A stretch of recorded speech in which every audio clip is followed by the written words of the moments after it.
Okay, it is 7:09 a.m. PST. It is Sunday, June 22nd, 2025. This is a consensual recording of Mystic GWEN pursuant to the Federal Bureau of Investigation. Be it I'm not an employee of the FBI, but I've been authorized to state I am an informant.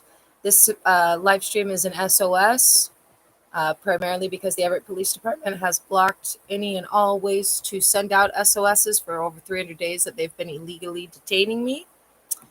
This includes to the sheriff, this includes to the bureau, and currently I'm waiting for one felony and one felony only for them to make actionable that was reported to the FBI in 2017, as well as reported in my July and August 2024 tort claims. And that felony is to murder me in a way that is deemed a suicide, which was supposed to occur. The plan was initially for that to take place via cutting off any live streaming or video and audio footage capabilities, kicking down my door, and having a police officer from the Everett Police Department uh, shoot me in the head and then claim that it was my fault. There's a lot of information to go over, and I'm not going to go over it all because I only slept for about 4 hours, and I'm hoping, although it may be a false hope, that I can quickly go back to sleep once I initiate this live stream in full capacity. The only real updates that you won't find that are not addressed, that you will find are not already addressed in the description to this video and some of the preceding videos, is more of the same. Hacking. Oh, and there is one more thing. The HP Chromebook is currently logged in and registered to the email address that they previously had rendered useless, that is functioning for the time being, which is Unit 207 NEP, detaining me for 300 days at gmail.com. 4 and 300 are written numerically. And that is what the HP Chromebook is currently running on, which I will throw in the chat before I try and lie back down to go to sleep again. I'm still going through and removing all the cookies that they criminally and illegally put back on here to prevent it from playing while I was asleep. As soon as I click on anything on the web page after I end a live stream, I have to go through and redo this because they plant their cookies and have rigged it so that once anything is clicked, those cookies will magically reappear.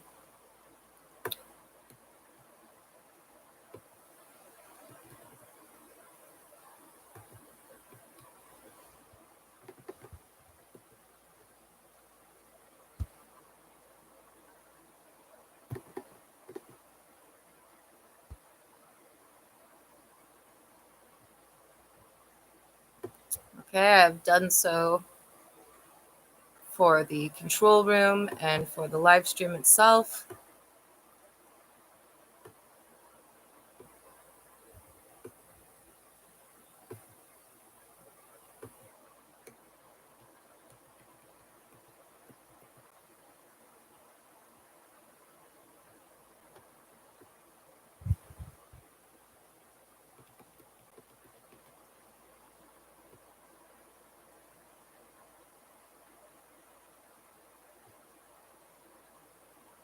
All right. And I will write in that detail on the HP Chromebook. Do go and check out the post on this channel for the full SOS message and everything that you need to know. The last post that's up there, I haven't been able to get it timestamped. It actually got edited because there's a huge blurb up there that was posted days after the other post, but I couldn't post it as an individual post because of the Everett Police Department's hacks. So I was able to edit that post, and I just added that blurb to the top of that post. Only updates since prior live were more of the same: hacking, cyber attacks, This is running on Lenovo ThinkPad. Still the only laptop legally logged into this email account, but HP Chromebook is now running without guest enabling, without guest enabled as registered to user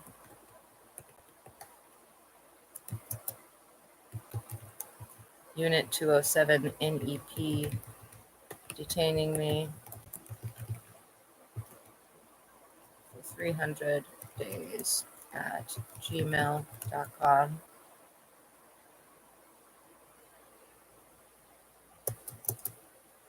Everett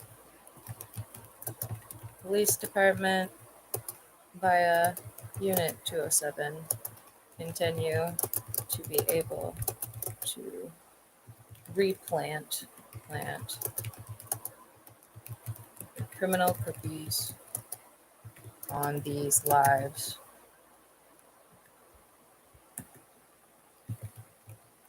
streams while they are recording, requiring manual removal intermittently in order for them to initiate and or to be blocked from termination and or to not have a lengthy delay on visual of a minute or more due to their criminal encoder stream key URL hacking to make it so they can tamper, obstruct, intimidate, retaliate, and perp the one and only felony reported to FBI as they threatened that has not yet been made actionable. My murder to be deemed a suicide via EPD, via them, i.e. the Everett Police Department. First reported to FBI in 2017, then again in July, August 2024. I repeat, it's the only felony reported that they have not yet made actionable. Every other felony reported has been made actionable during these 300 plus days of being illegally detained by them.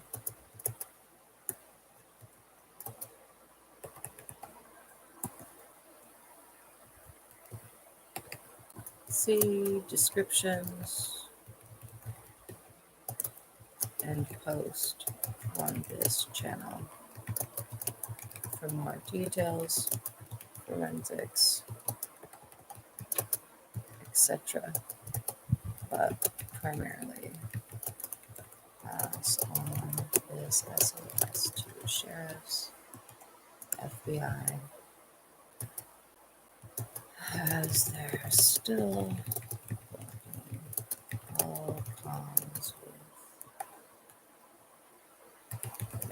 man in the middle, root, kernel, horizon,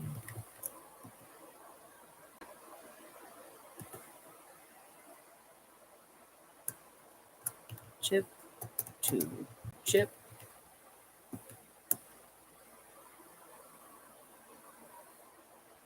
Bluetooth, sticks, Linux, machine, etc. And I'm going to set that one as the pinned message for this chat.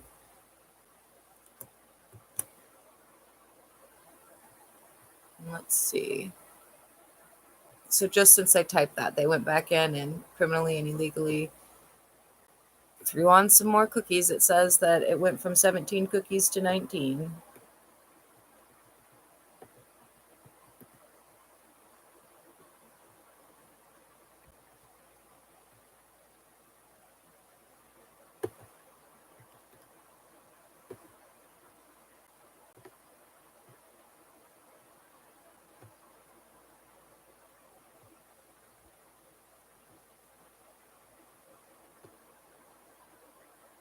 And this other one says that it's increased to 23.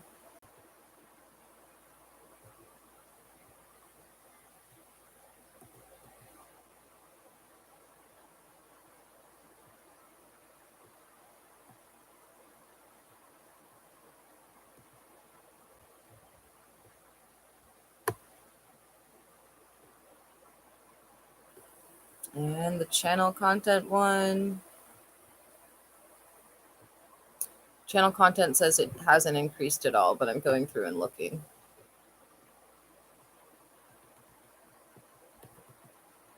And it shows once I've looked that there are a few cookies planted back on to the channel content page after the initiation of this live stream. From the control room, a few, and from the live stream recording tab itself, over 5. So for some reason, they're able to use the live stream recording one to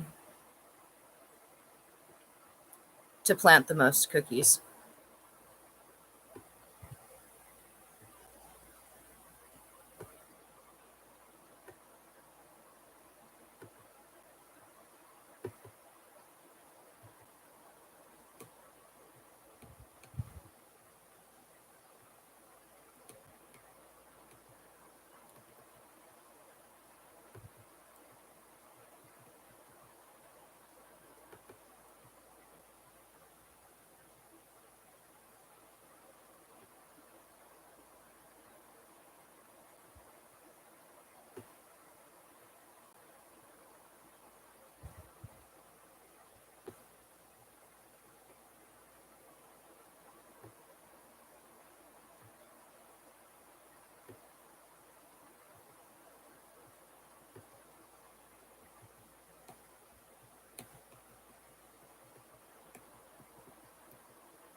Spirit Renderer was also on, so I closed that just a moment ago.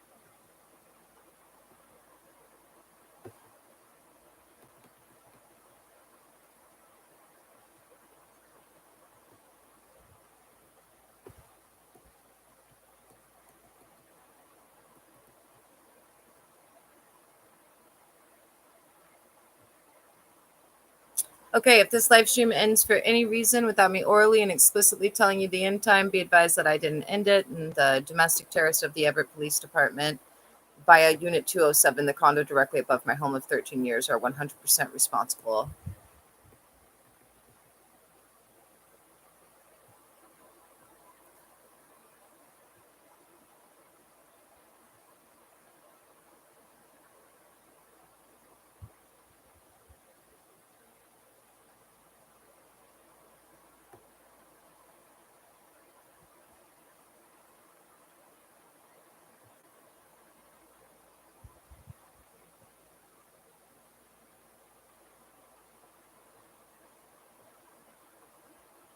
Oh, I forgot to put on timestamp apparently, or they shut it off, one of the two.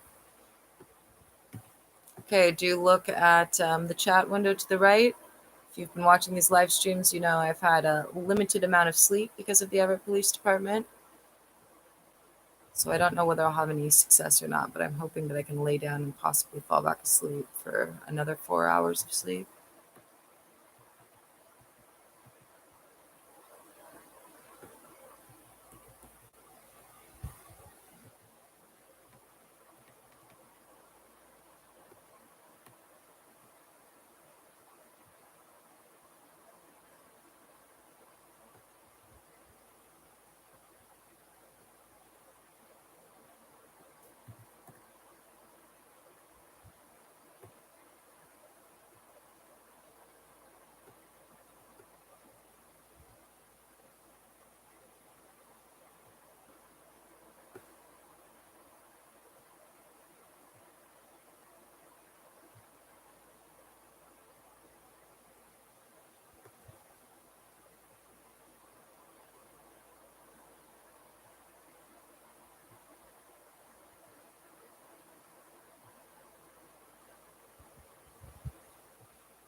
Okay.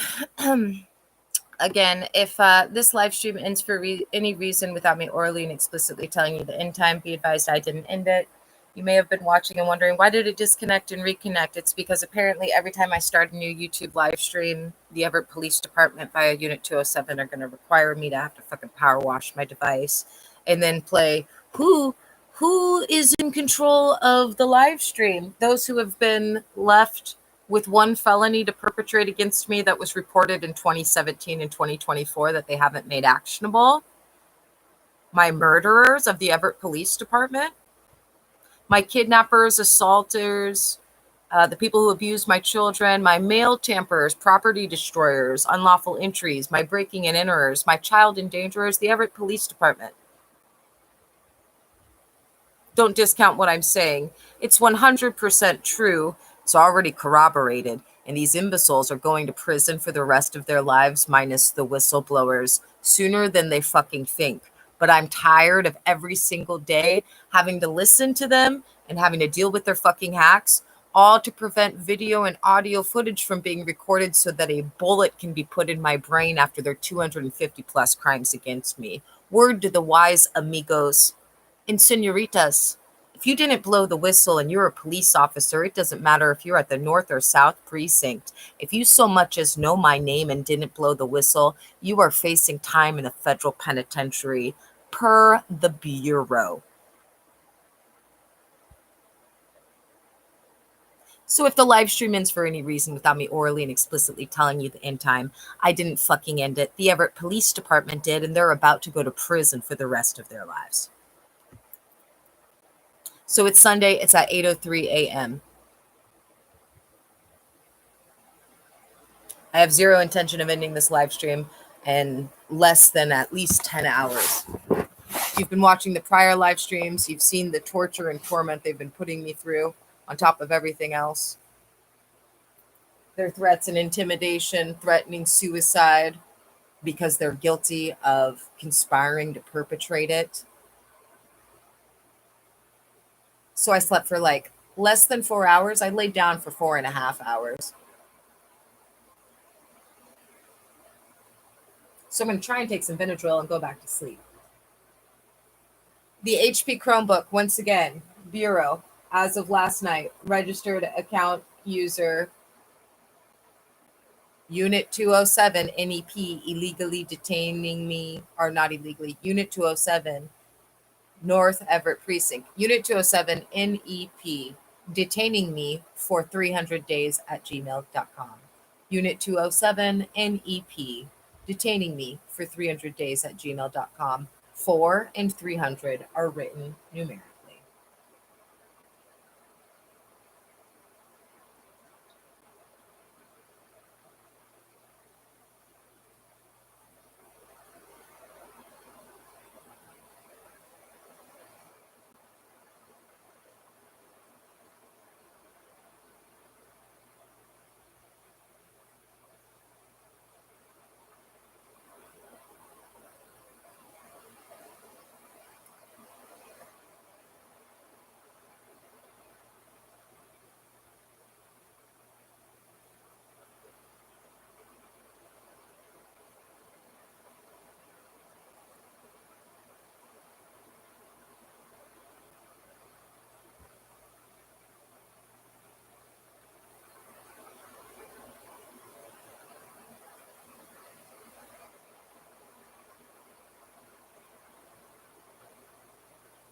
There was a time. We were in the middle of old that's right. I remember. No, there was a guest on, and I was aware that you were on the line waiting, and I had an option to either answer the phone or not, JC, and I chose not to. Not to, because I was going to shout down that disgusting with my truth. And that's beside the point anyway, because I want to address you about you've slowly ascended into the realm of food pornography, pizza punch pornography, and I told you to happen, people, that he would be on the forefront of doing this, and you have done it. You have unleashed. How dare you do this to America? Indulging and encouraging debauchery and gluttony among ours. Gluttony, huh? Yes, that's correct. And I suppose you don't eat pizza, huh? Do not eat pizza. pasta because that's an Italian food. And what's wrong with that, JC? Time's limited. Make it good. What I'm going to make good is the fact that you are denying the God.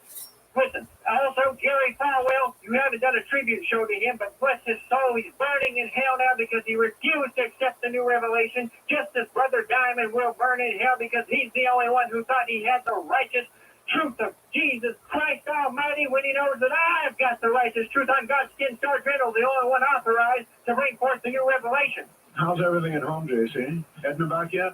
No, we're very, very close to bringing her home. All right, well, on that note, we'll end it. Right back. We're going to go to a wild card line now because we want to get as many of our friends and family on here as possible. I don't mean personal friends and family. I mean the family of Coast to Coast. What's going on tonight? You're on Coast to Coast AM. It's about time, you flea-bitten bum. I've got a question for you. Well, then hit me hard with it. I'm going to hit you hard. I'd like to hit you hard, you no good. Listen, I can't stand the fact that you're all exalting Mr. Bradbury. You know, everything that comes out of his mouth is something wonderful. Look at all the crumbs he's spitting on the fine police officers trying to protect him. Wait a minute, is this the pit of sewage guy? Excuse me? Is this the pit of sewage guy? Having another yogurt. I scored because I have 2 or 3 of these Chobanis. They do not taste as good as the Tillamook ones. They're just as expired. I think they're a month older, actually. And the reason they don't taste as good is they have a distinct taste of tartness. But the consistency is better. I've mixed up some vanilla granola. Now you know. All right, hold on. Heavily expired yogurt, totally safe to eat. Does it taste like rotten milk and rancid? Yeah, you would not be eating this unless you were a victim like me.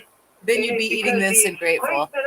And I'm grateful for it. Been channeled down into the center of the earth. Hell, it's because the sewage, the human sewage that is littering our environment and our The vanilla, organic vanilla granola, it's does a lot for the texture. And boiled alive over and over, and your skin is going to be ripped off and dipped in salt. And your tongue But the is level gonna of be tartness to hammered this with is so nails over and over concerning for saying that I'm going to things do what I did with that first against Tillamook God's one.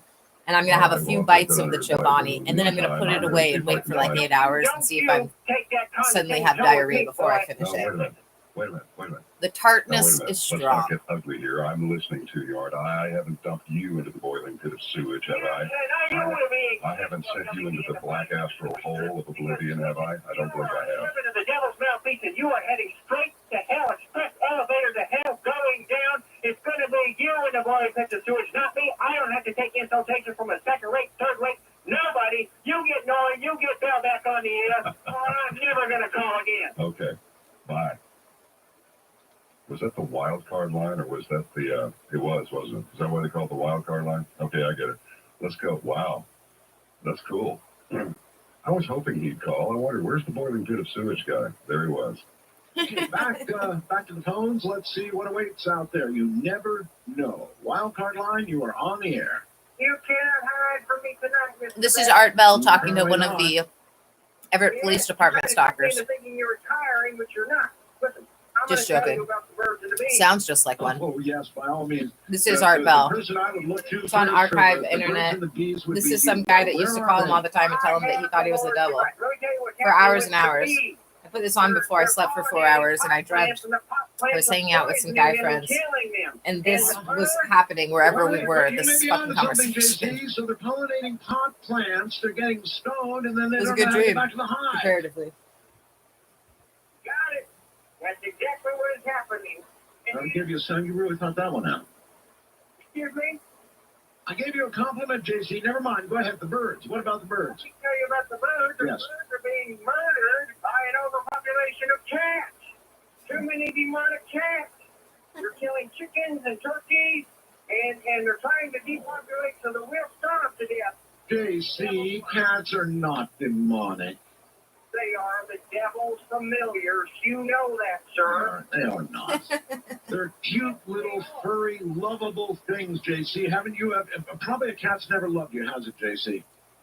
No, but they've attacked impressed me, that's for sure. Well, see, I've always credited cats with a great deal of old knowledge, and anybody who sounds like you do deserves Okay. a set of front claws right between That's the all I'm cheeks. willing to try of this one until like 12 hours have passed. I'll lick the spoon. But let me tell you something. When Jerry Falwell died, he put It's so tart. I could get super sick from the chip on it. I'm not sure.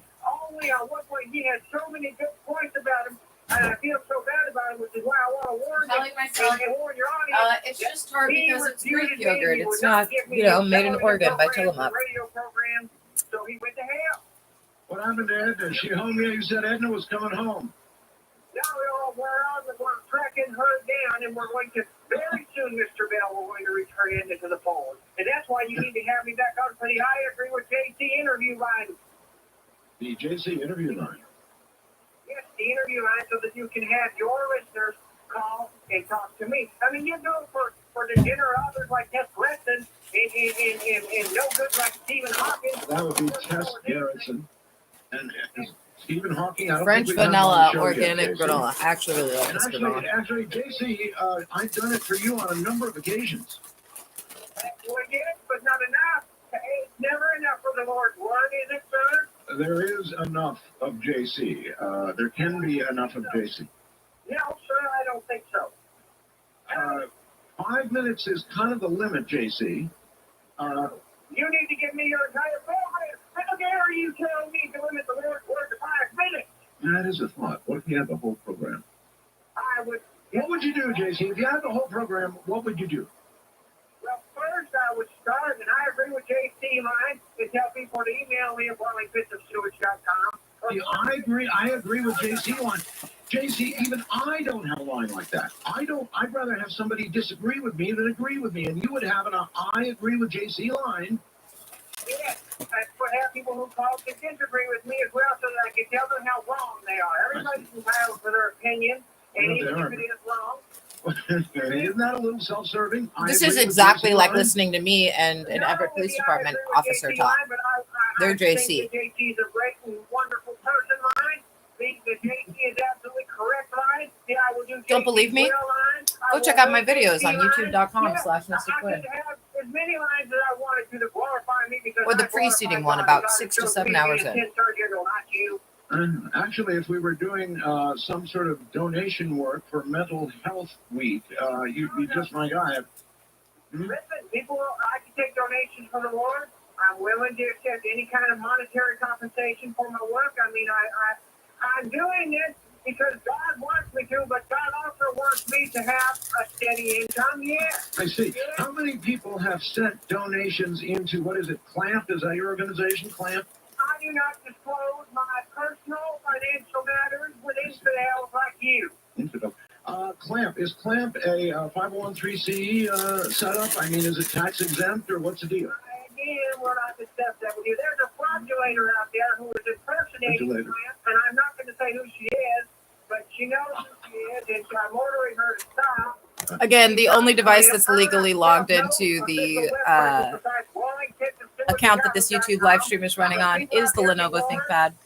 Although last count Friday night was over 26 devices, according to Google, all of which are in the possession of the Everett Police Department of stalkers, child abusers, kidnappers, assaulters, mail tamperers, ADA and civil rights violators, illegal record sharers, obstructors, tamperers, impeders of investigations, fraudsters who attempt to defraud their employer in the country, and attempted murderers. Oh, also extortionists. I forget the list of charges. Really lengthy. So if you haven't looked to see, well, what does she mean it's the only remaining felony? It means they've literally perpetrated so many felonies that some are looking at over 1,000 years in jail with minimum mandatory sentences. Lizzie, how do you feel when you close your eyes and you It means that there's one felony that has been reported since 2017 to the Bureau, threatened by commanding officers at the Everett Police Department, that hasn't been made action. To cut off the video and audio footage, to illegally enter my house or ambush me outside, and to put a bullet into my brain, and then perpetrate one final fraud of claiming I did anything to solicit it. That's what it fucking means. What if God is the one one who released Edna from your evil hold. Well, don't you think he would have... And they switched their plans. Their target date as of Friday was Tuesday. But then when I blurted it out, they all acted so fucking surprised.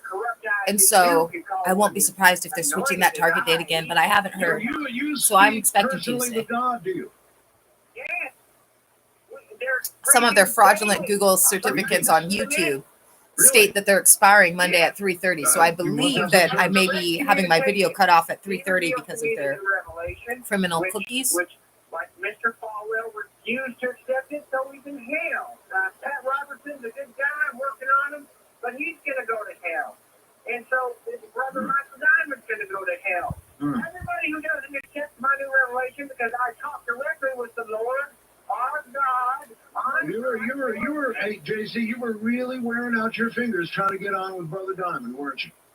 You know I was. That blasphemer, heretic, no sleep, Mongol. I had to speak to him again. I had to put him in his place.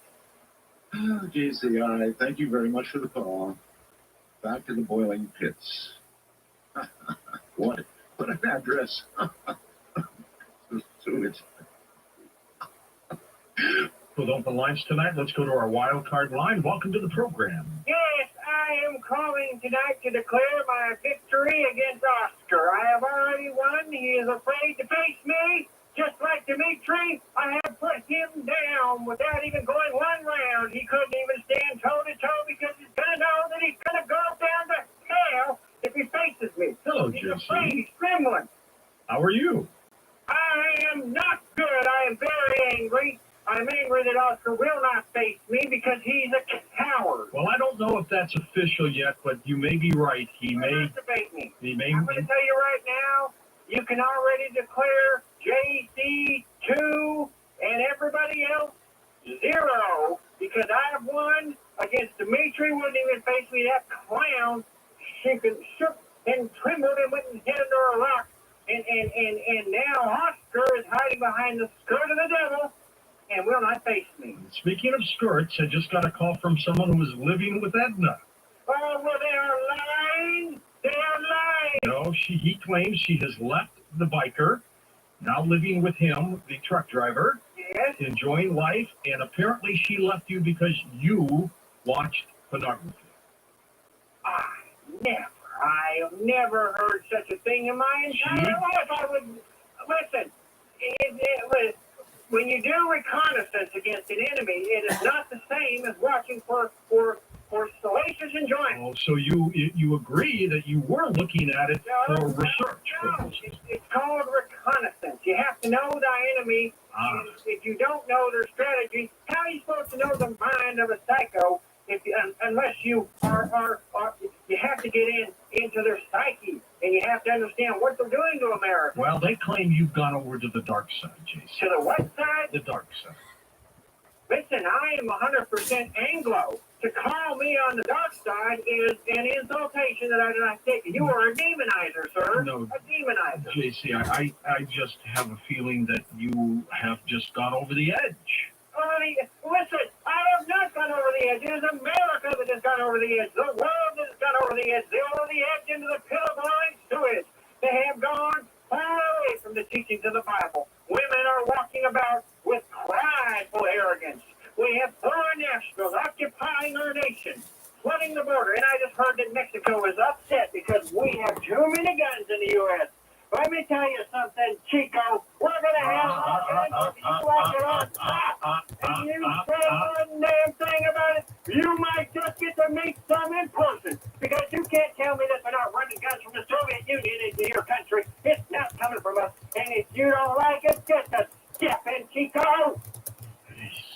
There goes JC. I will apologize for his inflammatory remarks. And moving along, you are coast to coast. Good morning. Hello, George. Well, Oscar. How dare JC tell me that I'm hiding behind the skirts of my father? Well, you haven't made a commitment yet to debate him. I will debate him. I'm taking care of some. How dare you! Finally, we will have a rumble. You want to debate me? Son of Satan, bring it on, because I've got the all over you. People are going to be able to recognize Oscar when they see you going in the street because you're going to have my boot print in your behind, you no good sleeping demonizer. What you got to say to that? Why don't you look in the mirror, JC? You're going to see snakes coming out of your eyes very shortly. Snakes, I rebuke snakes. Snakes are of the devil. I step on snakes, I crush them up and grind them up with my pickup truck. That's right, you disgusting demonizer. Snake is the serpent are under the Lord's command. I command you in the name of the new revelation to go back where you came from. You just go down the drain to the blowing sewage where you belong, Mr. Oscar. Okay, that's going to be just a glimpse of the great debate with both Oscar and JC. Unbelievable. First time caller line, you're on the air. Hi. Yes, hi. Are you Dale? Yes. Hello, this is Edna P. Pringle. Oh my God. And Edna Pringle. I just wanted to tell you that I'm very sorry for those nasty things I wrote to you, and I was under the influence of DC, and I was not thinking clearly. Yes, well, JC, let's see, I spoke with him, about a week ago, and he was under the impression that very shortly you were going to be back at the compound with him. I have to tell you that I've been a bit worried because I have heard that he was trying to track me down. Oh, yes. And I think I saw a friend of his in the town I'm staying. And but I just wanted to ask you also. It's an honor speaking with you, but would you accept my apology? Well, of course I would. Yes, you wrote some Yes. disturbing things to me, but I understand you were under the influence of JC, of course. Yes, and I have some good friends here in Woodstock, New York, who are looking out for me. But I was wondering, that compound that you and George Norrie live at in pay rump, I was wondering if No. Jumping ahead here on the art bell. This is on Internet Archive. It's like, I think it was titled The Ultimate Art Bell Collection or something. You're trying to tell me that the women eventually, in time, become dominant? On Earth. Yes, again. But What is the general job description of a man or a woman in black, and what differences in job descriptions? Okay. all you have to do to be a woman in black, first of all, you can't be from Earth. Right. They can only be of the hierarchy. That's one. Right. The men in black can be almost anyone, except they have to be very loyal, and that's hard. Anybody can fly, you see. But that's not always. There's new things that have been developed in the last 400 years. One of them is the reverse speech thing. What's his name? David Onos, that's right. He's not that whole an old guy, is he? No. Or you don't act like a real fool, whatever the case may be, and stuff like that. Then we will argue sometimes even more than 3 minutes of tractability, because it happens the only scientific spiritual happening anywhere in the entire universe. And joining us right now is Al Felix. Hello, Al. Yeah. Al there. How are you this evening? Well, I'm fine. Good. Now, let's get excited.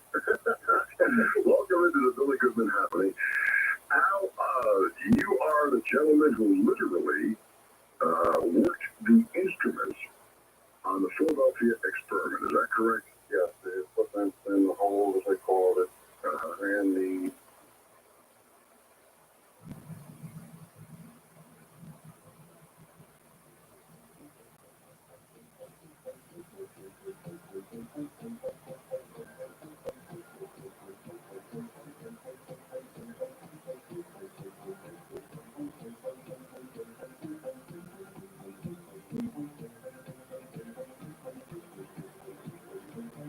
From the high desert and the great American Southwest, I bid you all good evening or good morning and welcome to Coast to Coast, AM PM, the first or last hour as the case may be.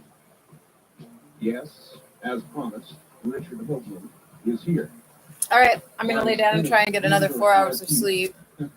Just got it before showtime. May or may not have And any he'll luck. be here in just a moment. And we'll get, he's, of course, author of Monuments of Mars. And an awful lot more these days, and he's got something to say about the moon. And so we'll be talking with Richard Hoagland in just a moment. First, a programming note, and I know a lot of you are going to jump up and down when you hear this. But beginning 1 week from this Sunday, the latest, the 56th affiliate for Dreamland, Kogo, K-O-G-O, in San Diego, is going to be in Carrying Dreamland live. That's 1 week from this coming Sunday. And I thought a lot of you down in Southern California would want to know that. San Diego, Los Angeles, and on up the coast. So I'm sure you're pleased to hear that. In one moment, Richard Hoagland. Now, let us go back east. I forget where he is. I think New York. Where are you, Richard? No, well, hold on, Richard. Just hold on. Let me get you on another line here.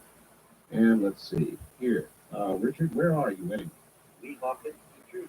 Weehawken, New Jersey. All right, a lot of people don't know who Richard Hoagland is. We've got a lot of new affiliates, that sort of thing, Richard. So, without my having the bio, tell us yourself. Who are you? Good to hear. Well, let's see. I'm currently leader of a research project called the Mars Mission, which involves a range of astronomers, scientists of persuasions ranging from geology to image processing to mathematicians, anthropologists, even some artists and psychologists. And what we're trying to do is to figure out a set of objects discovered on a set of NASA images about 20 years ago, taken of the planet Mars by the unmanned Viking mission. And it's kind of the first extraterrestrial archaeological research project in history, I guess you could say. Mm-hmm. Before that, I was head of astronomy departments at museums. I was at the Hayden Planetarium in New York. I've been a NASA consultant. I've been a consultant to Walter Cronkite at CBS News, science advisor at CNN.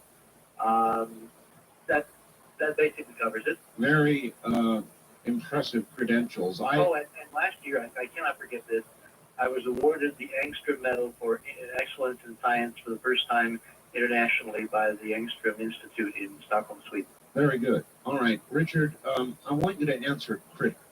I heard an earlier talk show host say that he regards this sort of thing as fantasy. When you encounter a critic like that, what do you say? I mean, besides your credentials, which are impeccable, what do you say to somebody who makes that kind of a charge? Well, I point them toward the New York Times for July 20th, 1969, which finally apologized to Robert Goddard for calling him some 50 years before a fantasy visionary who was not grounded in science.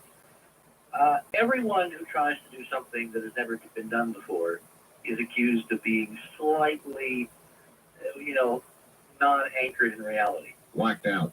And, you just have to take that along with the rest because ultimately it's the evidence which will prove you right or wrong. And, about 10 years ago when I began this, I wouldn't have given a prayer that we would be proven right maybe within my lifetime because there were no missions going back to Mars. There was no general scientific consensus that there was any possibility of artifacts in the solar system. It was an extremely isolated position. Now we have, hundreds of scientists who have joined us in various ways. We've had peer review. We've been awarded medals. NASA has invited us 5 times. I've been asked to speak at the United Nations. I think the trend curve speaks for itself, Art. I think you're right. It certainly does. And we'll leave that one right there. All right. Richard, I've got a computer, and recently I went up on America Online, got a GIF reader, and got the GIF pictures, several of them, of the monuments on Mars, of the face on Mars. And I've been looking very carefully, as best I can. Got a nice high-resolution monitor. I must tell you, that face looks like a face. Yeah, I mean, it really looks like a face, Richard. I don't know that I've got enough detail to see some of the other objects. I can see surrounding objects, but I don't know that I can make out, with the detail of the picture I have, enough detail to call them any specific structures. Okay. Are they harder to, in other words, how do you come up with that? Obviously, you've got more sophisticated techniques than I guess I do. Well, it's not technique, it's basically technology and algorithms. These photographs were taken roughly a generation ago. Right. Imagine what has happened in the computer world in a generation. A generation in the world of software, in the world of desktop computers, in the world of microprocessing has been almost, as much a revolution as from the first Wright brothers airplane to the Apollo spacecraft going to the moon. I mean, we have literally come up factors of thousands in, computer speed. We've gone up factors of millions in computer storage capability, in the number of image processing operations that can be done per second, MIPS as they're called. Right. You have more computer power on your desk part now in 1994. And I checked this with an engineer the other day because as we get into the discussion on the new part of our research, you'll see why this is very, very, very relevant. An ordinary, let's say, half meg hard disk, 30 megahertz DOS-based system is more computer power in one machine on a desk than all of NASA had 30 years ago. God, that's incredible. One machine. That really is incredible. One little machine. I've got a 40. All of NASA spread all over the country in a dozen centers had just 30 years ago, a little over a generation. So when you look at these images, what you have to understand is that they were recorded as digital binary information on magnetic tape, sent back to Earth, recorded here on Earth. Sure. And any of the advances which have been wrought in the way of seeing things on these images is not because we're making up stuff, but because the algorithms allow you to reach down deeper and deeper into the noise and extract that last bit of signal. And the other objects that are around the face, that are in fact they're several miles away, you have to look to the west, all right? Yes. Those geometric, angular-looking things that look very pyramidal, they will be brought out by a combination of noise suppression algorithms and things like sharpening, unsharp masking, a variety of techniques now that everyone has access to, that literally only a handful of the world's most sophisticated computer programmers could have done 30 years ago. The democratization of this technology is absolutely incredible. It's the beginning of the superhighway, and what you're looking at is only the beginning of that highway for you, so keep going. All right. Well, my question is, without yet going into what is on the moon, how does the imaging quality of the photos we've received from the moon compare to what I'm seeing from Mars? Now let me see if I understand your In other words, we just took the pictures on the moon recently, and I'm asking about the... You mean Clementine? Clementine, yes. I'm asking about the imaging of those pictures versus the imaging we got from Mars. Okay. All right. We need to go into a little bit of various technology. All right. The images from Mars were acquired with what Brian O'Leary told me at breakfast the other morning was the most infernal idiocy ever turned to astronomy invented by man. It was the image Vidicon camera.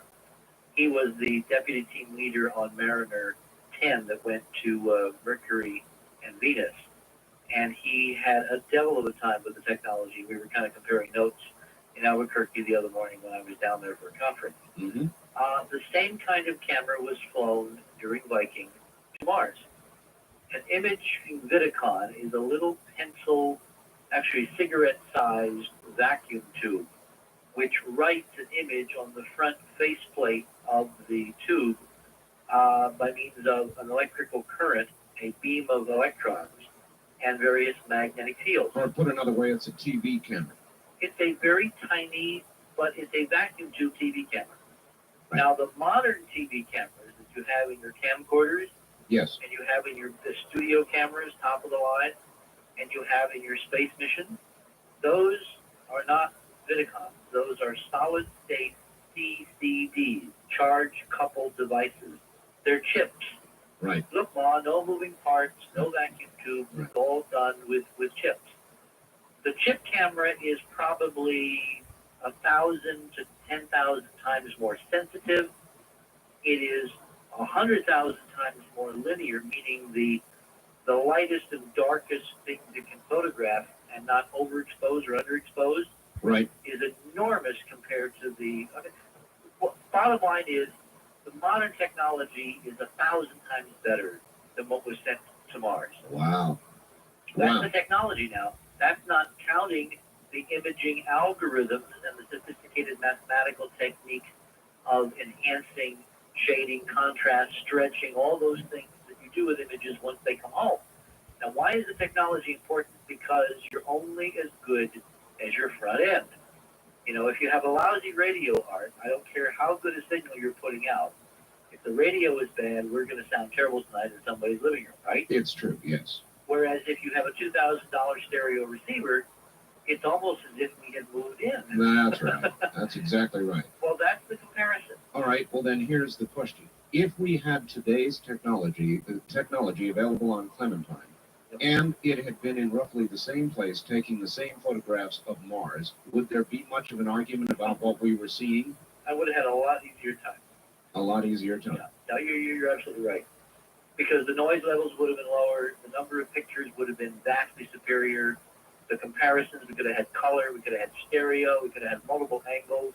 And this problem would have been a non-problem. We would have known or not known within hours of those images coming back, provided, again, that the politics within NASA were honest, and that's a completely separate discussion. But technologically, no, if we'd had CCD imaging on Viking, the face on Mars would be a resolved mystery tonight. All right, I thought so. Now, this came to me in a fax from somebody at Cairo News, KIRO, up in Seattle.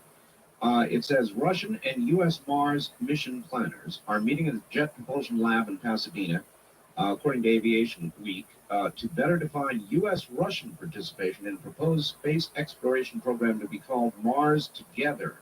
France, Germany, and Italy are also considering joining in the new 1998 unmanned mission to Mars. What do you know about that? Well, I know the Russians were supposed to launch this year. In fact, we were kind of hoping that they would get a look at Sidonia, that they may even land one of their mini rovers, and it was delayed. It's been delayed now 2 years to 1996.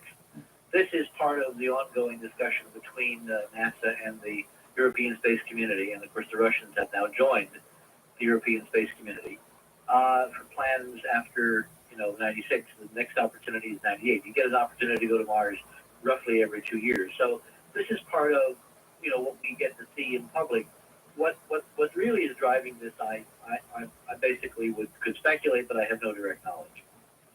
All right. In other words, I don't know whether there is some plan to investigate the Sidonia objects quietly together, or they don't even know they're there, or they're pretending they're not there. In other words, I cannot speculate. All right. Before we get to the moon again, I'm delaying this. I want a little bit of background on NASA. I mean, you worked for NASA, and now you're in contention with NASA. And why is that? I mean, you worked for the organization, and now you're turning around, in essence, and saying, "Gee, what a bunch of liars." Well, let me put that hopefully in a correct perspective. I was a NASA consultant. I was a NASA fan from the beginning. I mean, when I was at the museum in Springfield in 1964, I created a transcontinental project between the Museum of Science in Springfield and the Jet Propulsion Laboratory in Pasadena, with an NBC affiliate named WTIC in Hartford, Connecticut. It was owned by the Travelers Insurance Company. We did an all-night program with everyone from Carl Sagan to Alan Hynek. We broadcast the program by laser as an experimental technology for communication, foreshadowing ultimately someday what would be occurring across the solar system, or between the moon and Earth, or Mars and Earth, and all that. The program was nominated for a Peabody, and the occasion was the first flyby of the Mariner 4 spacecraft past Mars in July of 1965. So I cannot say that I was an antagonist in the beginning, but what I have become is a critic because the agency has drifted away from the charter. When you go back and look at how NASA was formed in 1958 as a unique government agency that was to be of service of, by, and for the people of the United States, if you read the charter, it says in one paragraph that there shall be all appropriate and widespread dissemination of the process and results of NASA's activities in the field of science and inquiry into the universe, et cetera, et cetera. And what we have found, and what has been documented not only by our own efforts, but by the efforts of people like Dr. Stan McDaniel, is that somehow NASA is not operating today in consonance with its charter. Now, most of the people in NASA, the 99.9%, who are, heroic, pioneering, who believe in the charter, they would be appalled if they had done their homework and found what we have found. So it's not that I'm opposed to NASA. What I'm opposed to is a tiny handful of people who, over the last 30 years, as we are now unfortunately able to document, have caused the agency to diverge more and more from its ideals, its goals, its vision, its principles, its ethics, on which the American people have depended. And we're doing this on behalf not only of people who care about NASA, but the people within the agency who are being sold down the river along the rest of us. Richard, what influence caused this change, do you think? Fear. If you read a document called the Brookings Report, which we have unearthed now as part of our political activity, you find that literally as NASA was being created in 1958-59, there was a general effort by the agency to reach out to the scientific community and to gather experts from a variety of fields, anthropologists, economists, lawyers, politicians, industrialists, whatever, and to ask them, how do we do this, boys and girls? How do we create a space agency, and what should we do, and what would the impact be back on the American society? This study, which is available from federal archives all over the country, which was submitted by NASA to Congress in 1961, in April of 1961, by the then new Kennedy administration, turns out to have contained within it what I have now called the ticking time bomb, the kind of logical paradox.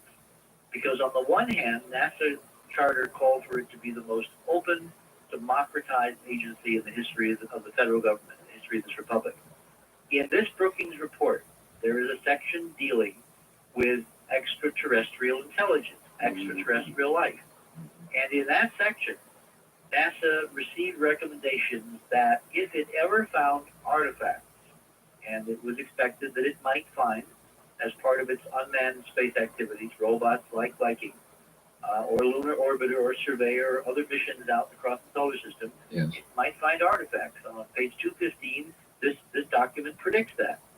It says that because of the potential for anthropological devastation, the fact that previous civilizations on Earth, when they have been forced to confront suddenly as advanced cultures completely above and beyond them, that they have disintegrated, it recommended that serious consideration be given to simply not revealing this data, to withholding this information from the American people and thereby from the rest of the world. Oh my God, that's the equivalent of an unconstitutional act. In fact, the parallel, Richard, to what has occurred to our own Constitution since its penning, there are many parallels. So do you think it just might be that NASA, like every other bureaucracy, like our own damn federal government, got too big and as a natural course began to sort of draw in and become protective?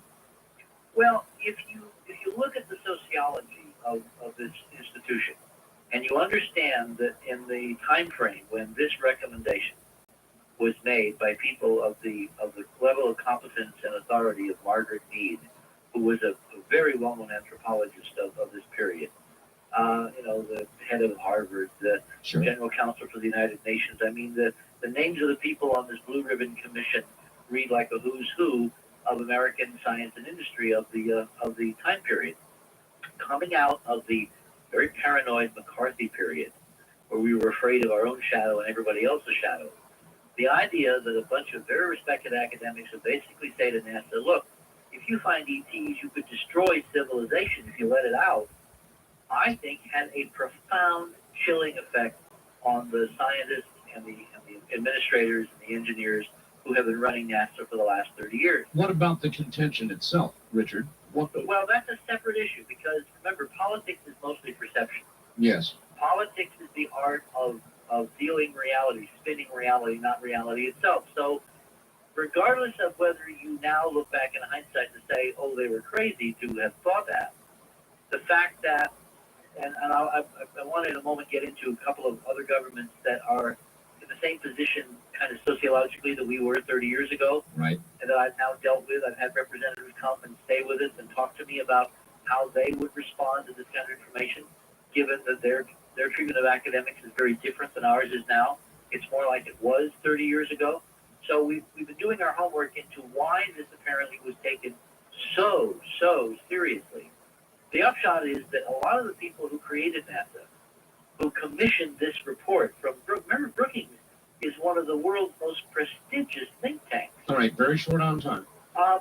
You got to understand that these were well-meaning men, and they were men. They were not women because we're dealing with the 50s and 60s. And when they got this recommendation, I think, Art, that they felt they were doing a valiant public service in deciding that if they ever found the evidence, they would quietly put it in the drawer. Richard, hold on. We'll come right back to you. This is Coast to Coast, AM, PM, the first hour. I'm Art Bell on the CBC radio network. Stay right there. My guest is Richard Hoagland, author of The Monuments of Mars. And it's fascinating stuff. We're about to get into questions about the moon, so stand by for that. Richard Hoagland, are you there? I am here. Good. Quick question. I know you've had it before. It came in by fax, Richard. Would you ask your guest if he has any knowledge about the use of Hubble to look for things on Mars now that the telescope is operating properly? Technically, it's not really possible. Mars is literally too far away. If you do the numbers, you know, the size of the Hubble mirror is about 100 inches, about 95 inches. You know, we're 50 million miles from Mars at this opposition. You do the standard numbers you find in any astronomy textbook, and what you find is that the face is about 1 pixel, 1 picture element across. You have got to go to Mars to get data. Got to go. Yeah, I can understand that. 1 pixel, it's nothing at all to work with. Nope. What do you know about the glyphs? GLYPHS, glyphs. Supposedly raised platforms or constructs that appear like alphabetical characters. Have you heard of those, Richard? Where? I believe Mars. Or maybe, no, I'm sorry. I think we're now switching to the moon. This is on the moon, the glyphs. Let us switch to the moon. You got a big, I know you were ballyhooing a big announcement about the moon. Yep. Yeah. All right. Several nights ago, Thursday of last week, I flew to Ohio State University, and to a literally packed auditorium, about 600 people in Independence Hall. We presented for 4 hours the results of the last year and a half of our Mars mission research. We're going to have to, by the way, change the name of our organization because Mars is too narrow a focus. And I'm in the process of kind of casting around for something that would be appropriate and would kind of embody the spirit of this inquiry as it broadens its focus. But what we did is we presented a year and a half's worth of work. We had 4 trays of slides. We had 600 people stay 4 hours. They gave me a 5-minute standing ovation at the end. It was quite impressive. So in other words, you gave them the bulk of your research on Mars to date before you launched into the new stuff. No, we didn't. Oh, you did? We basically did a quick reprise because everyone has seen the videos, the NASA briefing, the UN briefing, and all that. Or if they haven't, we can point them to it. We basically spent the 4 hours talking about the rather remarkable discoveries we have made on the moon. We have found detailed, 3-dimensional, unquestionable structural artifacts built by some ancient intelligence on the lunar surface. Good Lord. We have found them on multiple photographs taken by multiple surveyor, lunar orbiter, and Apollo missions. Richard, that's an incredibly definitive statement. Are you that sure? Absolutely. Unquestioned. I've never been more sure of anything in my life.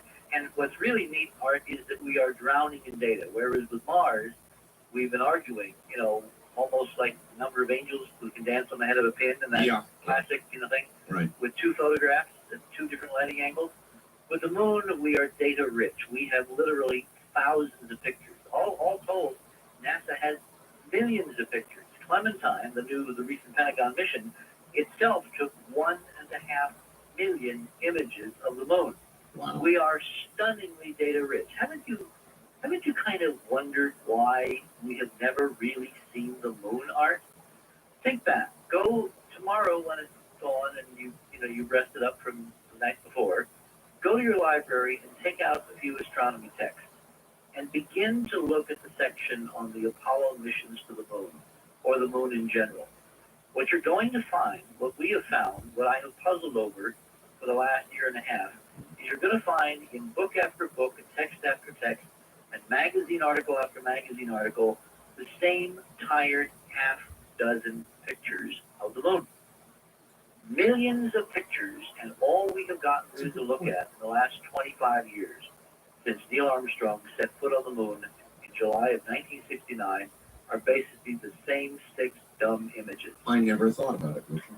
And you also have not seen any stunning 3-dimensional flyovers of the moon. That's for sure. JPL, the Jet Propulsion Laboratory, which is NASA's premier interplanetary, mission central, during the Voyager mission, it brought online, parallel processing machines, supercomputers, cranes, and whatever. And during the Neptune flyby, it gave us within hours, practically, of the photographs from Voyager 2 of Triton, Neptune's large satellite. Right. It gave us a beautiful, incredible 3-dimensional flyover of Triton, this planet-sized moon orbiting Neptune at the edge of the solar system. Think back. Have you ever seen a 3D flyover of our own moon? No. Have you ever seen, camera hovering, flying, skimming just above the Sea of Tranquility, darting across Copernicus, making a right turn at Archimedes, going through the Alpine Valley, shooting down over the rim of Tycho? No. Nothing. No, you're right. I see them only. Images. I see them only of Earth, Richard. They will show the technology and how it's done on Earth and so on and so on, but never the moon. With Mars, you see the volcanoes. We have recreated our own version with Sidonia and Dr. Carlotto and the imaging technologies at TASC, the Stanley Scientists Corporation in Reading, when Mark worked there. But think back, we had 3 extraordinary mapping cameras on Apollos 15, 16, 17. These were 24-inch aerial reconnaissance cameras used by the military, to photograph the heck out of Cuba and pinpoint the missile silos, loaded with the best high-resolution aerial film that American technology could provide. They mapped stunning orbit after orbit after orbit after orbit of the moon. And have you seen one frame That of you those mentioned. photographs? Now that you mention it. No. So where is all this stuff? Well, they dare not show it to you because it contains evidence, stunning evidence of artificial structures that they, we'll get to who they might be, have not wanted you to see for 30 years. Brookings has been in full force, and we have been living a lie, Art. And that's what I showed the crowd at Ohio State University, and that's why they gave me a standing ovation, because we've finally broken the lie. Richard, the moon is not 1 pixel from Earth. Nope. It's a lot closer. Optical telescopes can and do all the time. You are going to love this. I guess I will. One of our Mars mission members, and I'm going to name names and frame numbers tonight so people can begin the crucial verification process. All right? Good. We also had a professional TV crew at Ohio State. We filmed the entire 4 hours. We are in the process of editing the 4 hours. We are hoping to have an online video available so everyone can see these images on their VCR within a matter of weeks, hopefully next 2 or 3 weeks. When will computer images be available? Good question. I have not been able to get the data into the hands of our computer people yet, simply because I had to get the stereo, and getting this silently, quietly out of NASA has been like pulling teeth on a mountain lion. While the lion is asleep, But you don't want to wake up the lion. So you did do it, though. We did do it, and that's why we're delaying. If we didn't want to include that, we could probably have this thing ready in a week or so. Okay. But I want to wait about 2 or 3 weeks so that Carlotto can take the stereo, the 3-dimensional, 2 different missions, 5 different geometries, 3 different lightings that we've got of some of these objects, and literally create the 3D so that you will fly around the several thousand 4,000-foot high crystalline skyscrapers we have found standing on the moon, How high, Richard? several thousand feet. Several thousand feet.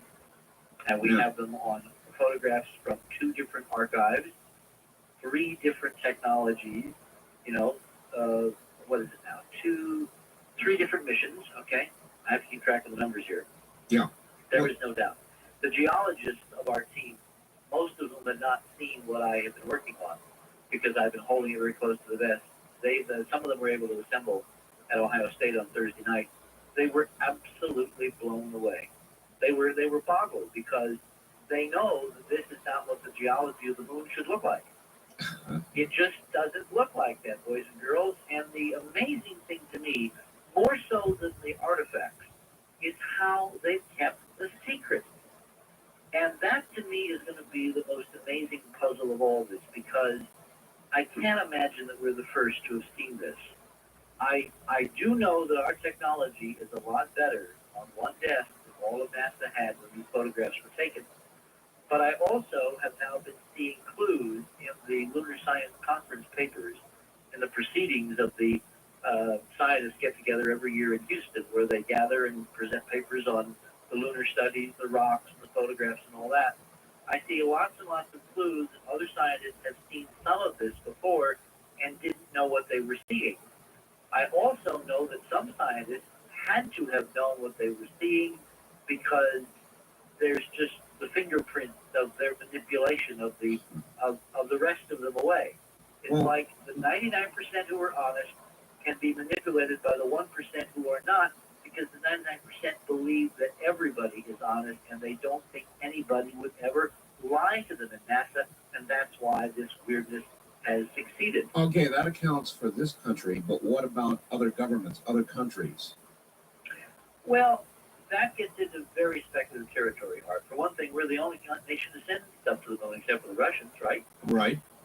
Well, But we're not certainly the only nation to do careful photographic work at the moon. well, yes, we are. We are? Yeah.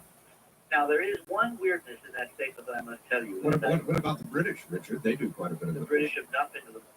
Not been to the moon, but they do a lot of photographic looking. No, but you need to be in lunar orbit. Again, to see the level of detail, to know with absolute certainty what you're seeing, I see. you have to be in lunar orbit. Now, let me tell you one weirdness that I don't know where to put this on the landscape, and so I'll just lay out the evidence and you can decide what it means. All right. About a year ago, a Japanese television network came to us wanting to film me for a program vis-a-vis the monuments of Mars. Right. And negotiating with the Japanese in an art form all unto itself. Yes, I know. Particularly when you do it by fax, long distance between here and Tokyo. Oh, I know. So, I mean, I wasn't so much interested in the money as I was interested in the leverage that having a Japanese television network working with us could give us to answer a major mystery in my own mind. In 1991, one of the major car companies in Japan, I believe it was Honda, put a spacecraft in orbit around the moon. Are you aware of that? No, I was not. Well, see how quietly it occurred? Honda put a space. Honda. Yep. When was this? In 1991. It was a 2-component mission. One part of the spacecraft went into a high Earth orbit, and the other was placed in lunar orbit. Now, let me pose the question. Have you ever known the Japanese to go anywhere without a camera? No, of course not. Have you seen any pictures from the Japanese moon orbiting mission? Richard, I didn't know they went to the moon. Well, I did, so I asked long distance my colleagues in Tokyo. Who launched this thing? The Japanese space agency, ISA, I believe it's called, ISA. Wow. But it was primarily, remember, the corporations over there are driving the train. Shimizu is planning an orbital Hilton and a Japanese moon base. Are they really? Yep. When do they project that? Well, they're fuzzy on the dates, and I now know why, all right? Because the politics aren't ready. I see. Anyway, so I am interested in getting hold of these pictures that I imagine, had to have been taken by the Japanese mission, right? Of course. So rather than the normal international exchange of, dollars for rights and all this, I basically propose we do this for a very modest amount, but I want access to the Japanese lunar pictures.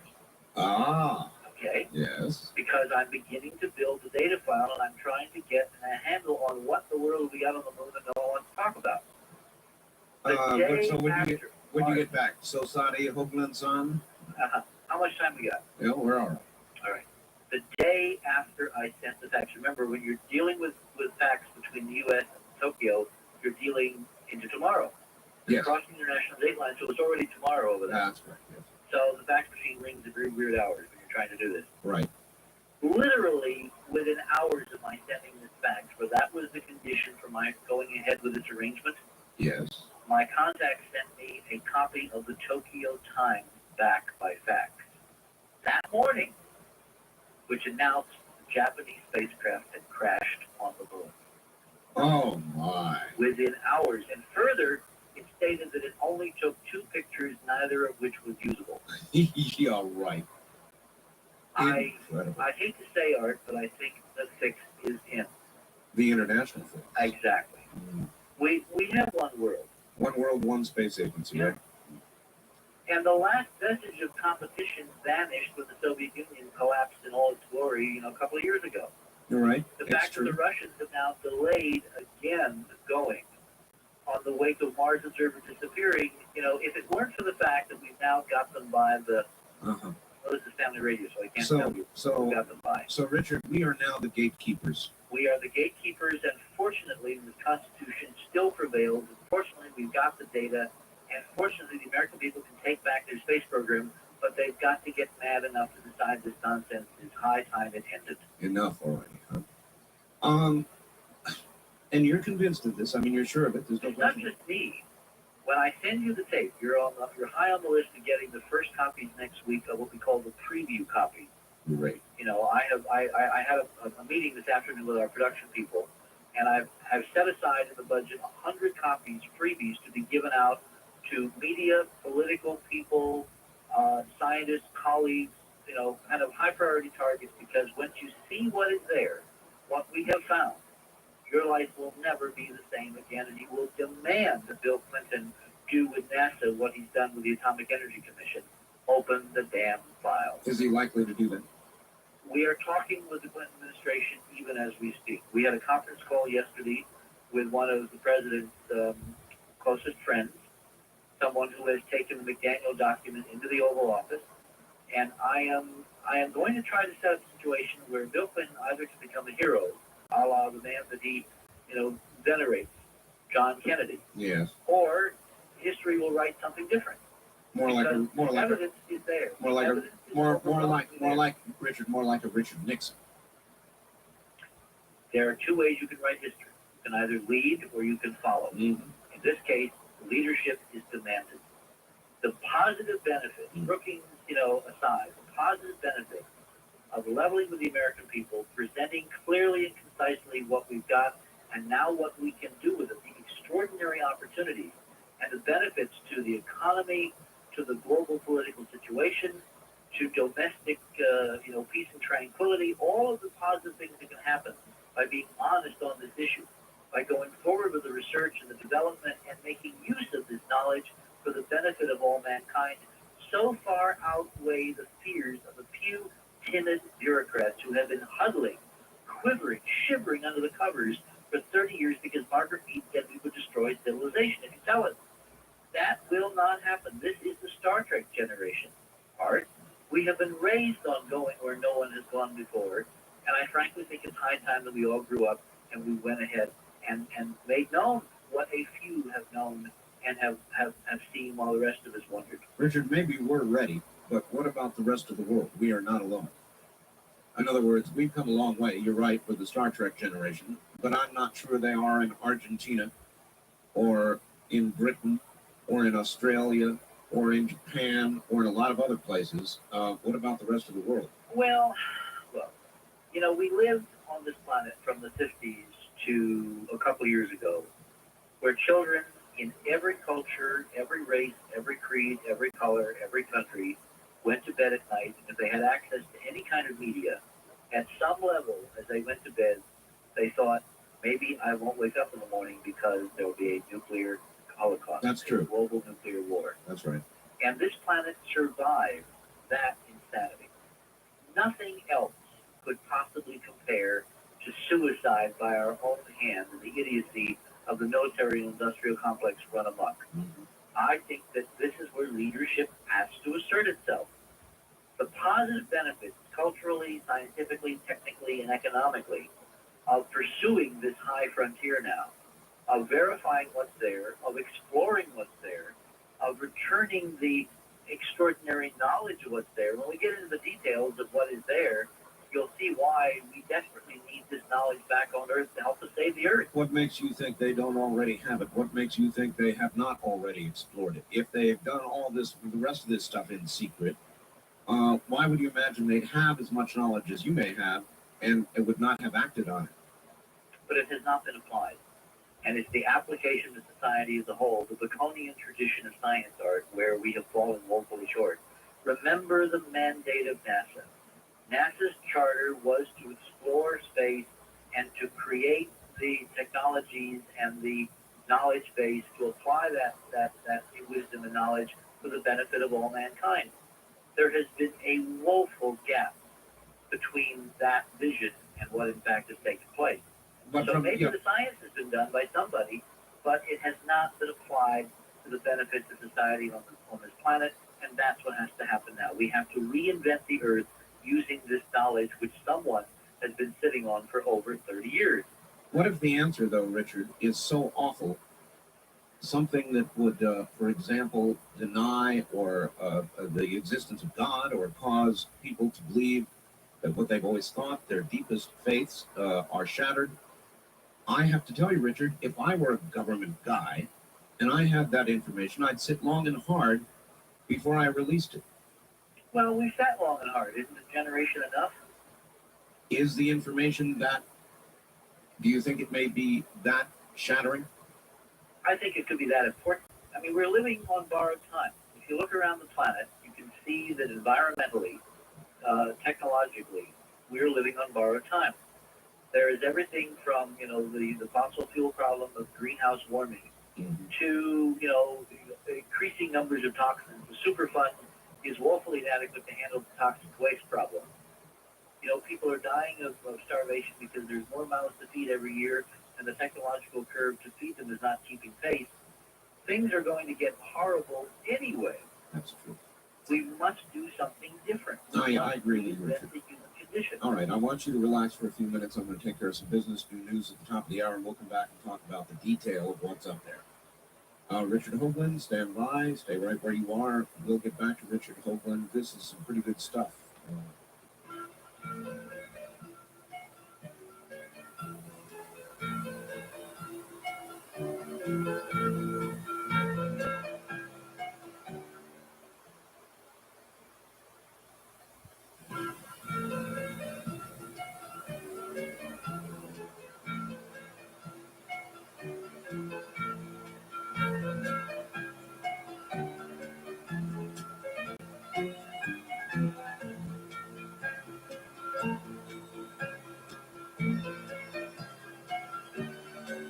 From the Kingdom of Nine, you're hearing Coast to Coast AM with Art Bell. Much more than just a talk show.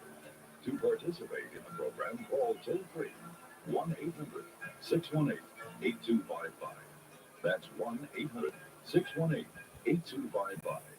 This is the CBC Radio Network. On nearly 100 radio stations now, we're going to light up the night, believe me, with what Richard Hoagland is saying, definitively, without question. He's found artificial artifacts on the moon. And we'll get back to Richard Hoagland and talk about that in just a moment, as I try to do when I have a guest.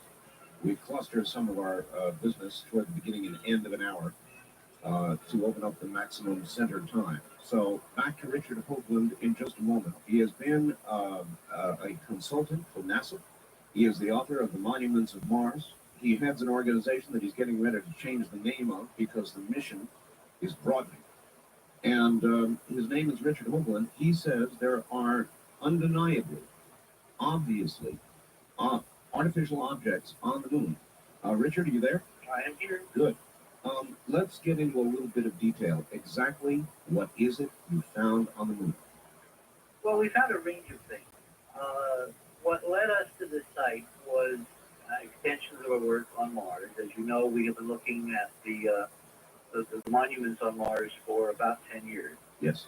And what we found is that these structures on Mars, and I'll remain with Mars for a moment, are not laid out at random. Part of our epistemology, part of how we know, or with a high level of confidence, strongly suggest, if you want to be really conservative, that there are structures on Mars is because they have a very precise and repeating, overwhelmingly repeating geometric pattern. They are not laid out at random. Mountains and craters and other things have a random distribution. These things are as orderly, if you know what you're looking at in terms of geometry, as the streets of Albuquerque or Las Vegas or Los Angeles. It requires, though, some different sort of geometry to come to these conclusions, doesn't it? It requires Euclidean geometry, but it's different angles. Instead of right angles, we're dealing with multiples and submultiples, what we would call tetrahedral geometry, which is the geometry of a circle. What are called polyhedra, many-sided figures inscribed within a sphere. Plato was one of the first to make popular the so-called five Platonic solids, which are these regular, multiply edged figures you see put inside spheres, sometimes in museum exhibits, sometimes in textbooks. The simplest of those forms is the tetrahedron, which is a four-sided, four-cornered pyramid made out of a series of equilateral triangles. If you take a sheet of paper, you take a pen or a pencil and a scissors and a ruler, and you draw four equilateral triangles on a piece of paper. Now, an equilateral triangle is a triangle whose sides and angles are all equal. Remember, the angles in a triangle in two dimensions have to add up to 180 degrees. Right. So if you have a 60-degree angle and a 6-degree angle and a 60-degree angle, that satisfies the first criteria. That makes 180. And each edge will be exactly the same. You cut those out and take a piece of, you take a tube of glue, or you take some masking tape or Scotch tape, and you carefully glue them or tape them together into a pyramid. And you've got one on the bottom and three on the sides, and it's got four sides and four corners, and there is a tetrahedral pyramid. All right. Put that in a sphere, and you're off and running. Okay. In two dimensions, not in three, but in two dimensions, an equilateral triangle is the symbol, is the stand-in for this tetrahedron. All right? What led us to the site on the moon, where we have found the structure, is an 18-mile diameter crater in whose interior is an almost perfect equilateral triangle arc, which can be seen from the Earth with a telescope. What would it appear to be? A triangle as in indentation? It appears to be a dark equilateral triangle. Can you tell whether it is an indentation or a protrusion? Well, you can't tell from the Earth-based photographs. We've now acquired photographs taken by the Lick Observatory about 50, 60 years ago. And these were available from NASA. They were picked up by a colleague of mine at an archive in Hawaii, of all places. We tried to get some full moon photographs from Lick directly, and for some curious reason, we couldn't get any. I don't know whether it was because the people we were dealing with were kind of dumb, or they are not available, or I don't understand why, but we finally had to track down full moon pictures through a NASA archive out in Hawaii. And when you scan them and put them up on the computer and enlarge them, lo and behold, this crater called Oort has this stunningly perfect equilateral triangle inscribed within it. It's the only crater on the moon that we've examined, we've now looked at thousands of them, that has this. Now, what makes this pretty interesting is that this crater, at certain times, is the closest crater to Earth on the moon. It is in the center of the lunar disk. It's right smack dab center of the visible side of the moon, facing the Earth as the moon orbits around the Earth in about a month. It's the place where, if you were putting something for intelligence on Earth to see when it developed telescopes, Art, That's where you put it? that's where you'd put it. So, of course, this is kind of interesting. Now, when we did the computer processing, What you can do in the computer is you can measure very carefully light values. If you've been looking at your GIF images, Yes. you know you can call it what's called a histogram, Yes, absolutely. and you can actually measure on a scale of 1 to 256, Right. the grayscale, That's correct. the bright and dark pixels. Right. Well, on the rim of the crater, we can look at the brightness of the rim in various parts. If you think of a crater as a circle, as a clock, Right. and you have the clock at, let's say, midnight with the hands directly up, 3 o'clock would be with the hands at right angles, 6 o'clock would be with the hands opposite, and so on and so forth. Think of a clock face, all right? Okay. The equilateral triangle in Occurt is basically midnight to 4 to 7, back to midnight. Huh. That's the edges. It's straight up and down. Now, on the rim, around the crater, there are 3 bright sections, which are at 2, 10, and 6. So it forms another equilateral triangle if you connect the edges outside of the interior equilateral triangle. Right. Precise one. Yes. Like a double inscribed equilateral triangle, which of course is the 2-dimensional equivalent of the double inscribed tetrahedron we have decoded through the monuments of Mars, if you looked at my UN tape 1,400 times, as some people in fact have. Yes. You see why we got intrigued? Of course. So, you know, as Indiana Jones said in The Last Crusade, X does not mark the spot. It turns out to be an equilateral triangle.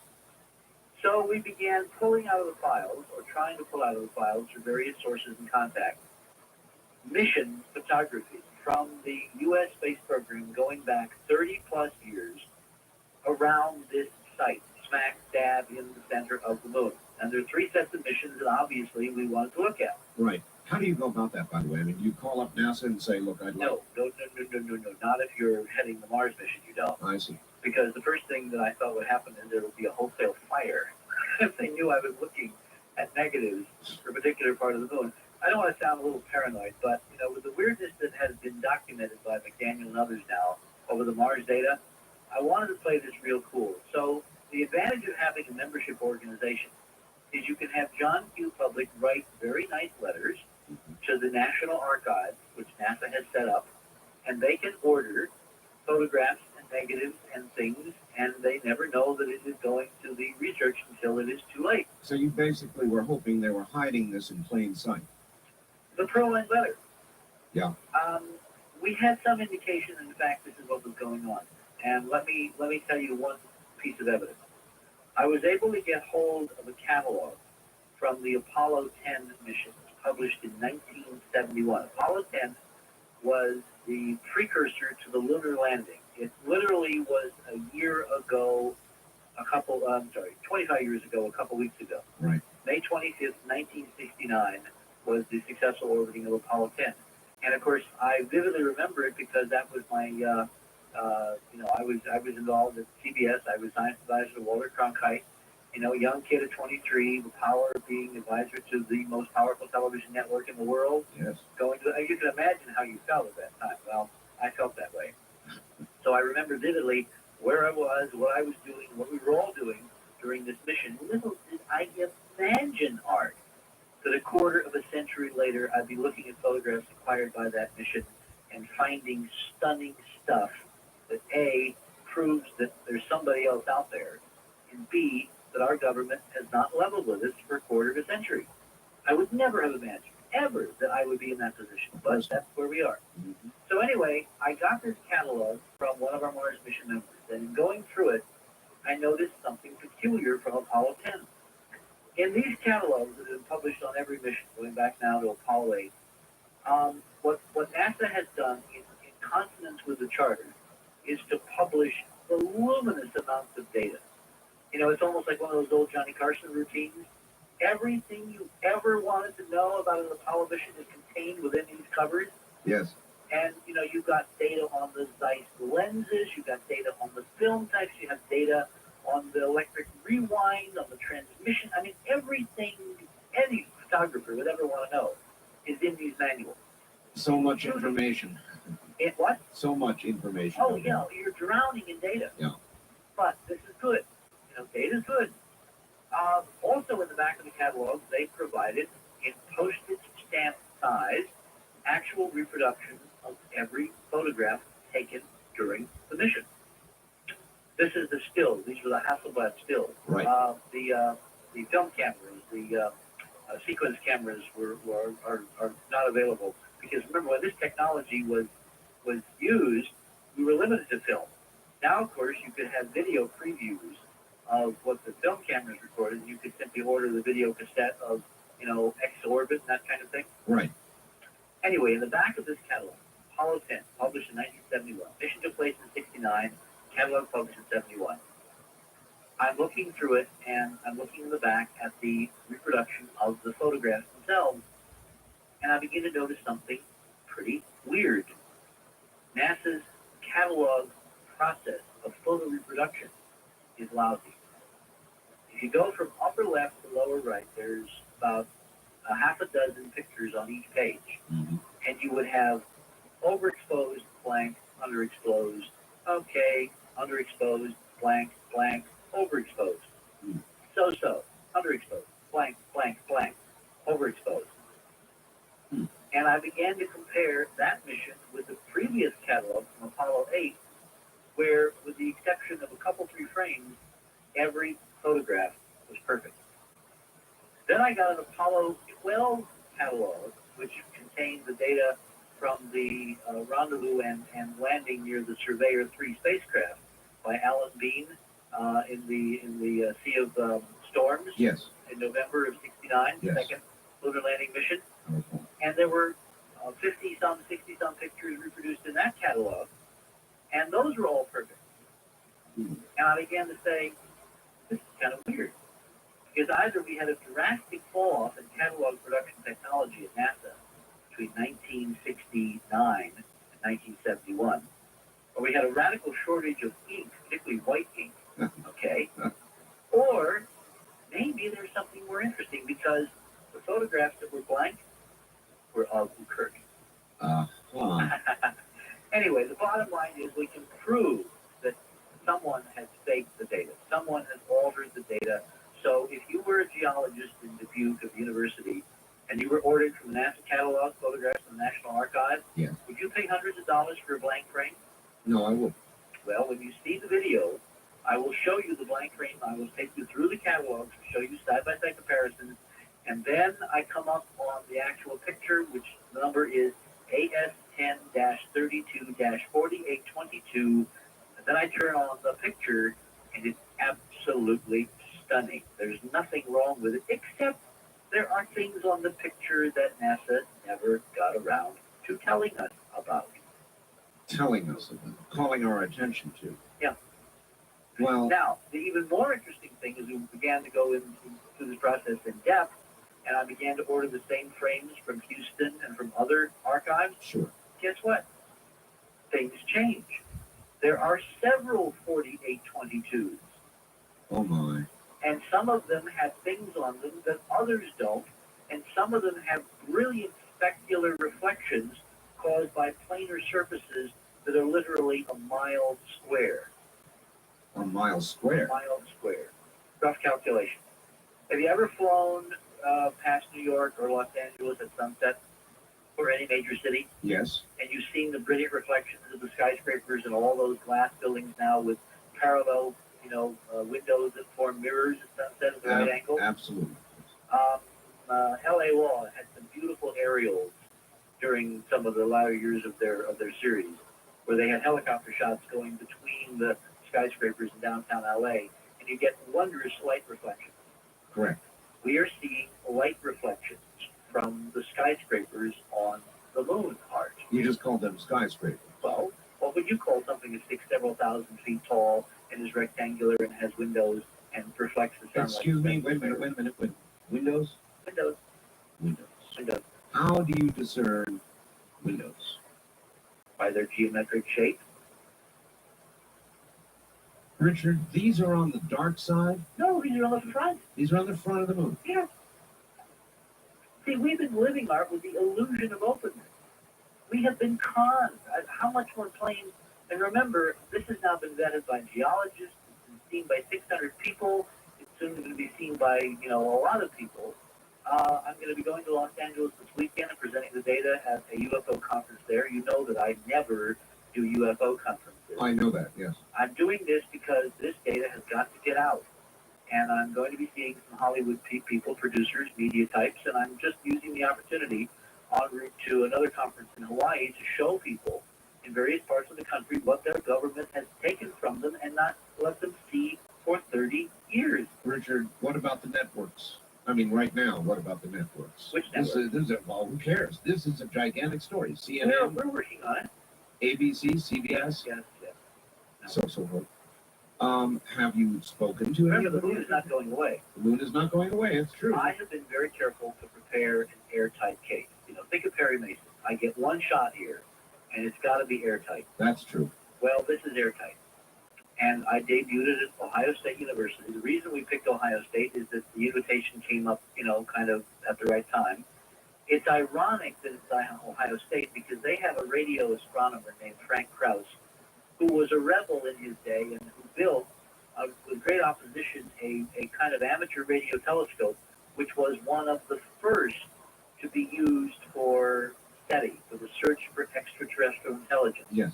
And it felt to me kind of appropriate to stand on the stage at Ohio State and debut, photographic evidence, incontrovertible evidence that there is something on the moon that does not belong, built by someone a long time ago, and this government did not tell the citizens who paid for the pictures and the trip. I can't imagine that this government, having that information, would not, if necessary, conduct a secret trip to the moon and go and visit this edifice, whatever it is. Well, that I presume as we move through this process. Remember, this is the beginning of the space program all over again. Yes. We'll find out. Let me tell you how we're going to find out. Within 48 hours of my address at Ohio State, I got a call from a very well-connected intelligence source. Ah. All right. Who has now told me two things that I need. This came in so recently that I have not been able to check it out. He told me that there is a representative of the Army Intelligence Service, the Army Intelligence Corps, who wants to talk to me on the record and will attest to the fact that they've known this for 30 years. That I thought was interesting. Interesting, yes. The other thing this source told me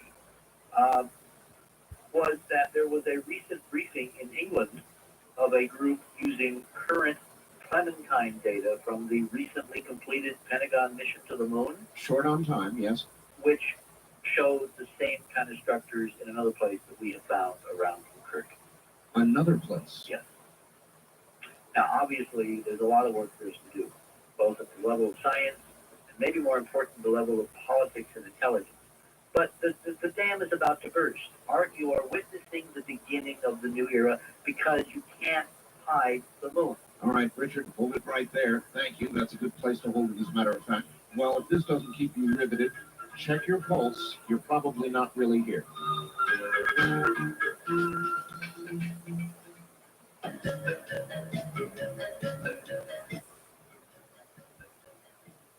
Hearing Coast to Coast AM with Arfel on the CBC Radio Network.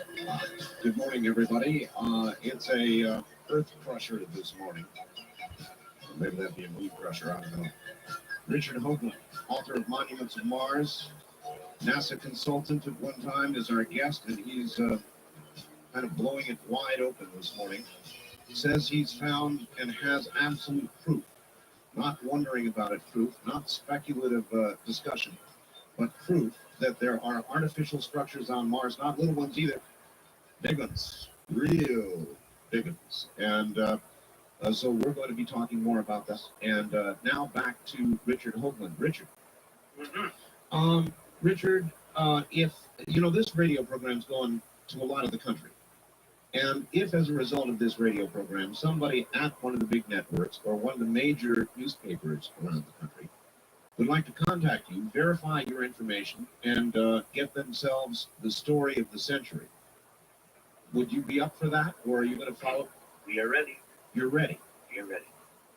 No, I mean, we would not have done this at Ohio State on Thursday night if we were ready. And the only hang-up is that I want to get this into the hands of ordinary folks in a way that they can really walk through. If you present these photographs just as photographs, some people will instantly recognize how extraordinary and anomalous they are. But we live in a culture where there is, either by accident or design, almost what I call educational dysfunction. Yes. People don't understand process anymore.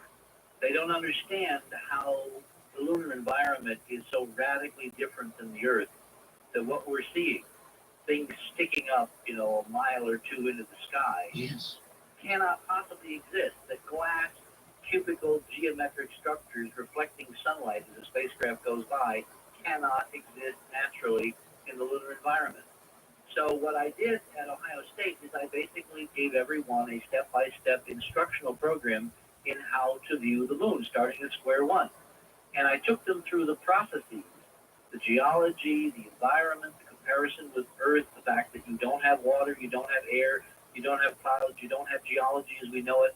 It's a very simple, stochastic, erosional environment where nothing but a meteoric bombardment beats down everything. Bashes, smashes, destroys. So you basically have rounded terrain eventually with lots and lots of rounded craters. Sure.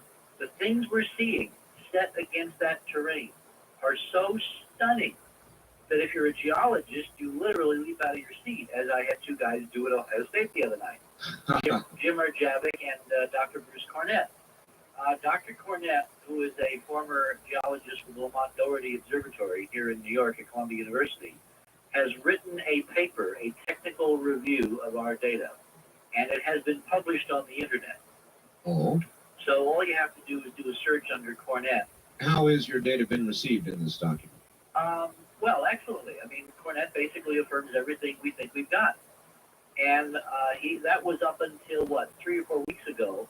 And he had not seen the data, recently up until the other night. So I had several new things that we had been working on to surprise him. And surprise him we did. But what he has done is to provide this independent critique with the frame numbers. And it's very important that we get people the frame numbers so they now can begin to order them from Houston, from the National Space Science Center, the National Space Science Data Center outside Washington, from the other NASA archives. And maybe more important is they begin to look to their own files and their own, collectibles that they've squirreled away over the years. Sure. A lot of the good information that we got early on in this investigation came from private individuals who basically were amateur astronomers and space program aficionados who just kept everything, thank God. You see, in the beginning, Art, the system was honest, and NASA gave away thousands upon thousands of pictures. I recall, yes. The Indeed. way we're going to keep this honest is that since we've now identified some of those hidden material, we will compare what NASA has in the archive now with what they gave us and with what people have been retaining in private reserves and private archives.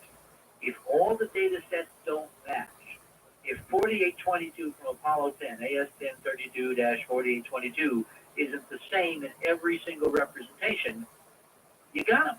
And you are putting together a videotape that you might call Moon the Big Lie. Well, no, I'm going to call it the Moon-Mars connection. The Moon-Mars connection. Because there is a connection. We were led to this site by decoding the monuments of Mars. What do you think these things are, Richard? Well, they're structures. What we're looking at are remnants. Let me tell you the major discovery I think we've made here. We have found the remnants of two huge domes doming in two mare on the moon. One is Mare Crisium, which is in the upper right-hand corner of the moon. Go to an astronomy textbook and look at Mare Crisium, and one of the first things you'll notice is it has a hexagonal configuration. Mm-hmm. That is not an accident. That is a reflection of the artificial glass multi-layered dome that we have now found arching over Crisium. Photographed and commented upon, we found in Apollo transcripts by the astronauts themselves. And they didn't know what they were seeing, Art. I wonder, Richard, by what deduction you conclude these are artifacts and not presently used structures. Oh, because they're incredibly ancient and eroded. They have been bashed to hell by hundreds of millions of years of meteorite bombardment if the calibration curves that we get from other space science input is accurate. This is very, very, very, very ancient stuff. Very old stuff. Very old stuff. This is so awesomely old that I can tell you what happened now. We found this stuff. Somebody in NASA looked at the photographs or put the data together, and they figured it out, and they took it to a tiny handful in this government, and they literally freaked out, and they said, oh my God, we can't show anybody this. And they hid it from the rest of NASA and the rest of us, and they've been terrified that someone would find out for 30 plus years. Richard, I want to run something by you. This last Sunday on Dreamland, I had a physicist on who is of the opinion that that we have had a number of polar changes, polar shifts, and that there have been previous civilizations that are not necessarily, in other words, that our current ETs, if they exist, are not really from any place else, but in fact from previous civilizations where humanity has risen to some level or another of technology and then been smashed down, much like the dinosaurs, by polar shifts. Who's the physicist? I'm sorry, I'll come up with his name, R.W. Whitfield. And where is he from? What has he published that one could refer to? He's published a book called The Force. Okay. All right, and you can refer to that. But okay, next week, 2 weeks from now, I am coming to your part of the country. I'm coming to Arizona, and I'm going to get together with some Hopi elders because our calculation, in terms of the hyperdimensional physics, looking backward now at the history of the Earth, right, indicate that, in fact, this is quite possible. And I believe that the four worlds of the Hopi reflect the idea of four previous epochs where civilization rose to a remarkable height and then something happened. There you go, Richard. See, he mentioned the Hopi. Okay, well, I for some reason, they're going to sit down and talk to me. They have seen the UN briefing. They have seen the tape, and it apparently is now time for us to have the conversation. The reason that this is good timing is because I believe that if one is concerned that this could happen again, in this physics, there are things we can do. We are not powerless to do something about this, as awesome as that may sound.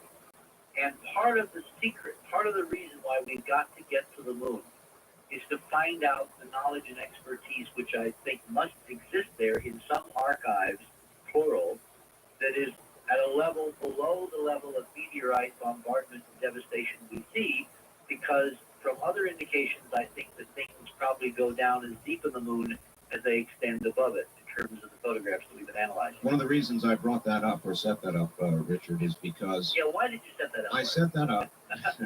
I set that up because if we're looking for motivations to keep something secret, if the answer is that we're going to get wiped out, there's going to be a polar shift, and according to this physicist, that would produce 800-mile-an-hour winds, it would literally bury this civilization, just about any traces of this civilization, the earth changes that would occur and so forth, would devastate it. He says there are prior civilizations, and they are literally buried.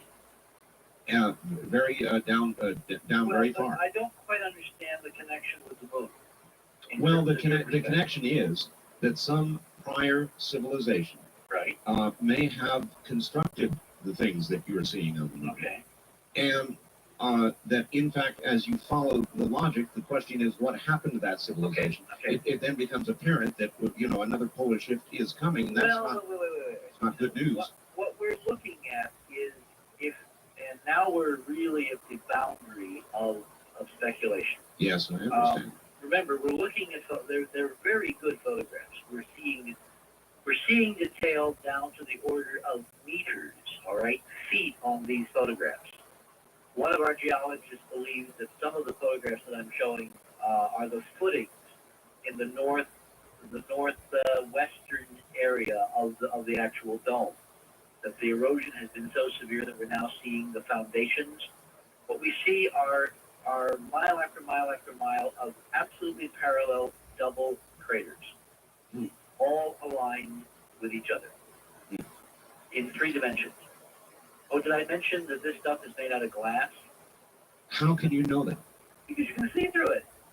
You can Glass has a certain refractive index, and as you change the angle, there are predictable laws called Snell's laws of refraction and reflection, and this stuff is built out of glass. Now, before you say, wait a minute, you've gone over the edge here, There is a NASA study, which I cite, and you'll see in the video, by a gentleman who is located not very far from you, as miles go. He is at the Los Alamos National Laboratory over in New Mexico. Oh, yes. Okay. His name is Dr. James Blakick, and he has written a number of articles over the years, including some in Scientific American on lunar basing. NASA building lunar bases on the moon. Right. Guess what Dr. Blakick's first material of choice for building an American lunar base on the moon is? Glass. Of course. You know why? First of all, because it's incredibly abundant. About 2/3 of the lunar surface is silicon and oxygen, which is silicon dioxide, better known as quartz, better known as sand, better known as glass, guys, if you Right. apply some heat to it. Right. The other thing is that in an airless, waterless environment, such as the moon, or an anhydrous environment, don't you love those technical terms? I do. Anhydrous, waterless. Glass will not crack and have crystal dislocations. So Blakick's calculations are that glass will have the structural strength of steel. Now, when you see what we got to show you, somebody put this knowledge to good use and built some pretty amazing and extraordinarily awesome stuff a long time ago.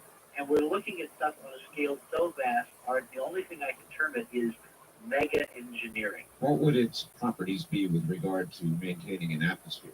Oh, well, it is compartmentalized. You don't, we're not talking about a single dome, the classic science fiction dome. Right. We're talking about multiple layers, multiple levels, interior enclosures. Think of a compartmentalized ship, all right? Sure, it would make sense. And you see, if you have a meteor hole in one section, you don't lose the air in that section. You don't lose the air in the entire dome. Exactly. But what we're dealing with is a structure on the moon, Mare Crisium, which is the size of the basin of Los Angeles, domed over, with a dome that rises, in some places, we think 60, 70 miles high. Oh my gosh. And we are seeing fragments suspended in midair on the photographs. Fragments suspended? Geometric fragments of glass reflecting in the sun with shadows and 3D structure and the associated rebar, the matrix, the dark, probably titanium iron matrix that held them together. The kind of, have you ever seen close-up photos of the Biosphere 2 in Arizona? Well, yes, I have, but wait a minute. There is no air on the moon, so suspended, but No, perhaps. suspended by the structure. So we're I see, using all the right. framework. Oh, I've got you, all right. Yeah. And you're looking at parts of, most of it's been destroyed. I mean, we're looking at something that's so incredibly ancient. And I know to people tuning in, this sounds like we're talking about a science fiction novel. No, we're talking about photographs taken by the astronauts of structures that they didn't get around to telling you about. And we've debuted them last Thursday night at Ohio State University. And I'm going to go to Los Angeles. And if you want to come and see them, simply find the conference at the airport Hyatt at the airport there. And, come in, and we're going to do it in 3 parts on Saturday and Sunday. And we'll show you lots of pictures, 3D views, different lighting, different geometries, and I guarantee you, your life will never be the same. This is real. This stands still. In fact, one of our plans, the reason I'm now casting around for how to recontact the Mars mission, Yes. we are planning to go.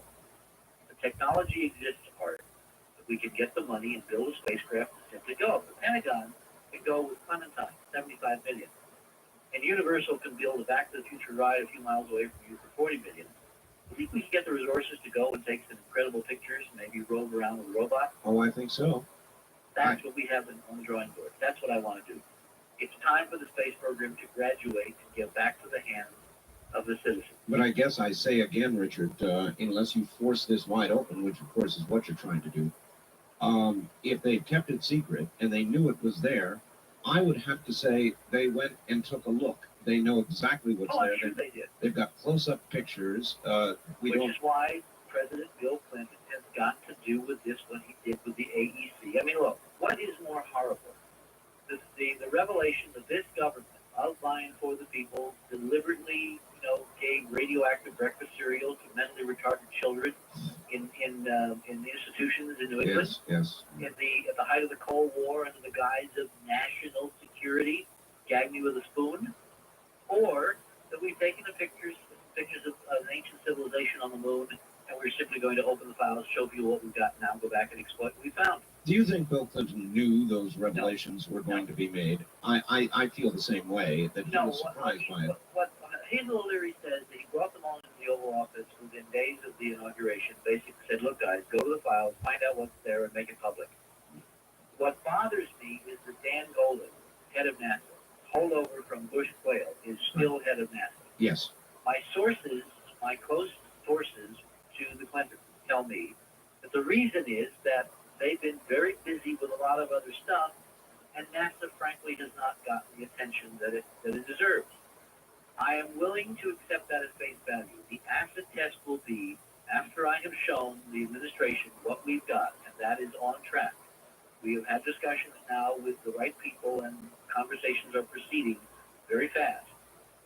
And those tapes that are going to come to you are also going to Washington, Little Rock, and other places. Yes. Once that is circulating, and once they decide that we're for real and this data is there and the geologists are right, it will help them decide. It will help them a lot decide, not the least of which is for the people listening to this program tonight to just help them decide as well. What would you recommend they do? Letters, phone calls, faxes, tell Mr. Clinton that he can be the John Kennedy he wants to be. Did you see the Kennedy dream and resume the vision? Yes. Did you see the 60 Minutes piece on the Clintons this last Sunday? No, I was in Albuquerque. Bob Woodward has a new book called The Agenda. It depicts a chaotic, totally chaotic White House. I know, but I have a problem with Bob Woodward's representation. I mean, I have independent sources. Anytime you label a book The Agenda, yes. I mean, that's spin control from the start. Well, you could suggest it reveals an agenda, yes.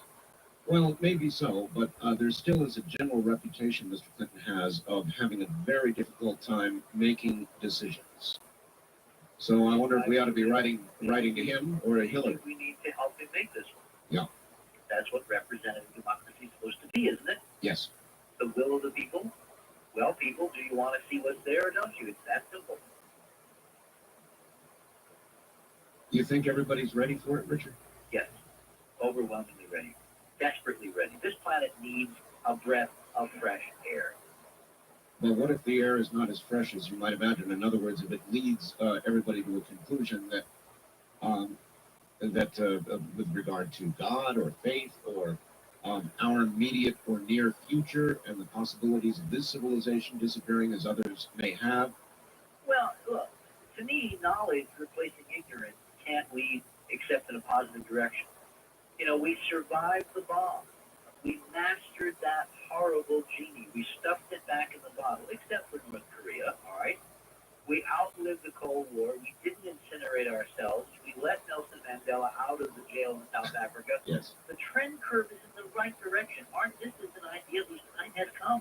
All right, Richard, hold on. We're going to open up the phone lines next hour. Stay right where you are.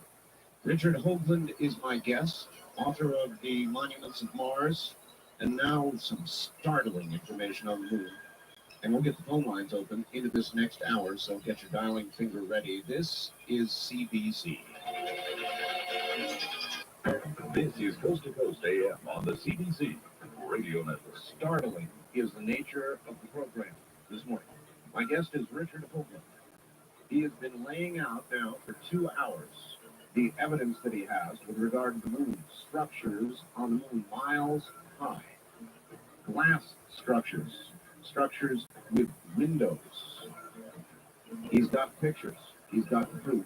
He laid it out at Ohio State University last week, and this morning he's telling you about it. And we'll get back to Richard Hoagland and your calls, and we're going to begin taking calls in just a moment. And now, back to Richard Hoagland. Richard, are you there? I'm here. All right. I just had a fax come in from someone that I kind of want to answer obliquely on your program. That's fine. Let me, because it brings up a point that people might be curious about. This is someone who's listening to your program, and he had a thought that the safest place on the moon to build would be in the center of the disk, because the spot enjoys the maximum amount of shielding by the Earth, from random meteor impacts. Mm-hmm. He says, I'm not suggesting that this would be the only reason to locate there, but it would be a nice marginal perk. Unfortunately, that's all dead wrong. Oh. See, the celestial mechanics of this are very intriguing. What we have found is there's a range of structures on the moon now And there are regions where things are really in horrible shape, bad shape. Right. Then there are other regions where they're in much better shape. And we've been trying to Figure out understand why. Yeah. And it turns out that there are regions on the moon that are more protected from meteor bombardment than others. Why? Okay. This is going to be difficult to do without the pictures, but let's try. When you look at the moon on a full moon night, all right, Right. you see the familiar dark circular areas called mare, Yes. which means seas in Latin. Galileo thought they were oceans. They are not, okay? Modern astronomers think they are lava plains caused by upwellings of lava. I'm beginning to suspect that they are not, all right? They might, in fact, be the remains of these cities with glass domes over them. All right? Yeah, except for our Mare Imbrium. Mare Imbrium, which is the one in the upper left-hand corner, appears, by the way, to be an upwelling of lava. And by accident, as I was going through these lunar science conference papers, Yes. I found papers that were decrying the lack of what they call wrinkle ridges on the Maria. Right. A wrinkle ridge is a geological term for a lava flow. Like if you have lava coming out of the ground. Yeah, as it cools. As it cools, it forms these little wrinkles. Well, these papers these are from geologists who've been looking at the lunar data for 30 years. They're decrying the fact that on the orbital pictures, they can't find the wrinkle ridges that they're supposed to exist if the Maria are lava lakes. And, Surprise, guys. and so instead you're beginning to conclude it may be the remnants of a city? There may be these regional areas that were the remains of cities with domes over them, and that's what the Maria are. Just in two areas we found strong evidence now. That's where these structures are located. One is Sinus Neti, which is the Maria in the middle of the moon, the central bay, the middle bay. Sinus Neti means middle bay in Latin. And then in the upper right-hand corner, there's Mare Crisium. You know, the Sea of Crises, Yes. kind of metaphorical for NASA. Anyway, on the left-hand side of the full moon, when you look at the moon on a full moon night, on the upper left-hand side, there's this huge circular basin called Mare Imbrium. Okay, that does appear to have been filled with lava. It's the only mare on the moon that these guys in this paper found that had actual wrinkle ridges and lava flows and all that.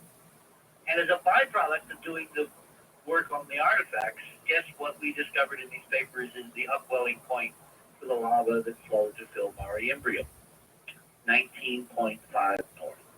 Which is? The geometry of the circumscribed tetrahedron, the way the planetary physics works. Oh, yes. We found all the way across the solar system that the largest upwelling of lavas or energy or vorticular, spots on giant planets or the sunspots on the sun is at 19.5 north to south. Well, on the front side of the moon, in the upper left-hand side of the disk, there is this upwelling between the crater Euler and I forget the other one. And the paper says it's between about 19 and about 22 north, with the median being at 19.5 north. So what would have melted it? Well, the interior of the moon has been liquid in the past. All right, it has cooled. Now, that, of course, gives us some relative dating because we've got lunar rocks, right? Yes. In those lunar rocks, we probably have crushed bits of debris of stuff that's not natural, right, that is artificial, which means that in the half ton of lunar material that the astronauts brought back, if we're lucky, there is actual artificial material mixed in that should be evident in the chemical and isotopic and other signature analysis. I remember, Richard, after they brought the moon rocks back, everybody had great expectations. There was a long period of scientific examination, after which they basically came back and said they're rocks.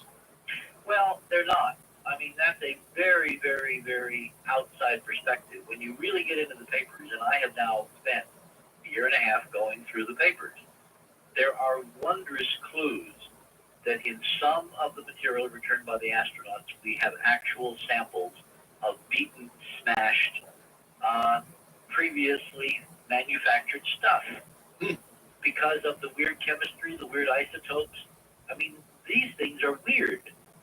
All right, here's a relative fact, perhaps. Several years ago, comes from Phoenix. I heard from a source that I cannot disclose, of course, that sonar buoy-type detectors were put on the moon at a later time A hard landing was made in the vicinity of the buoys, and an echo was detected that would indicate the moon was not solid. Does your guest have any knowledge of that incident? Okay, very perceptive facts. Let me try to, again, do this in context.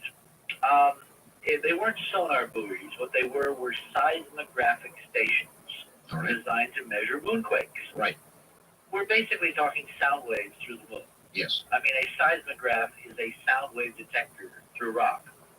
And when you have an earthquake in China, you know, during the Cold War, we put up a lot of networks of seismic instruments around the world to kind of catch the Russians, to see if they were banging off nuclear tests as part of, you know, the violation of the test ban treaty. Yes.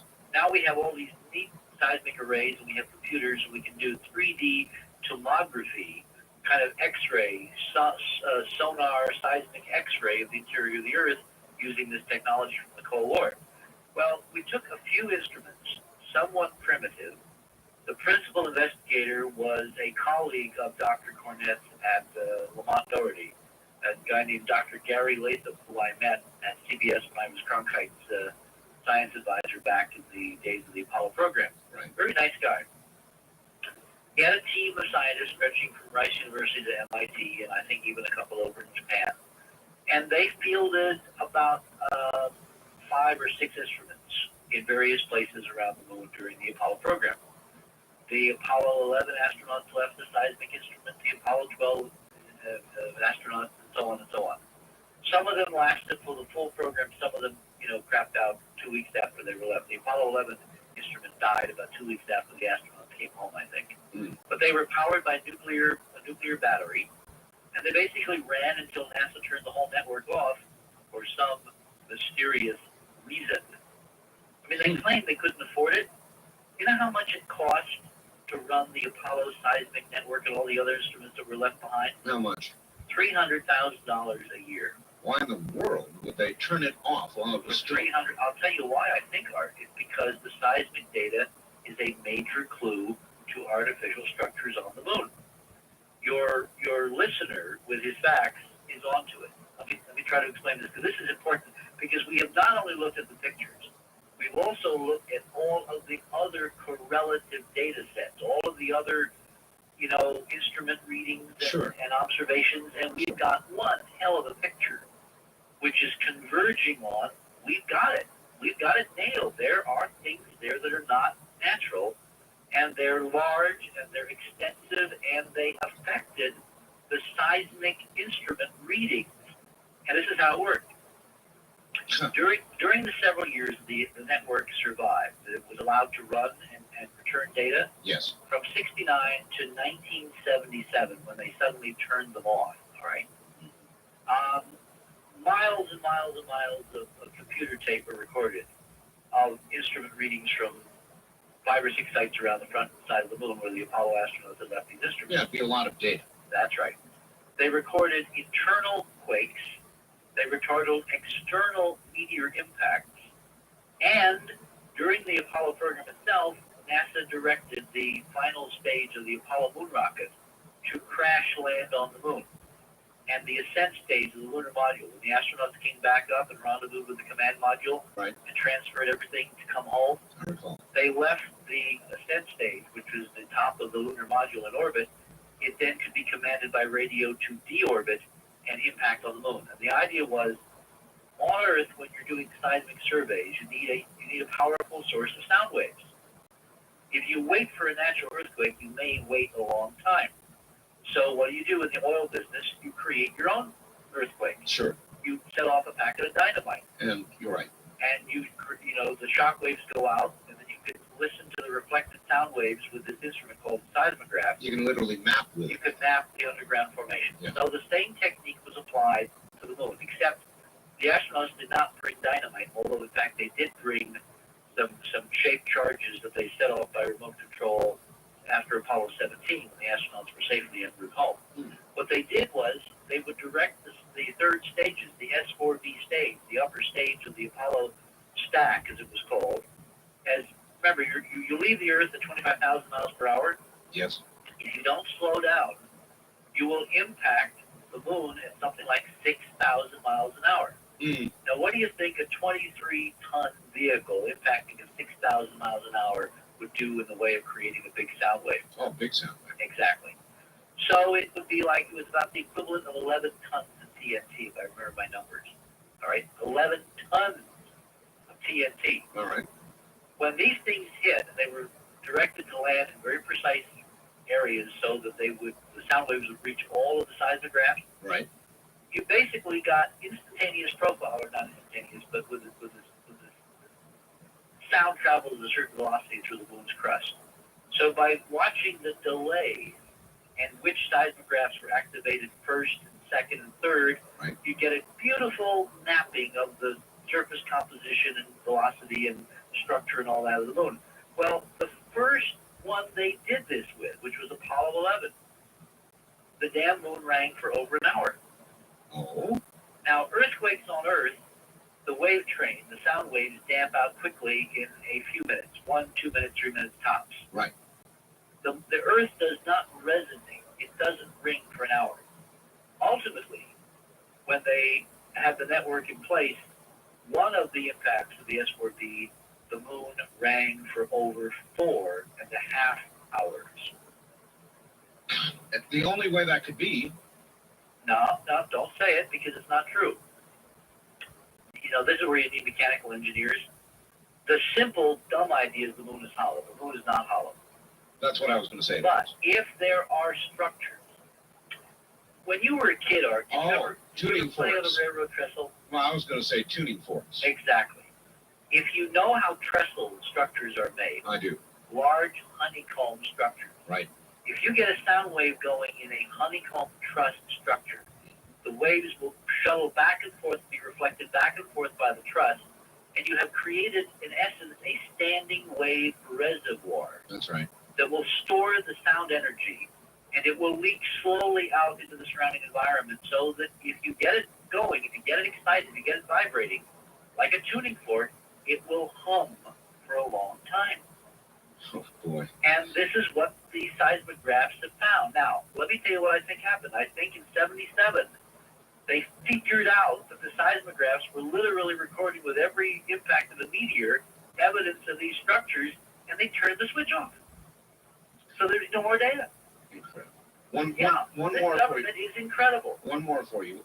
This one from California. I've got a question for your guest. Knowing that the reason for skyscrapers on Earth is due to economic competition for land in certain geographic areas, what would be the reason for a skyscraper on the moon? There is no competition for land on the moon, so it would be more economically logical to build smaller structures covering a larger area.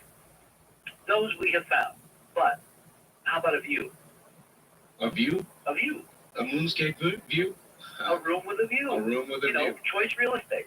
So we cannot apply conventional terrestrial late 20th century economics to this. If there's one thing I can say with absolute certainty, and I believe there's not very many things I can say with certainty other than this stuff is real, I can say this. We're talking about high-rise structures, right? Right. Made of high-tech materials, titanium, steel, glass, whatever. They were not built by Mohawks. We're not talking about conventional terrestrial building technology. What we're looking at was done by robots because of the scale, the mega engineering, and the energy source was obviously an application of the physics, hyperdimensional physics. With those two prerequisites, robotics and unlimited energy, the idea of cost is a non sequitur. It doesn't mean anything. Whoever did this was not considering cost.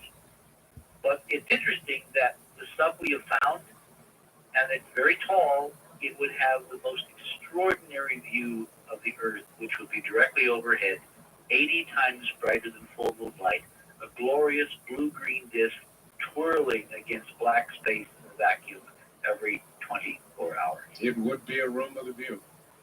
Richard, how many windows have you found? Or is that a silly question? It's a silly question. It's too many to count. When you see the pictures, Art, you'll know why. This is really kind of, if the Constitution forbids people cruel and unusual punishment, and I am subjecting Art Bell to cruel and unusual punishment tonight. It is because I've not seen them, and I long to see them. You will. I guarantee you will shortly. And the reaction from the people that you've shown all this Overwhelming. to. Overwhelming. I'm even able to impress very, very skeptical New York producers. That's how good this stuff is. So what do they come to you afterwards and say? Well, they're boggled because I frankly think they're more boggled by the political implications than by the technical, because they don't really understand what it means to have discovered this much stuff, this vast, and this old. We don't think normally in these time frames. This is cosmic time. This is more the scale of my dear friend Arthur C. Clarke. That's why I opened my presentation at Ohio State with a reprise of 2001. Yes, oh, 2001, boys and girls. Well, it's not far from the obelisk, is it? Well, did you know, by the way, here's a cute little thing, that Arthur's original idea for the monolith in 2001, remember the teaching machine? Of course. With the geometry, the 1:4:9 ratio? Yes, sir, I do. Was supposed to be a black tetrahedron. You didn't know that, did you? Where did he come up with that? He came up with it and then rejected it because he thought pyramids were a cliche. But I'll tell you where this is going. I think that a lot of our science fiction is really Jungian collective unconscious memories, because somehow we're plugged in and some of us know some of this stuff at some deep level, and it comes out as good science fiction. Now, I can't prove that yet, but it's a hell of a model to start working on. No, it really is, Richard. I really think that it is. The physicist that I had on this last Sunday said that he believes that we have some sort of genetic or collective memory that is largely blanked out by the noise level of today's society, but some are in tune. And some know that a drastic change, in his view, this polar shift, is coming, and somehow collectively we feel that coming. Well, I don't know whether I agree with it that we feel that, but I think that we may have memories of previous epochs when the environment suddenly radically changed. And what I am hoping to do with this research project is to get a handle on the physics of those changes and simply prevent them. Now, why would we possibly be able to even consider such an awesome feat? I mean, isn't nature too big for us to handle? That's where the lunar material is crucially important, because the scale of what we're seeing on the lunar and the awesome nature of how it is distributed indicate to me that we're dealing with a physics that can handle terrestrial Earth changes, provided we get smart enough, quick enough, and apply this knowledge. So you're saying you think something could be done even if some sort of catastrophe was on the way? Well, we have some models, and they're just the beginnings of models, and they're not rigorous mathematical models yet. They're basically qualitative. We're in the process of trying to figure out why there should have been these Earth changes in the past, as part of our geophysics, part of the hyperdimensional physics that we've been working on to go for the monuments of Mars. Yes. And that's what I'm going to sit down with a Hopi and talk about. And in the sense that the essence of good science is prediction, what I'm hoping will happen is I will lay out our model for what I think happens. All right, Richard, and hold they that. will tell me, and they'll tell me things they haven't told someone else, which confirms another part of the model. All right, hold that thought. We're at the bottom of the hour. We'll be back. Got to get phone lines open here, Richard. All right, everybody, stand by. We'll get phone lines open coming next. So my guest is Richard Hoagland, and he's blowing people away this morning. No question about that. Blowing people away. As a matter of fact, I've got some faxes here. We're about to get back to Richard Hoagland. One of them says, wow, wow, wow, in giant letters at the top.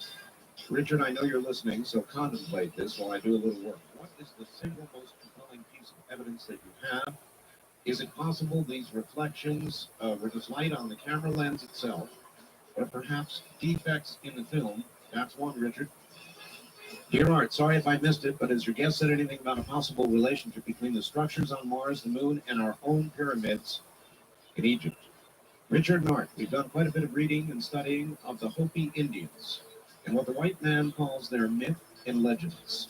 There is one that is very interesting, considering the Hopi have contacted you and want to meet with you. The legend talks about when the eagle is seen on the moon, then they would know that the time of the present world was drawing to an end. Since our first lunar landing craft was named Eagle, I find this fact linked with your new information about the structures apparent on the moon to be very interesting, and wonder if this fact would have anything to do with the request of the Hopi to meet with you. From KSD in St. Louis, is it possible our guest has been keeping a lid on this because it's the most benign aspect of the ET cover-up?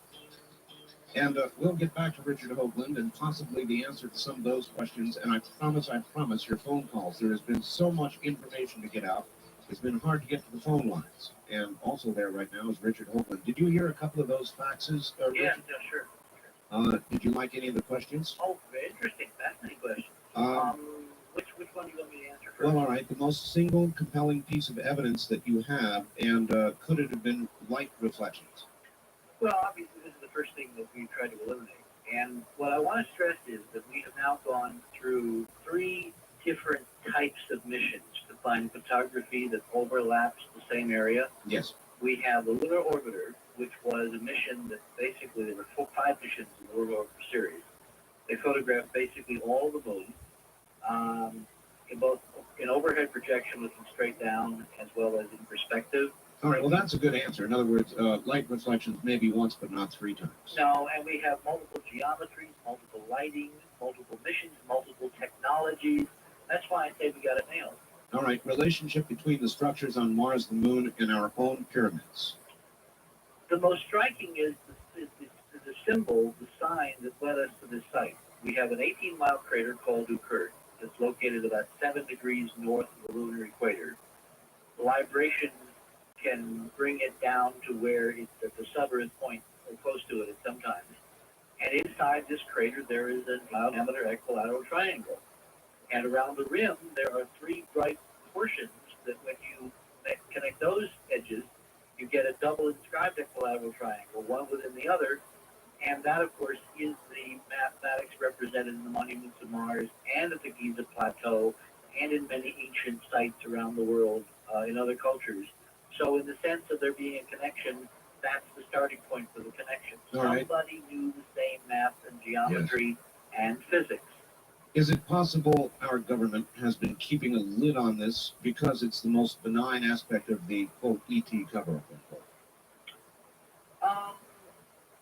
Yeah, I think I know what the reader is, or the author of that fact is trying to get at. Look, the reason that we're going to get viciously shot at for this, and you know, it's already begun on the internet. People are saying awesomely weird things about it, is because as long as you can keep this investigation in airy fairyland, not in dreamland, airy fairyland, you don't have to confront the idea that human race is not alone. It is not a science. It's stuff on the back of cereal boxes, in the tabloids, you know, in the National Enquirer. It's not science.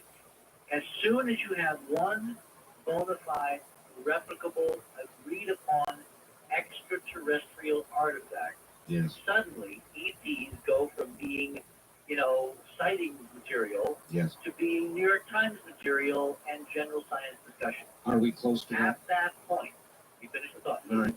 At that point, all of the pent-up weirdness around the UFO stuff comes falling out of the closet. And that may be a good reason why someone wants to keep that closet door nailed very firmly shut. Predict for me, Richard, how close are we? When will all the blocks come tumbling down?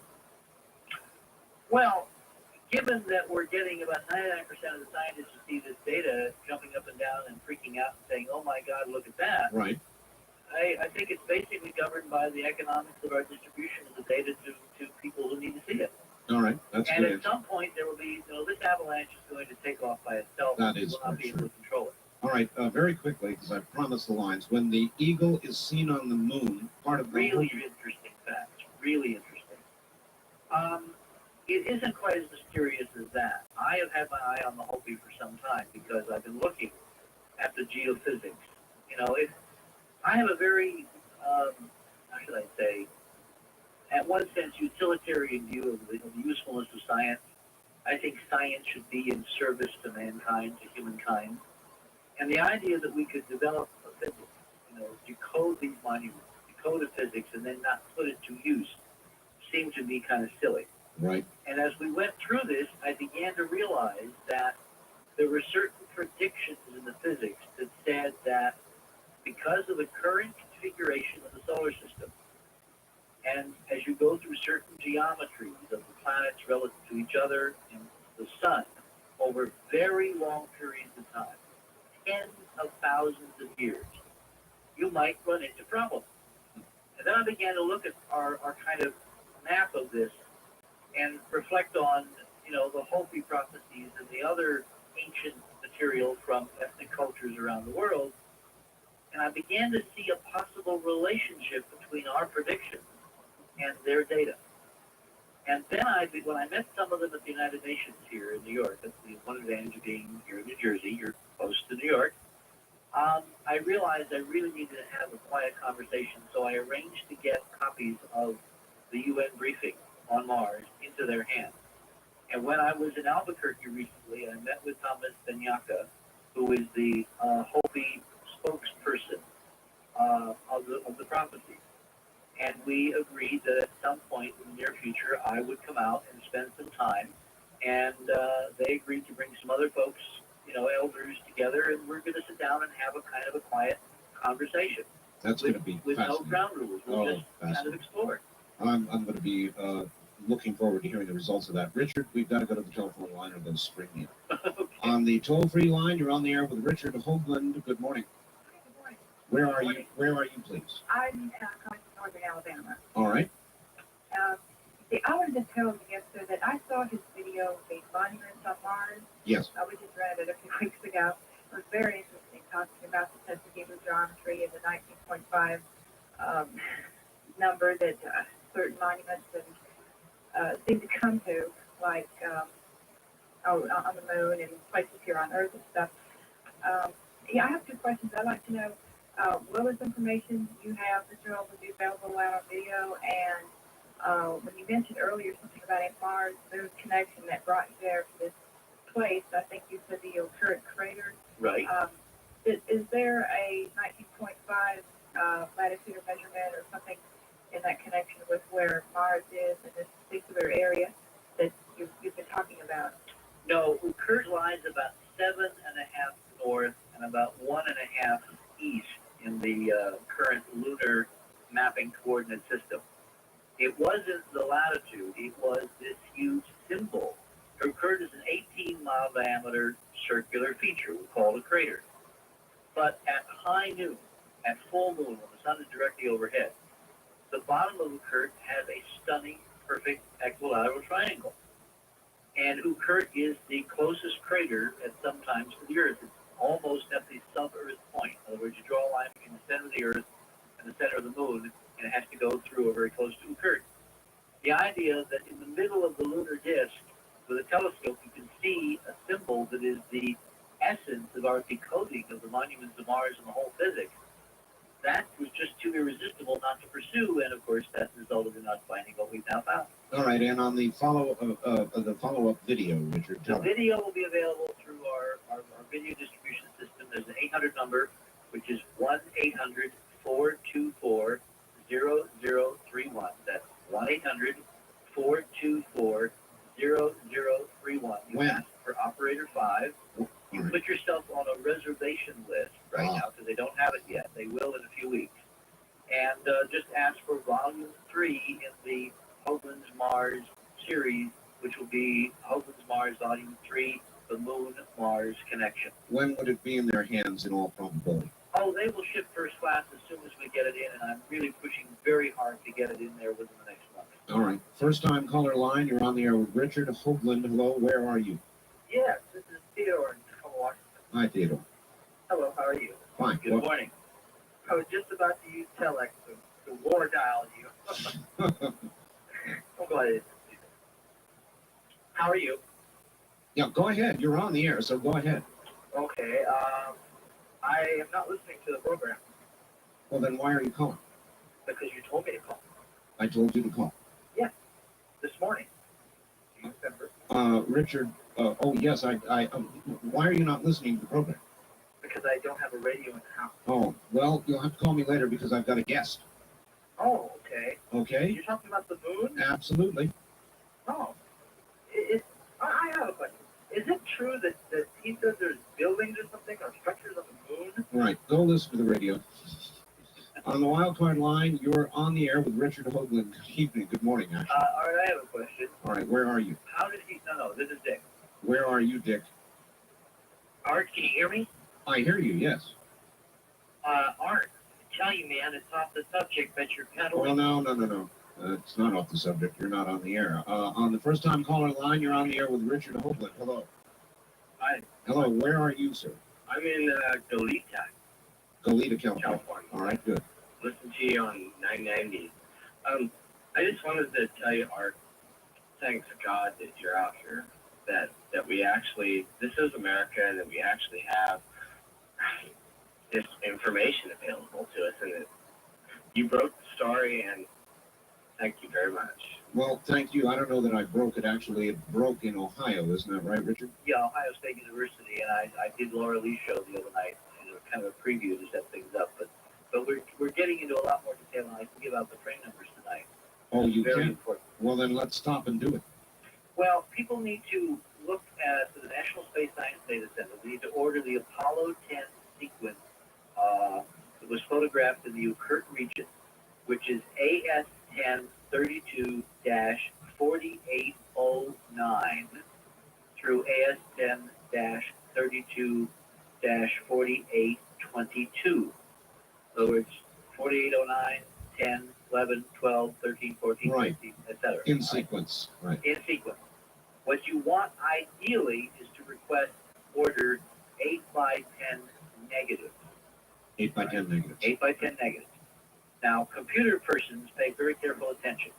You want to go to a local photographic supply facility, good photo lab, Photoshop. If you have a friend with a dark room, you're in Clover. You want to make sectional enlargements of your negatives into very large prints. We've been using 20 by 24 print enlargements, okay? You then want to scan them with a flatbed scanner, grayscale.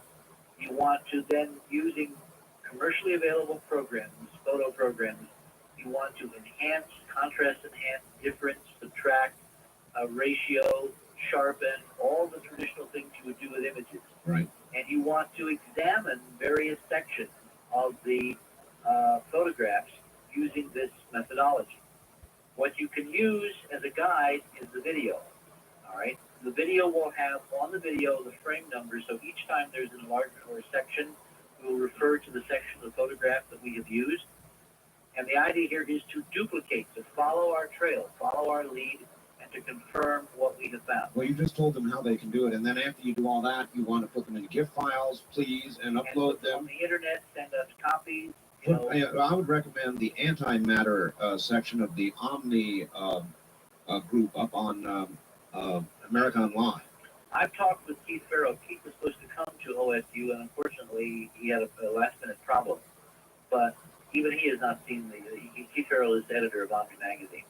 He wanted us to do something for Omni Online, and we're still debating what we might do or not do. I'd just like to see the GIF files up there so everybody can get them. Yep. All right, on the toll-free line, you're on the air with Richard Hoagland. Hello. There are more frame numbers, Art. There are more frame numbers? Oh, God, yes. Caller, hold on a second. Hold on. Go ahead, Richard. You also want to request the Lunar Orbiter series. Lunar Orbiter 3, the convention for ordering photographs from NSSDC, which is the National Space Science Data Center, which is at the Goddard Space Flight Center in Greenbelt, Maryland. That's all you have to write. National Space Science Data Center, Goddard Space Flight Center, Greenbelt, Maryland. Right. Okay. You want the Apollo 10 series, AS10, 32, 4809 through 4822. The Lunar Orbiter series, following frames. Roman numeral 3, that stands for mission number 3. Lunar Orbiter 3. Dash 84M. On 84M, you will see a 7-mile-high crystalline tower perched on the edge of the moon. It is a perspective shot looking southwest from just south of Okhurt toward the southwestern edge of Sinus Medi. And on the horizon, you will see something that has no business being there. Together, located 250 miles from the camera, because that's the distance of the horizon from the orbiter, at the altitude of 30 miles, which is where the picture was taken. They were 30 miles down on the deck. Art, Right. you will see two objects sticking up above the horizon. One is about 1.5 miles high. We call it the shard, and it's sharp edged. It has internal geometric detail. It has a long shadow extending out to the right, out to the northwest. Right. And it looks like the World Trade Tower cut off about a third of the way up. Next to it, you will see a kind of a fuzzy, indistinct thing that is several times higher. When you do the proper enhancement, that turns out to be a mile-wide mega cube of glass crystalline cubes perched on a tower extending 7 miles down to the lunar surface at the edge of the moon's disk. All of this, Richard, on Roman numeral 384M? That's it. Wow. Now, let me tell you the following. This is where things get really cute, because we've been going to various archives. We had my friend Joe Gill, who was the head of, or was the head of Sotheby's in New York, moved to Hawaii recently, asked me, what can I do to help? And I told him to please go to the Hawaiian archive, NASA's archive at the University of Hawaii. You're being heard in Hawaii right now. And try to get copies of some of the photographs from the Hawaiian archive. Well, a lot of Hawaiians, what would you say to them? Go to the Hawaiian Go to archive. the Hawaiian archive. Now, this is what you're going to find when you get there. This Hawaiian archive, which is on a rock 2,000 miles away from me right now, not exactly easy to get to. Yes. Does not contain any facilities for making copies of any of the NASA data. Oh, boy. They have prints. They have a copy stand, but you must bring your own camera and your own film. Now, is this a way that the American people are well served by their tax dollars? The data in the charter, it says the widest appropriate dissemination. Is that the widest appropriate dissemination where I have to bring a brownie camera No. to photograph a print Right. that my astronauts took on the moon that's my data? Anyway, Joe went there and he photographed a series of photos and he sent them back, and I thought it would just be useful to record that in fact the data exists there. Then I began to look carefully. There 84M exists in Hawaii. It is mounted upside down, first of all. Oh, that's disturbing. Well, it means that you will not recognize what you see on it if you're not used to standing on your head on the lunar surface. Probably hard enough to recognize the right way around. But... That's exactly right. Yeah. There is a caption on it. It says NASA-LRC-3, meaning NASA Langley Research Center, which was the management agency within NASA that ran the Lunar Orbiter program. And number 3 refers to Lunar Orbiter 3 mission. Okay, so that's it. Richard, we have to pause here. It's the Oh, time. there's more, so we'll pick it up after the break. We'll pick it up after the break. Right. Stay right there. Richard Hoagland is my guest, breaking all this wide open this morning with some hard data. Data you can go and retrieve and look at and decide for yourself. This is Coast to Coast AM. This is Coast to Coast AM on the CBC Radio Network. Blowing the slats right out from under a lot of conventional thought this morning. Richard Hoagland is my guest. Faxes are coming in like crazy. Here's one from the St. Louis News Service. Wants to know how to get a hold of Richard Hoagland by telephone. Here's another one from Kogo, Los Angeles. Fascinating. How long has Richard Hoagland been working on this? Can a laser be used to detect odd reflections off the surface of the moon? Art asked Richard, Central California somewhere, I guess, asked Richard if an Egyptian pyramid could be a survival unit for a polar shift. From Sheldon in Santa Barbara. Great show. Curious about the concept of windows in a structure that is made of glass to begin with. Also curious about how directly it is known that the high-tech materials such as titanium were used. Is this actually visible, or is it just sensible that they, whoever they might be, would have had to have used that kind of material? And many more. And we'll get back to Richard Hoagland and the answers to those and some other questions in just a moment, and your calls. Back now to Richard Hoagland, the Hoagland Revelations, we'll call it. Richard, I want to finish up covering what people should have, the numbers of the photographs.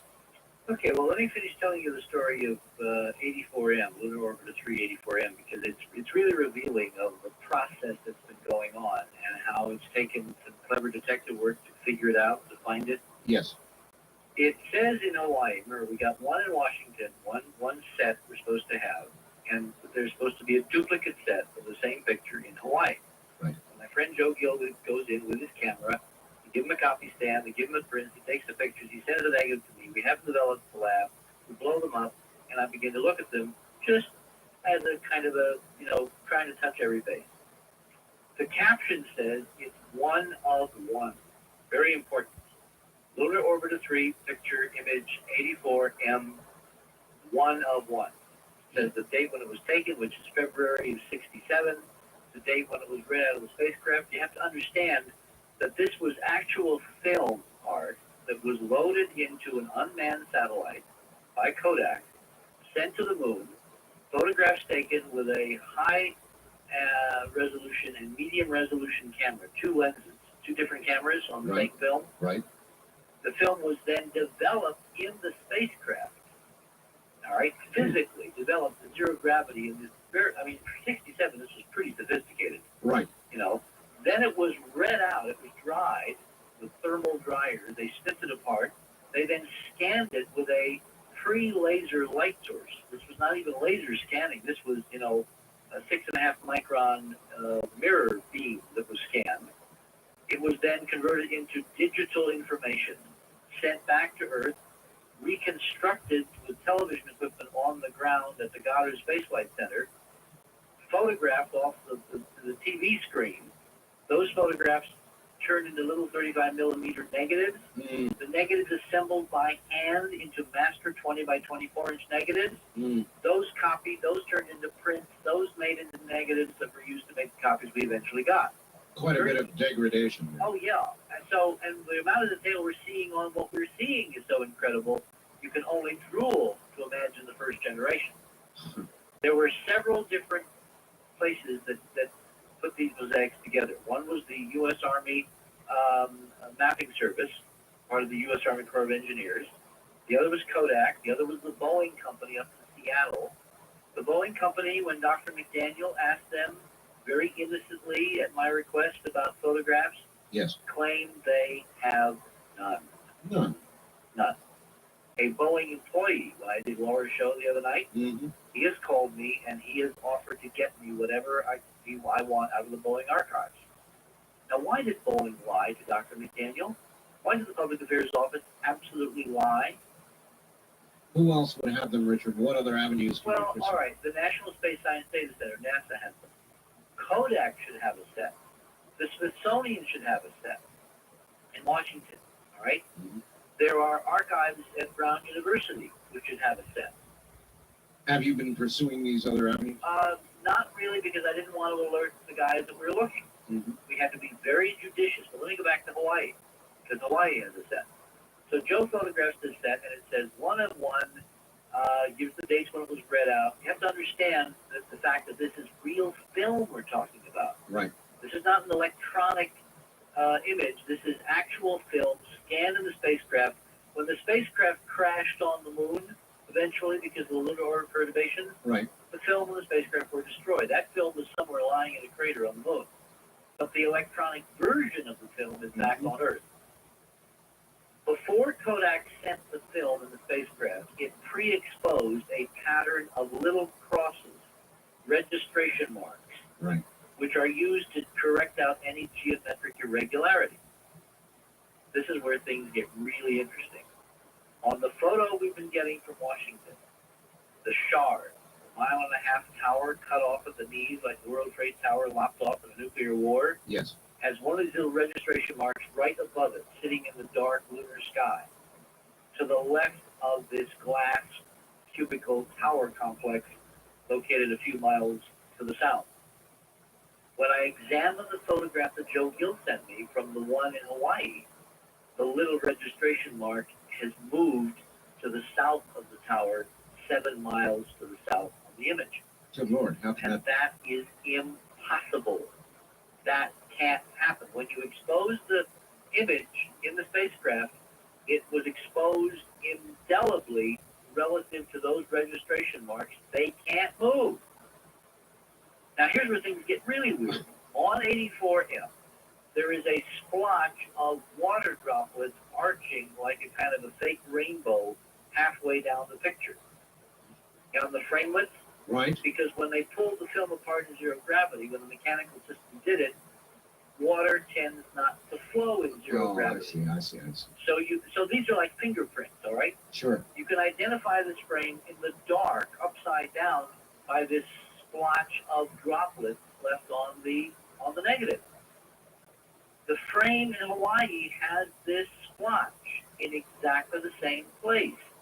But when you examine the image, the little registration marks are not in the same place relative to the structures we found on the surface. Utterly impossible. Impossible. Unless someone put together the mosaic of framelits and they made a mistake and they put together part of another frame where the registration marks would have moved because it would have been a few moments between the first picture and the second picture, and parallax and triangulation would have moved the objects relative to the frame and the lunar surface. Absolute evidence of tampering. Plus, confirmation that this tower and the shard exist on two pictures taken by the Lunar Orbiter series. Then I went back to a book I've got, which is impossible to get. NASA publishes gorgeous, or they used to, gorgeous catalogs of everything he was doing, Sure. and freely gave them out. I mean, I've got a book that weighs 25 pounds, is about 2 feet by 1 foot, all right? Enormous scale. You know, will give you a hernia carrying it around. It's everything you ever wanted to know about the Lunar Orbiter mission. It's got stunning photo after photo after photo after photo after photo inside. Early PR investments. Early 1967 this came out. Blue cover, gold embossed. I mean, the first cabin, you got it from the U.S. government printing office. You paid all of, get this, $19 for this priceless document. One of our Mars mission members tried to get a copy because he's an amateur astronomer of the same catalog in the last half year. What he got, they charged him $85 for, and guess what, Art? What? It was a black and white Xerox. Oh, my. They claimed that the original was no longer available. Now, why is that? You mean we've forgotten how to print catalogs?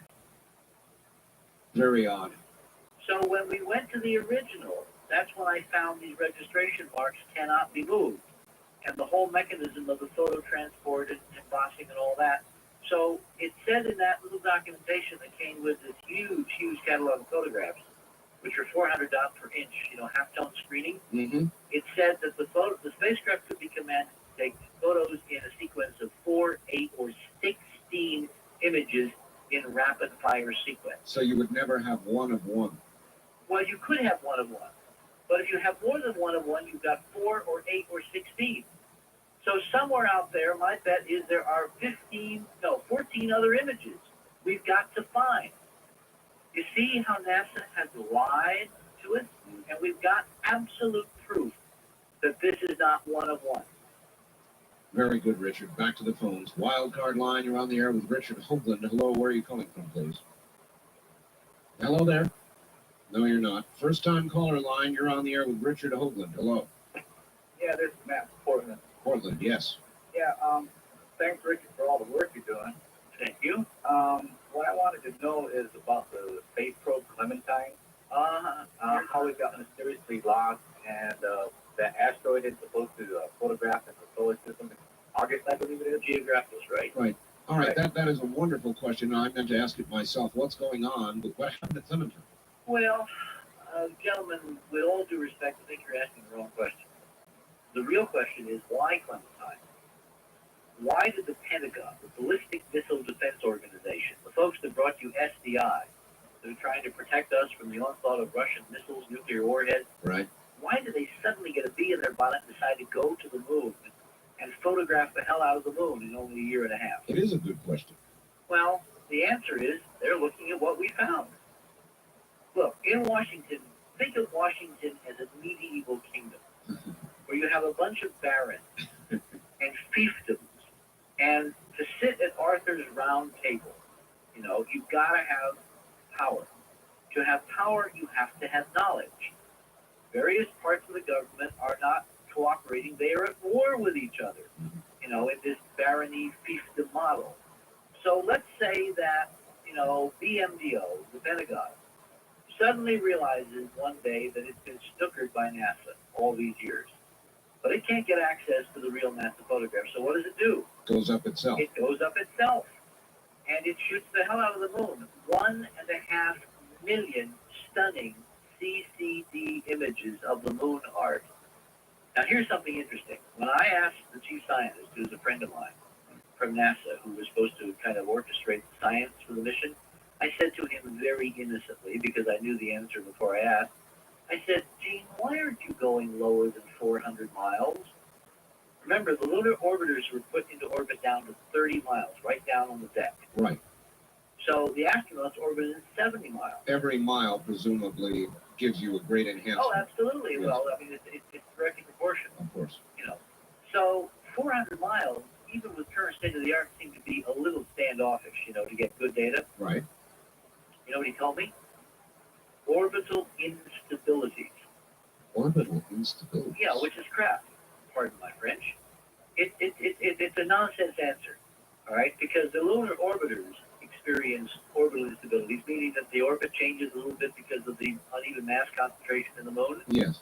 But since they were monitoring microsecond to microsecond, you could correct that out by thruster control, so there'd be no danger you would crash. What about the continuing mission? Would that perhaps bear? That's a very good question, and I did look at that, but it you know, that additional 300 miles would buy you so much more, and it wouldn't really damage you, because remember, the moon is 2,000 miles across. Right. The gravity goes as 1 over r squared. So if you're 200 miles, 300 miles closer in an 1,080 mile radius, Mm-hmm. it's about what, 0.1%? In other words, it doesn't really eat into your fuel budget, Okay. but it gets you an awful lot of increased resolution. But I know why they stayed up about 400 miles now. Why? Because some of this stuff sticks up above 70 miles and they would get whacked. It is a prayer art that we didn't kill the astronaut. I will show you, when you see the video, you will see something sailing by outside the window we call the capsule that is big enough and close enough to see the pigeons on it. Good Lord. So they were actually in danger of hitting. They were in danger. They were, and the astronaut, I've got the verbal debriefing where they were looking at things before sunrise, and they saw the glints off the structure, and they obviously didn't recognize what they were seeing. They took time-lapse photographs for coronal studies, where we could see bits of debris above the spacecraft altitude, because this thing had towers, all right? When it was new, this was a stunning, wondrous tour de force in architecture. It was a mega engineering of a scale that is almost mind-boggling to begin to comprehend. And what we're seeing is a pale shadow, an ancient shadow down through unimaginable millennia, millions, hundreds of millions of years. Well, I call this. The amount of erosion we're seeing. I call this a mega cover-up, is what I'd call it. It is. It is nothing less than a mega cover-up. Yeah. But it does not have to be all of NASA. In fact, it can be very few people in NASA, because if you control the photographic flow, Sure. and you control the access by producing dumb catalogs of black pictures that no one on their right mind would ever order except us, all right? And if you control who gets back, I would kind of wonder why we never went back to the moon. I've wondered about that all the time. And why the first mission back 23 years was an unmanned Pentagon mission that photographed the hell out of the place and then promptly dropped dead? Well, oh, it is dead now? Well, to all intents and purposes, this is where things get really cute. The ostensible reason that John Noble Wilford, my esteemed colleague at the New York Times, apparently bought hook, line, and sinker. You know, I am very depressed with the state of reporting in the United States of America. We either have a very dumb class of reporters, or we have people who simply don't want to really know what's going on because, God, it might infect their job. They might have to get another job. Some of it's just lazy. It must be incredible laziness, because John Wilford, who should know better, published the story, come out of the Pentagon, that the Clementine's purpose was to test SDI technology. Now, SDI, Space Defense Initiative, finding one bullet with another and knocking it down at intercept speeds of 30,000 miles per hour. So how do you test sensors that are supposed to find one little tiny sliver of technology in the dark speeding down to a nuclear warhead with another one? Obviously, you go to a big silvery target like the moon and park in orbit and take pictures. Makes sense to me. Right. It's like training Navy sharpshooters or SEALs to assassinate Saddam Hussein by sending them to, Mother Teresa. Doesn't make any sense, right? Just absolutely kooky. The part of the mission that quasi made sense was the asteroid rendezvous. Exactly. So guess what BMDO did the morning that Clementine on May 3rd was designed to leave lunar orbit? It announced it was closing down operations. It was killing the program. It was pulling the plug financially. New York Times, boys and girls, I've got the clippings. They're on the video. You'll see them. And it was only 2 senators and a congressman who hit the warpath when they heard this that saved the program. Because by Wednesday morning, they had forced General O'Neill, head of BMDO, to recant and somehow find $3.2 million to keep Clementine going to the Geographos rendezvous in August. On Saturday, a bad day for spacecraft in space, by the way. Remember, Saturday. It is. Saturdays are bad. Yes, I recall. We lost Mars and River on Saturday. Guys, do not take a mission on a spacecraft on Saturday. Just a gentle word of warning, particularly if it's run by the Pentagon or NASA. Okay, what happened Saturday? Saturday, we are told that the spacecraft computer on Clementine inadvertently opened all the fuel valves and ran the fuel to depletion. Clementine has no more gas. It can't go anywhere. It's spinning hopelessly at 80 RPM, orbiting forever between Earth and Moon. And isn't that, as Church Lady would say, precious? No, isn't that precious? Wasn't Clementine supposed to photograph Shoemaker Levy 9 or what's left? Not really. They might have gotten some flashes or something on the sensors, but we're talking millions of miles, so there'd be no real imaging. It would just be data. So we don't really have anything that'll look at that. Well, yes, we do. We have Voyager and we have Galileo. All right. And then we have Hubble and we have all the. There's a huge array of stuff. But this is what's really important. Why when they couldn't kill it financially, don't you think it's cute that a couple days later they have a computer problem and it dies and disappears? Why would you think they would want to do that? In other words, they were leaving the moon. They were going on to investigate something that presumably doesn't have these structures on it. Why would they do it? Maybe they weren't going to go to Geographos after all. Maybe they wanted to disappear from public and press view so they can go and look at something interesting. Like? Well, there was a rumor. Some of our team saw and heard a West Coast report quickly on NBC by Tom Brokaw that the next destination after the moon for Clementine was Sidonia on Mars. Mars. Richard, hold on. We'll be right back. This is Coast to Coast AM. I'm Art Bell. We'll be right back. All right, now, back to Richard Hoagland. Richard, you're back on the air. Okay. All right. You had some questions, I think, that were faxed in that were kind of intriguing. Well, yes. Let me talk about the material one. How do we know it's titanium? Well, first of all, the glass. The question was the concept of windows in a structure that's made of glass. Well, keep in mind the biosphere. When you look at the biosphere, what do you see from a distance? Glass. Glass on a metal frame, which is a hexagonal triangular truss. That's true. And they're having a problem keeping the windows sealed because the objective of biosphere was to seal the inside and the outside. Correct. And they had a caulking problem and they've had leakage and whatever. But those are just mechanical things. I mean, with a little better technology, Biosphere 2 will work as advertised. What we're seeing is something on a scale that's hundreds of times bigger. And we have a dark rebar, a dark frame material, which shows up as a regular lattice gridwork. A 3D truss you can see from different angles. I mean, it blows the geologist away. It just is impossible. And on this, you see little fragments of glass still clinging. Oh, brother. And as the spacecraft changes angle, you get specular reflection. You mean kind of like a window that had a rock thrown through it. Exactly. And when I flew into Albuquerque the other day at noon, I wish I had a camera because you fly over a couple of parking lots there by Kirtland. And the car windshields, of course, are all oriented at relatively the same angle. So you get these speculative reflections off the glass changing with angle. Right. And, on television, if you see helicopter shots of LA on LAR or whatever, you'll see these reflections. That's what we're seeing in the photographs. And we can time them and do the geometry, and we can connect them to sequence. And that's why you need to get the whole sequence on Apollo 10 from 4809 through 4822. Scan them, put them in the computer, make a QuickTime movie if you have a Mac, and you'll see stunning specular reflections popping up in an area in the back of one of the complexes that looks like Los Angeles seen from the air. What was the time sequence between those pictures? We don't have a record. We don't have a log of how they were not taken at a regular interval. All right. All right. But we know the distance, and we know the orbit altitude. And we know then, because of Kepler's third law, the orbit velocity. We're talking a few minutes. All right. And how do you conclude these other materials may have been used in this titanium or whatever? Lunar surface samples returned by the astronauts. Remember, we have actual ground truth. And since you have meteor bombardment, and meteor bombardment tends to toss things out in all directions, since what we're seeing is so extensive in sinus neti, some of the meteors had to have tossed things into tranquility.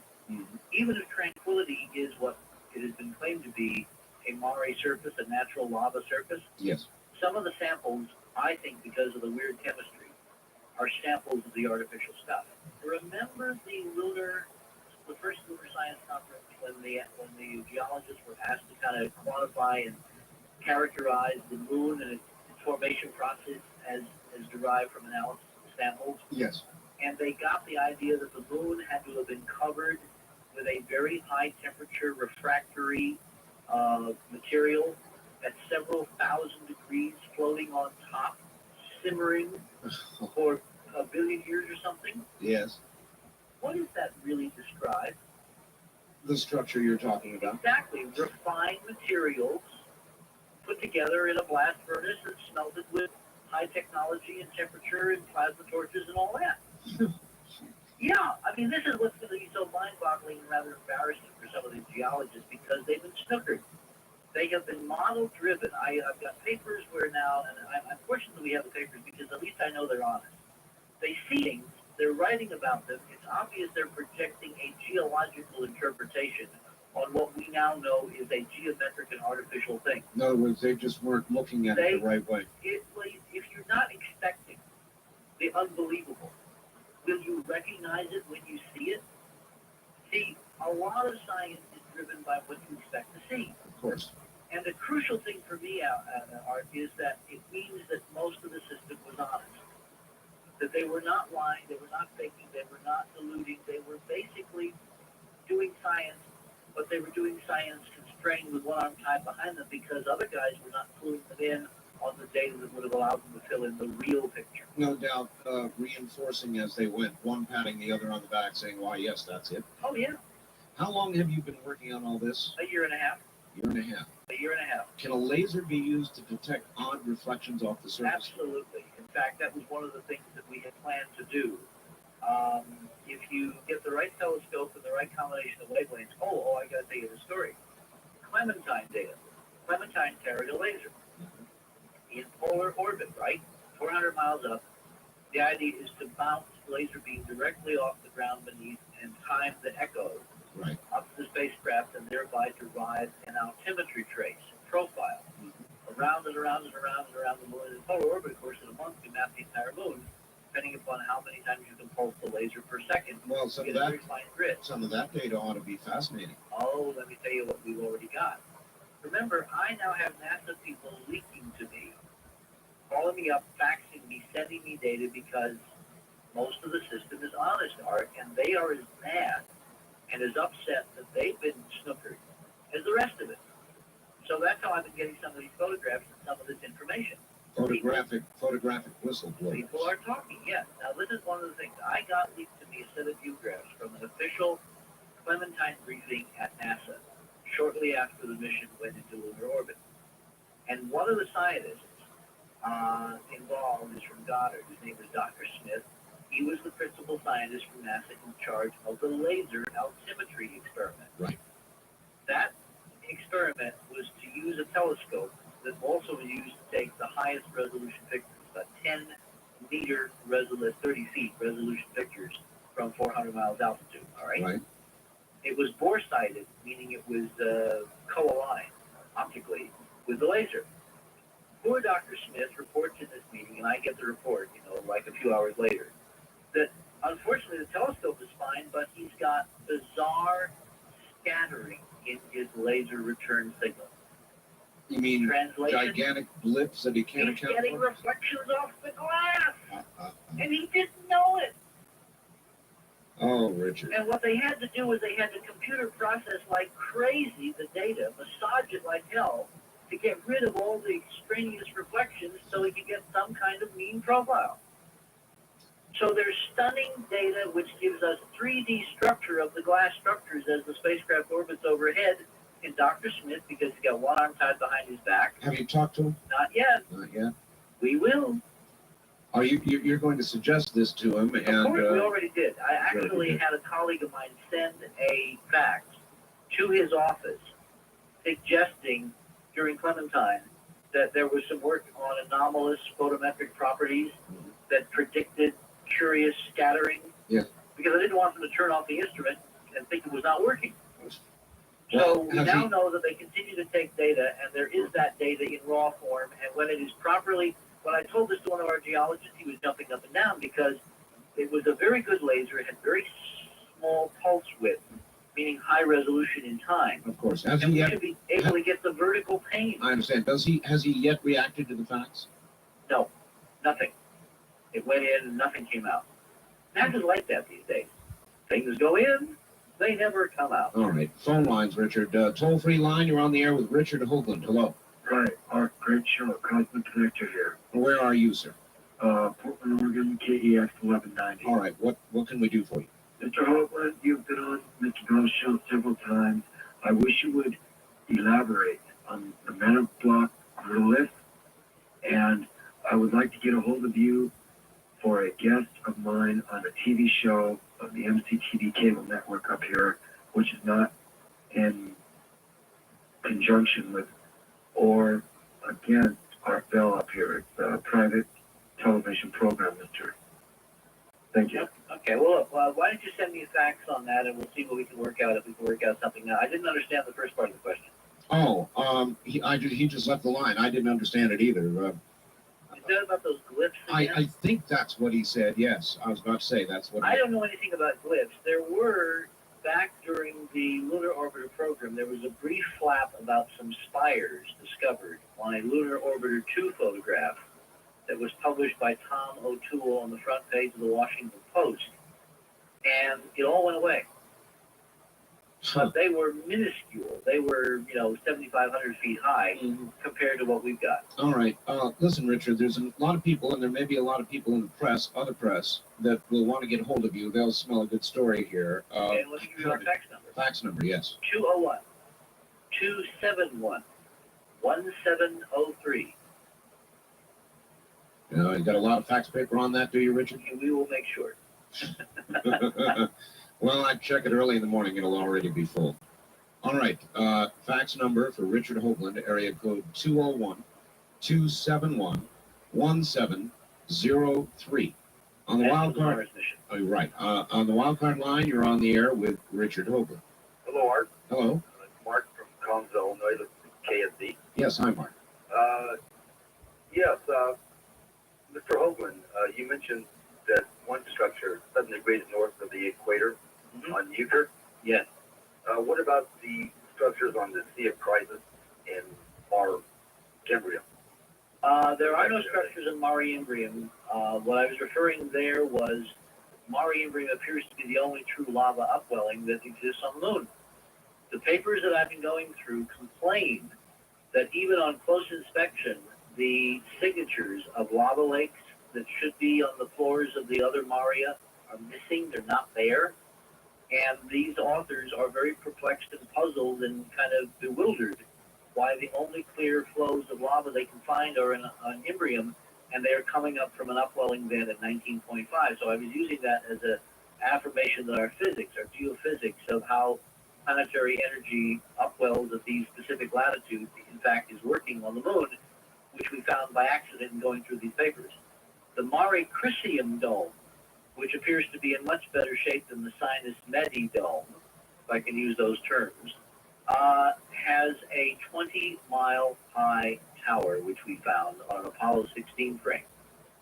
And we don't have stereo of it yet, but we know the stereo has to exist because this was in an area heavily photographed by the Apollo pan cameras, and the mapping cameras, and the handheld Hasselblads, and it's only a matter of time until we get the companion frames to do the 3D. I got one more question. Go ahead. The federal people did a sting operation against NASA not too long ago. Is that anything to do with leaking information? Oh, that's an interesting question. He's right. There was a sting. This was in Houston. It had to do with crank biomedical stuff being taken up on the shuttle with kickbacks and all that. I don't think it's related. This is, these archives are 30 years old. They've existed in various parts of the country for a long time.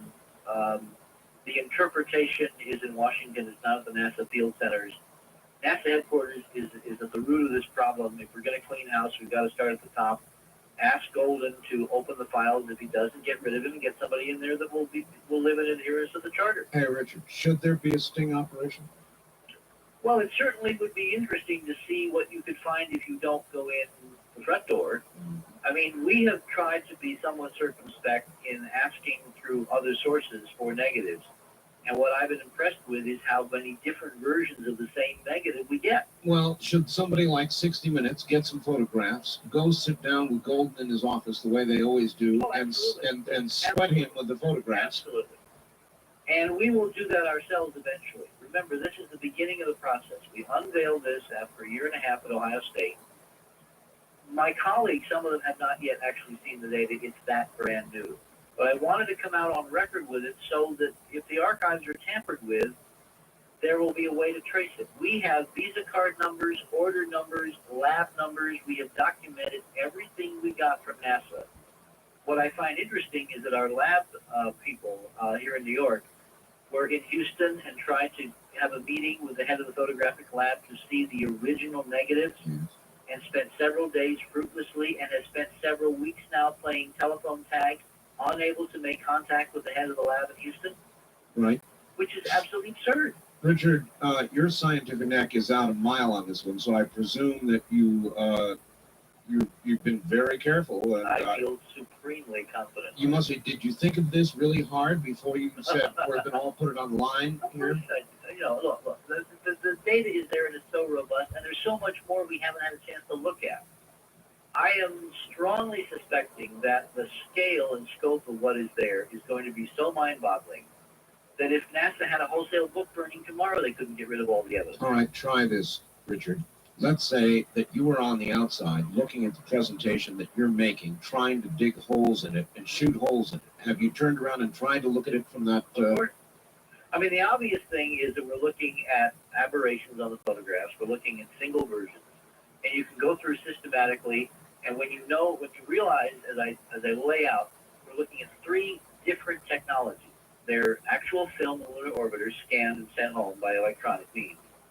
Lunar surface photography of this stuff from the Surveyor television cameras, which were Vidicon on the surface.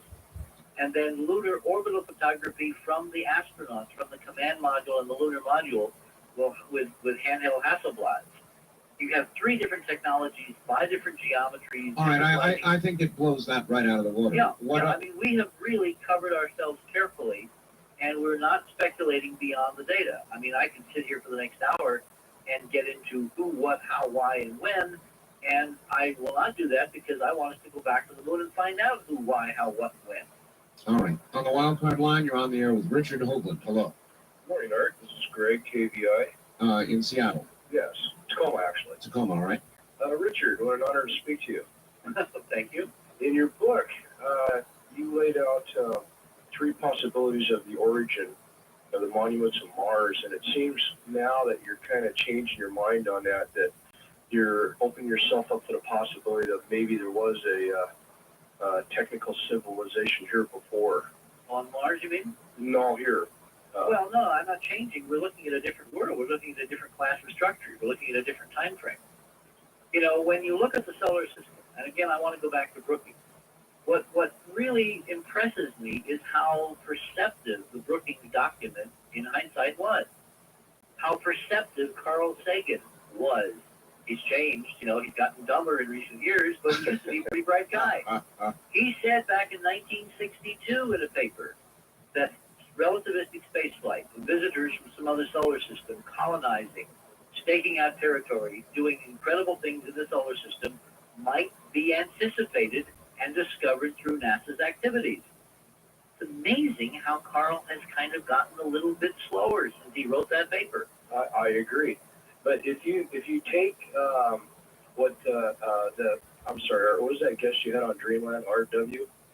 Whitfield. Yes, if you take the theory that he had, which I really don't want to agree with because it just seems so astounding anyway, but if you took that theory and you applied it to the moon, and let's say that at one time, or throughout many times, according to him, that maybe man did achieve some sort of technological advancement that would have put him on the moon where he could have built those structures.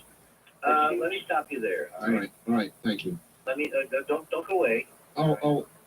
He's gone. Did you lose him? No, wait a minute. No, he's still there. I'm here. All right, good. The provisional dating, everybody hold on to your seat. Better sit down for this one. The provisional dating of the structures we're seeing on the moon. Again, if the meteor fluxes as measured by the last 30 years of spaceflight are nearly correct, remember the long duration exposure facility that NASA almost lost in Earth orbit, where they put it up and then they had the Challenger disaster. They couldn't go back up and retrieve it. Oh yes, and yes. it almost entered. Yes. This was a device about the size of a box car, studded with different kinds of materials, called a long duration exposure facility because it was designed to expose materials to the space environment, including micrometeorites. It stayed up much longer than it was intended, so we got a much better database for how meteorites whack the hell out of structural materials above the atmosphere. Using that data and applying it to the amount of degradation we're seeing in the lunar materials, the lunar structures, if these things are not 500 million years old, I'll eat my hat. Now, why do I pick that time? Now, right away, that means they're not human. They're so far before.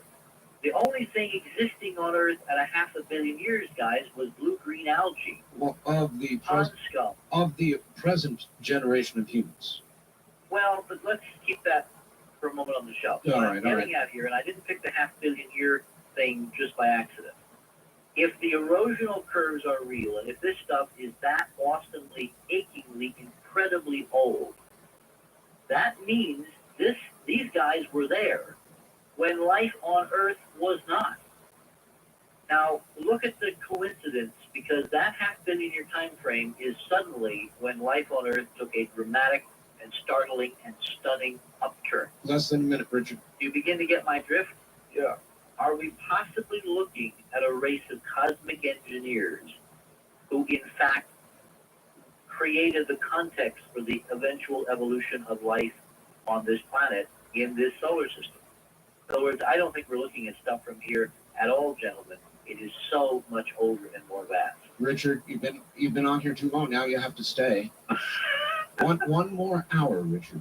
One more hour. All right? What do I feel like? I'm in a Rod Serling movie? Just say yes. Okay. We'll be back.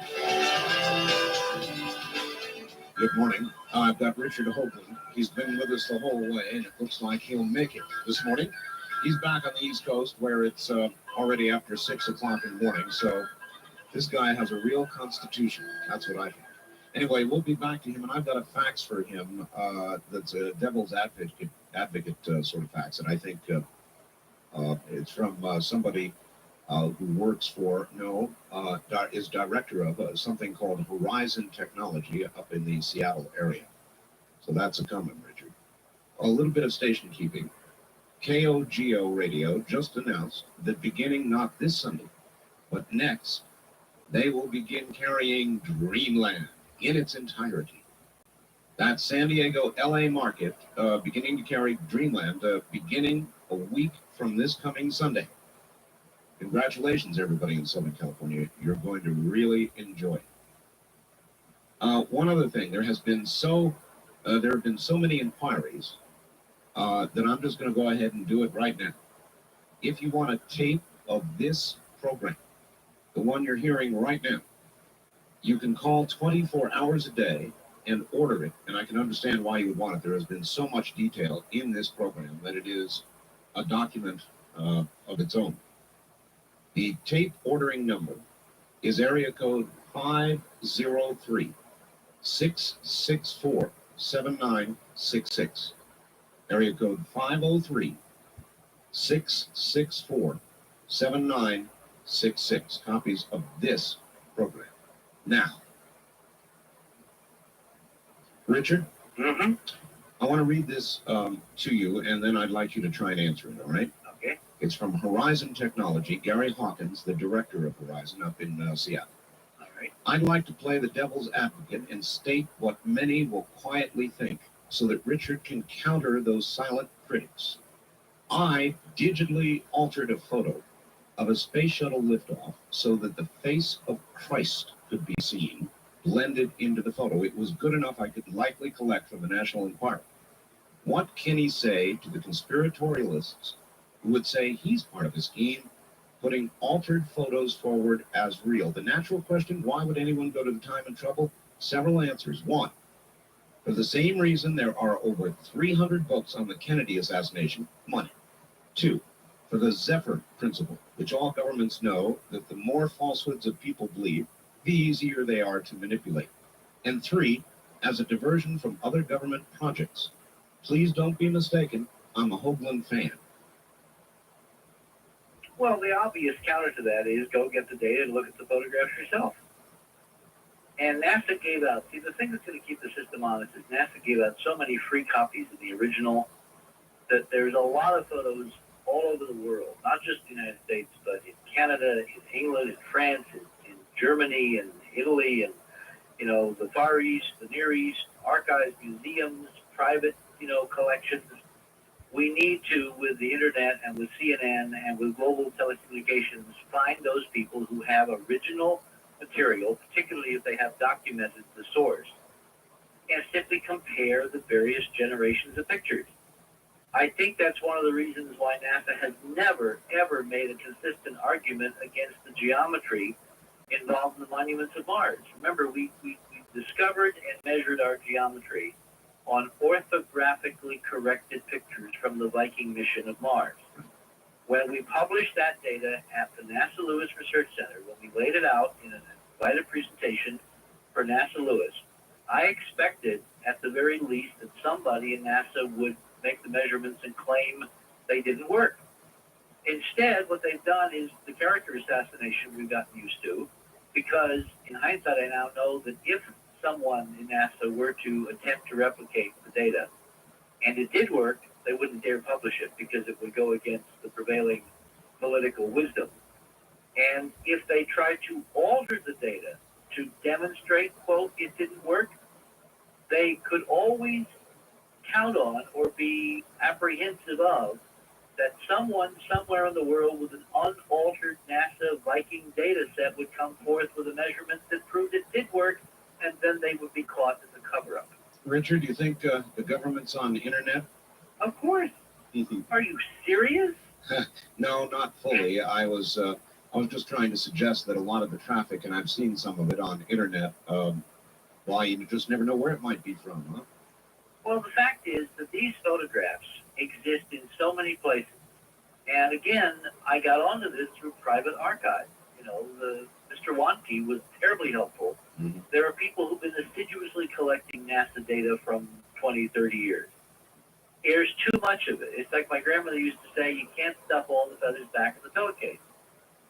We're going to be able to prove by comparing old data with new data, up to and including the Clementine data, which we must, of course, demand. I mean, 1.5 million images on how many CDs that would be stacked up halfway from here to the moon.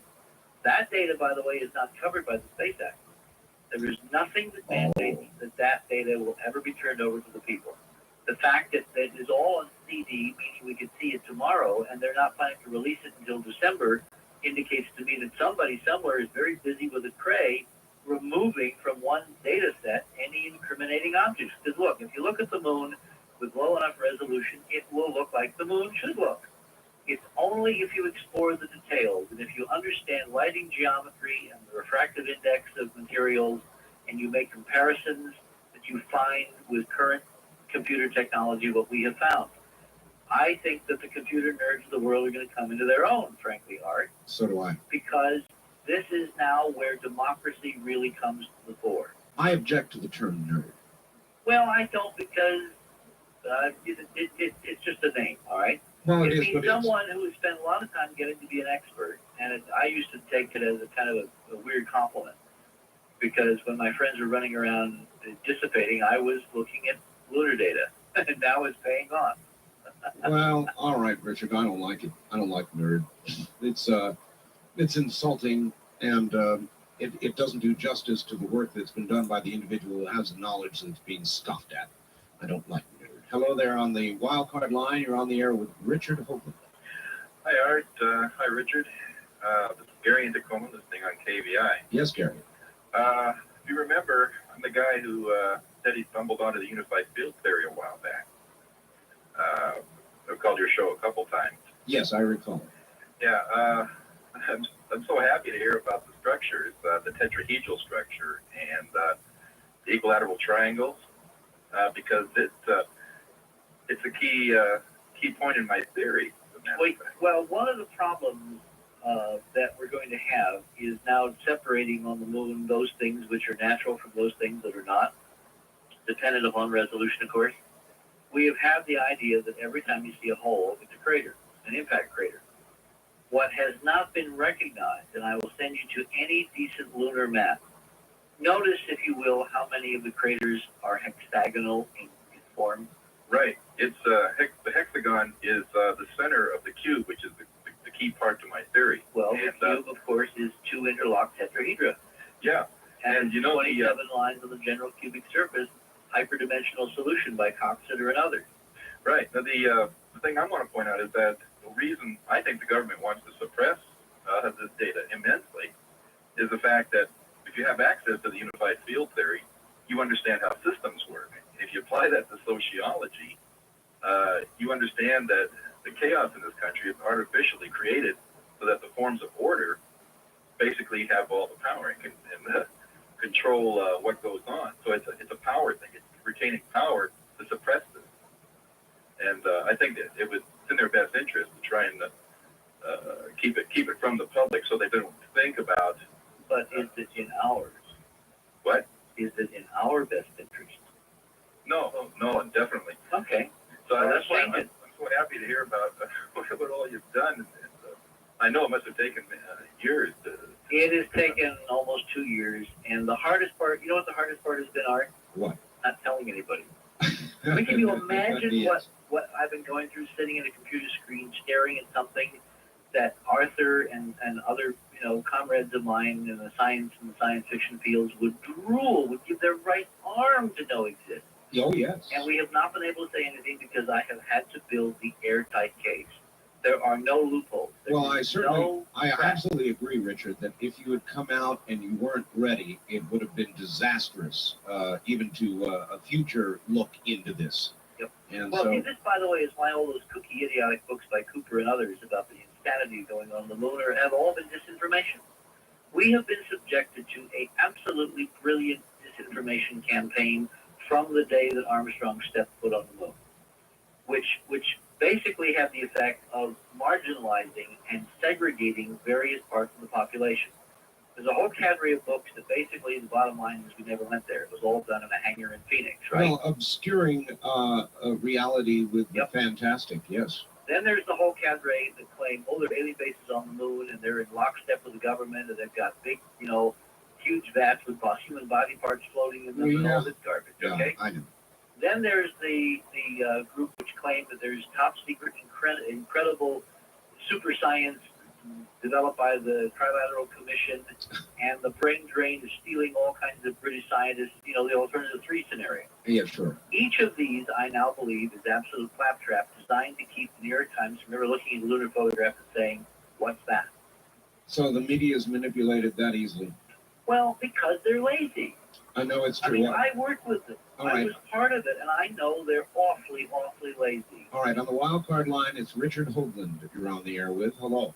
Hello, Art. This is Kevin from Phoenix again. Hi, Kevin. Hi. Listen, I've got a bunch of notes here, and I was curious, Mr. Hoagland, good evening or good morning. I was wondering if you could tell me again the equilateral triangles in relationship to the clock again. The relationship of the clock. Yeah, you were saying that one triangle was All right. If you imagine a clock with midnight at the top, right. blah, and all that, the occurred triangle is roughly, as I remember it, I'm not sitting here looking at it, but as I remember it, it's about straight up and down. It's a line relatively parallel to the lunar spin axis.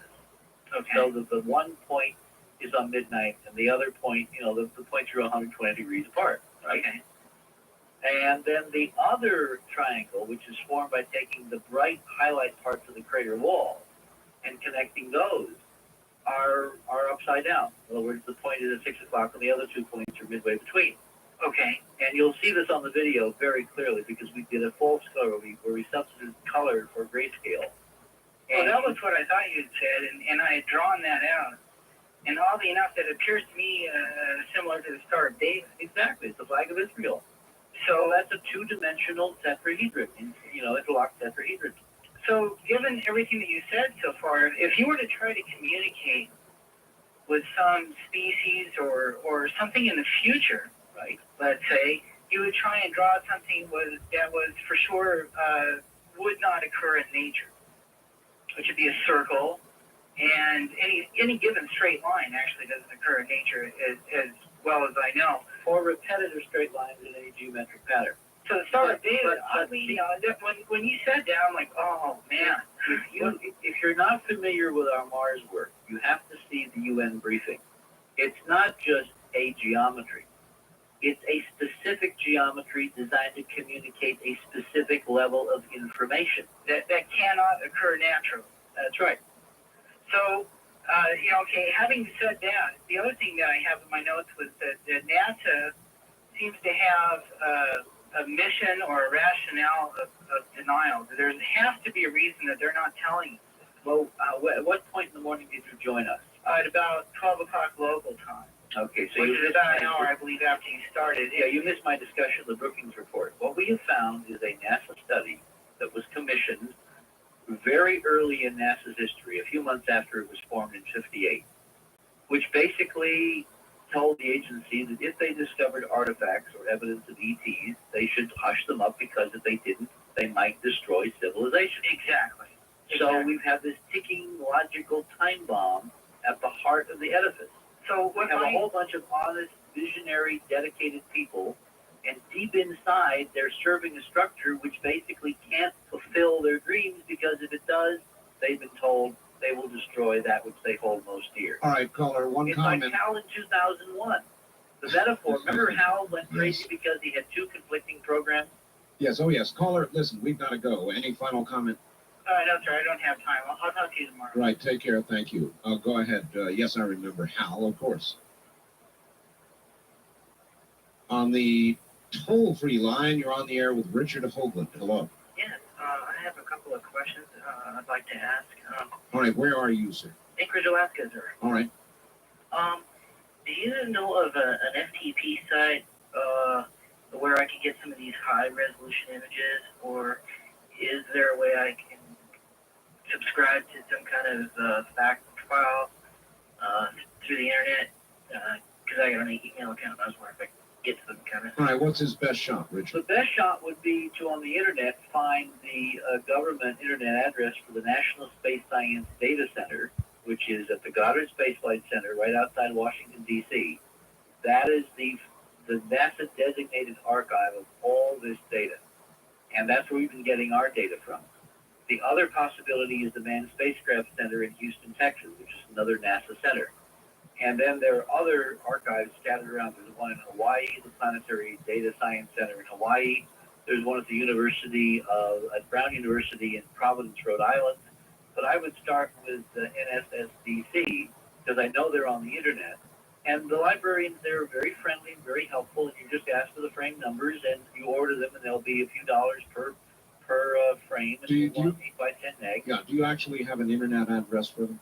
I don't have it in front of me, all right, but All right. it's so easy to find. Okay. On the wild card line, you're on the air with Richard Hoagland. Hello. Oh, and I'm delighted. Good evening, Art. Good evening, Mr. Hoagland. Hi, where are you, This sir? is James, KSDN, Spokane, Washington. Wonderful. I called you a while back about the artificiality of Phobos and Deimos Yes. being placed in orbit around 1877, discovered by Asa Paul. Yes, I recall. I didn't go along with the explanations I received from, I think his name was Mr. Flanderer.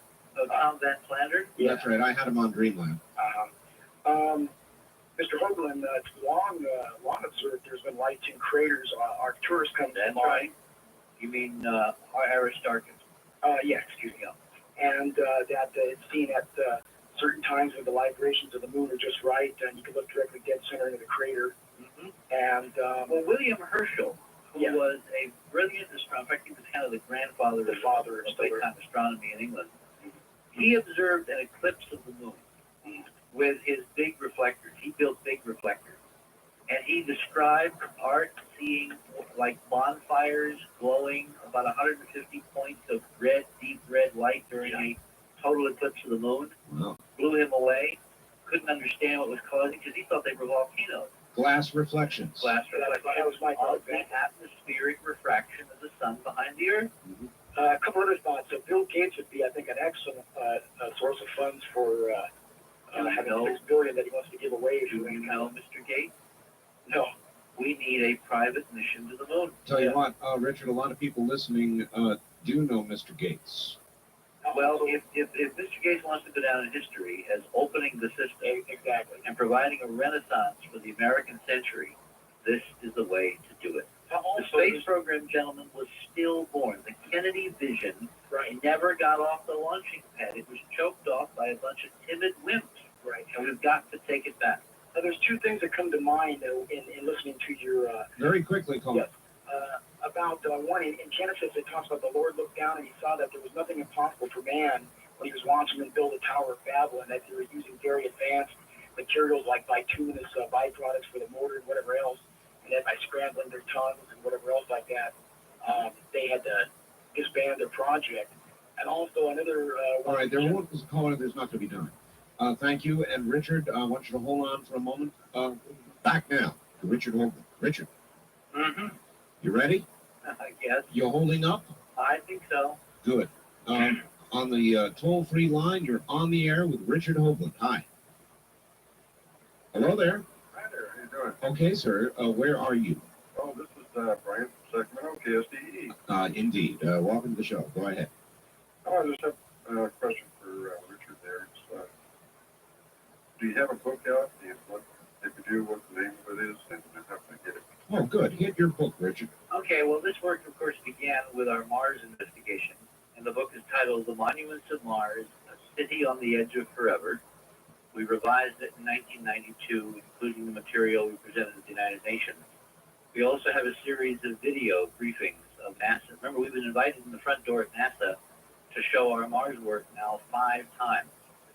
The NASA Lewis presentation is on tape, the UN presentation is on tape, and our lunar work is going to be volume 3 of the video series, and it will be available to the 800 number probably within about a month. Go ahead and give that out again. Okay, 1-800-424-0031. Ask for operator 5. That's 1-800-424-0031. Operator 5. She'll be busy. Operator 5's going to be busy. All right, on the wild card line, you're on the air They will with put you on a reservation list because it's not there yet, guys. Just be patient. Richard Hoagland. Hello. Hello, Yes, where are you, sir? this is Mike in San Diego. San Diego. Okay, Mike. Wow, this is pretty fascinating stuff tonight. Yes. I wanted to ask Richard what his opinion on what happened with the Phobos 2 satellite from Russia a few years ago. Funny you should ask. Doesn't it strike everybody as kind of curious that as we get to the end of the process, we get so dumb and stupid and can't do anything straight? In the beginning, when space was brand new and we didn't know what we were doing, we had problems, right? Right. Rockets went down instead of up, spacecraft went over instead of out. Right. And then we got very good and we had stunning data. And we got late data live. Even the Russians were able to give data. And now suddenly nobody can do anything straight. It Now, is. It is. Obviously, I think that's not what's going on. I think that there's major political tampering and there is desperation because it's almost like we're in quarantine. It's almost as if the fix is in at so many levels, and no matter what nation. Remember, I said earlier this evening that as I began to inquire about the Japanese car company, Honda, that sent a mission to the moon, Right. the day after I inquired, there appeared a thing in the Tokyo Times saying spacecraft crashed on moon, no pictures. What do you think what you're doing now will cause them? Are they going to panic, Richard? I hope so. Because people who panic do dumb, stupid things. It's time that we got rid of this crew and got some honest folks to run the show. I am so appalled by the politics of this that I almost cannot describe my feelings. I worked with Walter Cronkite. I thought I knew the moon. I lived vicariously with Armstrong and Aldrin and Cernan and Schmidt and, all the guys that went and risked their lives. And I now know, looking at this data, that we almost killed them because they were too close and they almost hit this stuff. And then when they came home, we told them they couldn't say anything. And I almost can guarantee that that's the reason that Buzz Aldrin went into a tailspin and became an alcoholic and had all his enormous problems. I talked with a colleague of his the other day that shared an office with Aldrin at Science Applications Inc. for several years, and he was telling me that they really got very close, very intimate, and they, went hiking and they did all kinds of things until one day he asked Aldrin innocently, "Did you guys see anything really interesting on the moon?" And he said that Aldrin got absolutely furious at him and never talked to him again.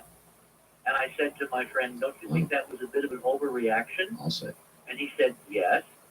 Are you aware, Art, that Buzz Aldrin is publishing with another writer a fictional book in 1995 about the discovery of alien artifacts on the moon? No, oh my God. Really? Really? Really? He's in the middle of that now? Yep. Now, what do you suppose that's all about? I don't know, something that just has to be released, maybe, on his part. Maybe. It's high time we simply got to the bottom of it. Just for our general sanity. I couldn't agree How can more. we live in a schizophrenic culture where we're supposed to have a set of documents that says that government is a servant of the people, and in fact we're their slaves? Because he who has knowledge controls everything.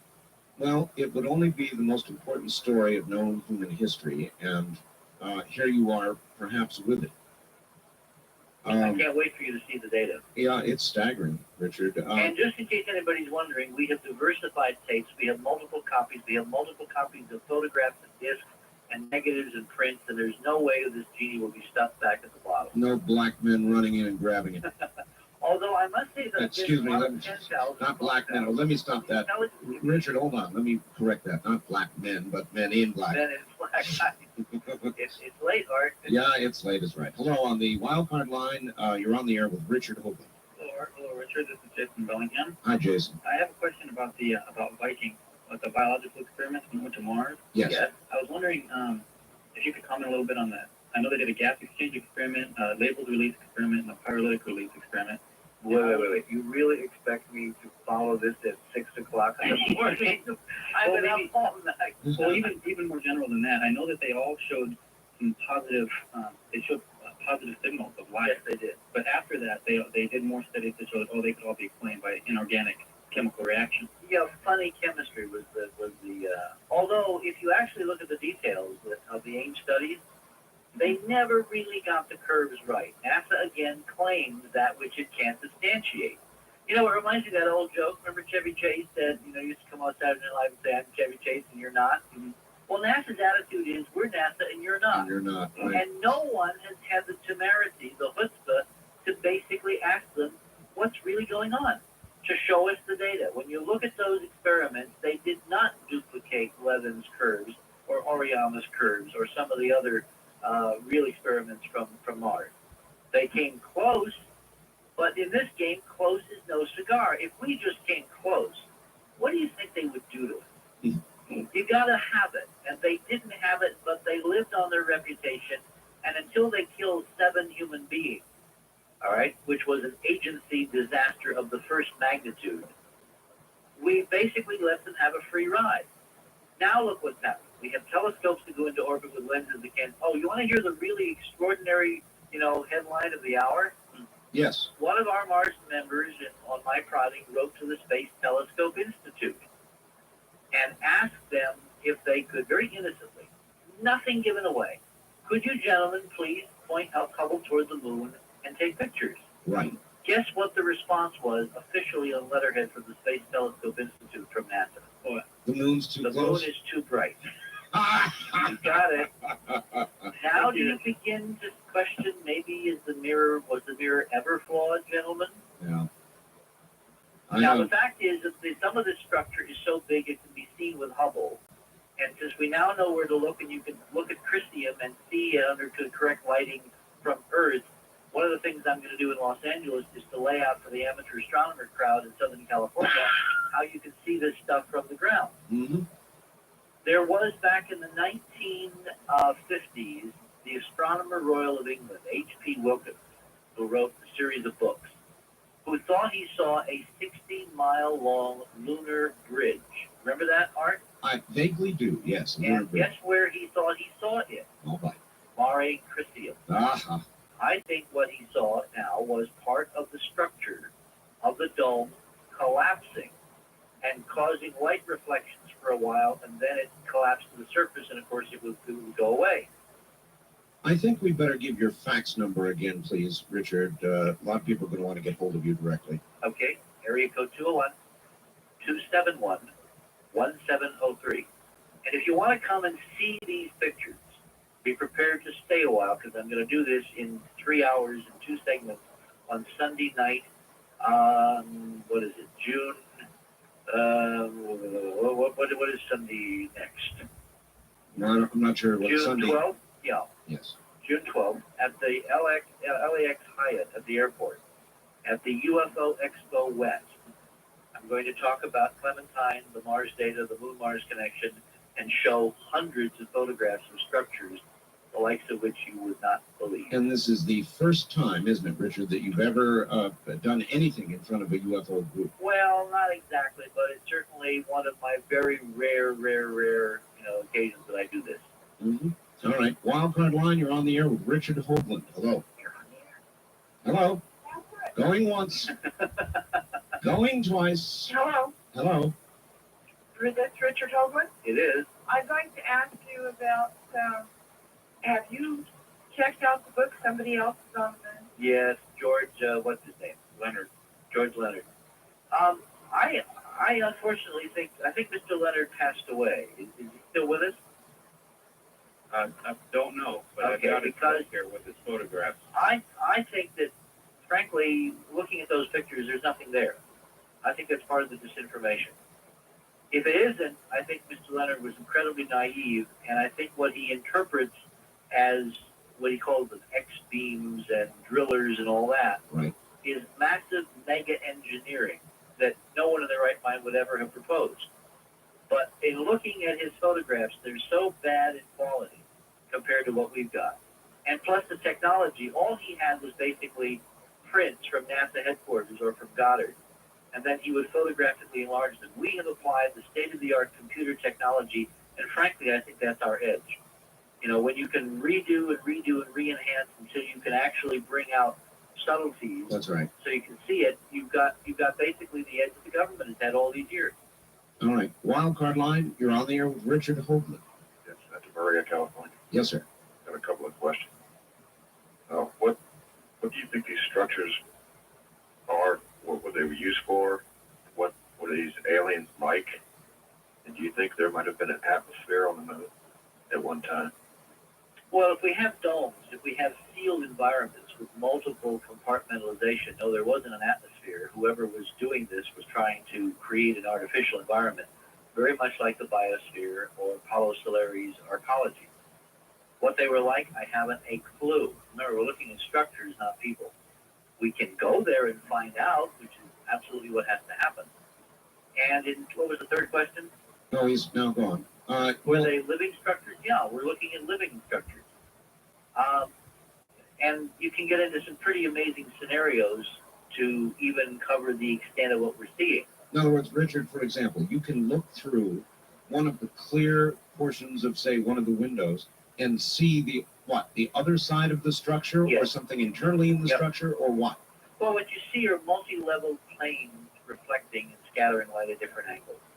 You see 3D tetrahedral hexagonal geometry, where you have three different angles coming together.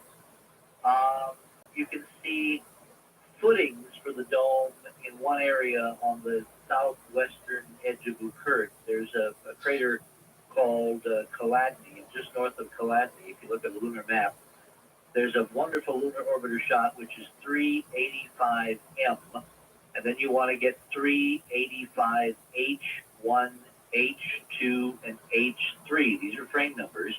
The M's are a medium shot. The H's are nested inside the M's as high resolution, 8 times better detail footprints laid out across the lunar surface because of the projected geometry of how the lunar orbiter was looking northeast. Right. When you look closely at the H's of the 85 series, you will see some amazing structure. You will see row upon row upon row upon row of double craters. Our producer here in New York called them post holes. I termed them stringers. And Ron Nix, one of our geologists, thought they were the structural footings of the north edge of the dome that basically held up all this massive megatonnage of glass and titanium and steel. Whatever they are, they're incredibly regular, they're 3D, and they're anchored in a crystalline, semi-transparent matrix, and you're looking through several layers. And I'll show all this in Los Angeles, so, keep your head up. Kind of a technical question. Richard, stories have sort of lives of their own in the way that they build. And what occurs is, at some point, they reach a critical mass. Then all of a sudden, the mass, the big networks, CNN, all the rest of them, will be there. And then you have a sort of critical mass situation. How long do you think it might take this story to build to that critical mass? Well, I have my targeted list of media people, some of whom have very well-known names, who have been quietly asking me to provide them with proof. This has been since Mars Observer disappeared. I now have assembled what I and my team believe is proof. And our plan is to send them copies, rough cuts, in a few days of the Ohio State presentation, and follow that up with personal briefings. And if it doesn't ignite at that point, then they're deaf, dumb, and blind, as my grandmother used to say.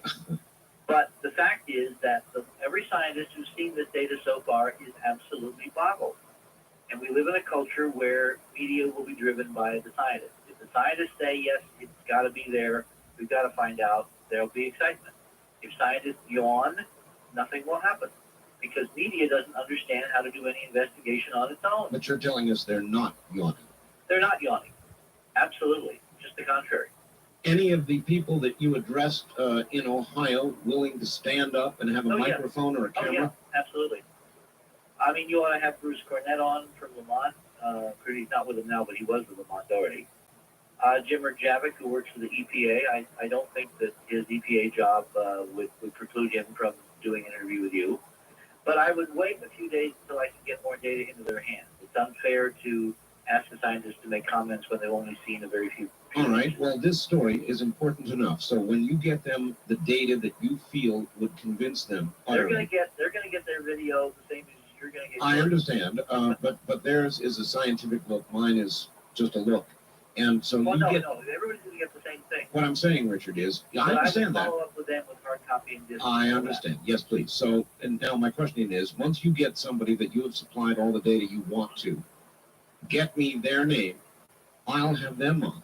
Can do. Does that seem like a logical follow-up? No problemo. All right. On the toll-free line, you're on the air with Richard Hoagland. Hello, where are you? I'm Robert, and I'm in Everett. Okay, Robert, go ahead. Okay, Richard, I'm in Raleigh, Kentucky. I know. Guess what? What? Carl Sagan, he made me understand everything there is to know about space, right? Okay, now listen. Okay, in the last Cosmos show, he said freedom of information is important. And where's he now? All right, thank you. I don't know where we were going with that. Freedom of information is important, and where is he now? Well, I guess referring to the Sagan turnaround. Do you have any comments on Sagan and I mean, what's happened to him? Well, you know, let me try to defend Carl for a second here. All right. Carl and I were good friends. I stayed at his house. We went on some of the ship cruises I arranged in my multifarious career. I organized seminars at sea on the QE2 and on the Stotendam. And we've shared a number of things over the years together, and I certainly care as much as he does about the future of the space program and the future of this country. Carl has been willing to put himself on the line in terms of nuclear issues. You know, whether you agree with someone or not, the fact that they're willing to be arrested, go to jail for their beliefs, I think is a very important data point. If someone who believes that passionately in certain things is approached by a government structure that basically lays out that if this comes out in the wrong way, it will destroy civilization.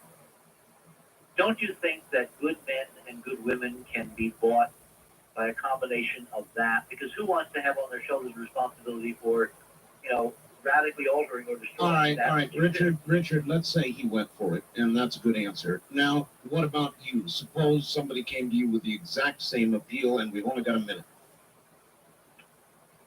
They haven't. I can tell you that categorically. All right. If they did, I'd ask them to provide me with real evidence. And I mean real evidence, not just propaganda. Because I do think there will be some substantial alteration, but my predisposition would be that those who are in danger of being destroyed are people who are empowered to remain in power. That knowledge is power, and here we have the most extraordinary possibility for empowerment and democratization of a physics and a technology that can not only save the planet, but can empower individuals, that we cannot allow it to be suppressed any longer. Richard, that has to be the final word. You've been a pleasure. You've been a trooper, too. This is 5 hours. That's a long interview, Richard, but it was worth every minute of it. Thank you, and I'll see you on Dreamland. Okay. Take care. Richard Hoagland. All right, everybody, that's it. I'm sorry. The clock actually rules us all. If you want a tape of this program, you can call area code 503-664-7966. 503-664-7966. 24 hours a day. If it's busy, I suggest you keep trying. Thank you all. See you tomorrow.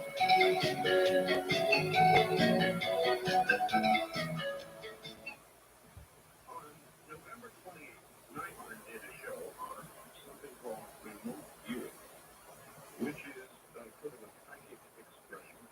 And it is said to mean, I guess, that you can look through somebody else's eyes and, in essence, spy, as in reading their mind.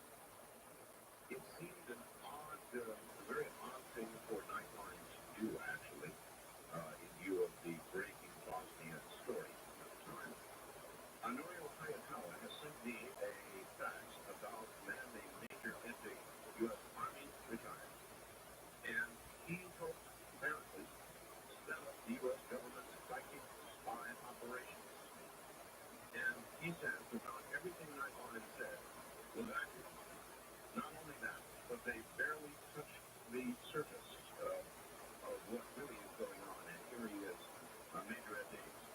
Major, can you hear me? Yes, I can. Can you hear me? I hear you just fine. You're not on a speakerphone, are you? I would be. How's that? Oh, much better. Much better.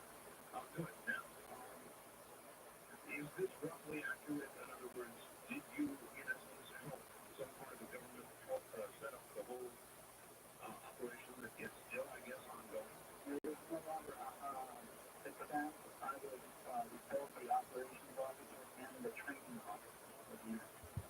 It was originally an Army unit in 1978. It evolved past the DIA in the mid-1980s and ended up for about 3 or 4 months under the auspices of CIA, but only a shadow of its former self. Major, how did you come to be involved, if we might know briefly, even begin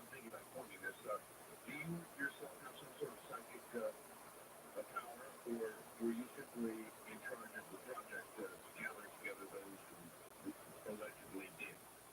Oh, I'm about to collect it a lot. I see. Okay. My job at very high levels of intelligence in the early 1980s, about 1980, 81, was to orchestrate the penetration of high-value foreign intelligence projects, foreign missile delivery systems, nuclear weapon systems, biological and chemical warfare programs to penetrate those and gather intelligence on them. There were some of those targets that by hook or by crook, using agents or satellites or special operations units, short of an act of war, I could not answer the mail.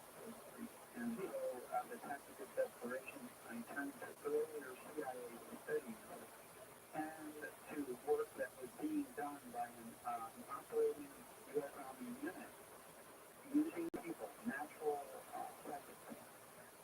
John McNaughton in the 909 line was one of those naturals to help me solve problems or give me some type of handle on the problems I was facing, very intractable problems. So, Major, this idea was birthed from your brain then. In other words, you weren't brought in and sat down by some colonel or general and said, well, here is your next assignment, Major. You're going to put this unit together. That was not my primary job. I put together an effective operating force, but the unit, in fact, in its original prime form, was already operating in the late 1970s using natural. There was it evolved into something much more powerful than that. All right. What disinformation was most apparent to you in the Nightline program? In other words, as I said earlier in the introduction, it seemed very odd they did a show on this right in the middle of the Boston thing. Very odd. I mean, it popped out of nowhere. I think it's a really damaged control. There are elements in Congress, certain congressmen who were involved in supporting the project, and the CIA to avoid embarrassment wanted to do some damage control. I think that was one element. I'm not sure about that, about their agenda. What I am sure about are two points that were erroneous. The council stated that, or attempted to ascertain that the CIA statement spending 11 to 20 million on the program was real. That was not, in fact, correct. The Stargate, the remnant of the collection group, intelligence collection group, that was a research project. The 11 to 20 million that the CIA said had spent was not on the operational, that is, an intelligence collection element. It was on research funds, research money, in an attempt to establish the validity of technical remote viewing. That's what my company is. And not on intelligence collection. That's one point. The second point is that Stargate was not was only the last 6 months to 2 years of the program, and only consisted of 3 remote viewers that worked for the government. One who I trained and was an excellent remote viewer. The other 2 were naturals, and they were simply tarot card readers that the agency found somewhere, and that were essentially the concubines of a couple of Congress. I'm sorry. All right, say whatever you want. First of all, how effective is remote viewing? A lot of people don't even know what remote viewing is. A lot of the audience doesn't. They probably didn't see Nightline. What is it, and how effective actually is it? Let me give you some background. The reason that those of us in Army intelligence in the 80s could not use natural psychics was that natural psychics, when they were on target, they were really on the best of the best. And there were about 5 or 6 of them in the United States. But when they were off target, they were really off. And it was that lack of consistency that disallowed them from being used on operations, in support of operations where deadly force would be used, or likely death situations prevail. Sure, but I'm sure you had to crunch numbers, and they demanded numbers. I mean,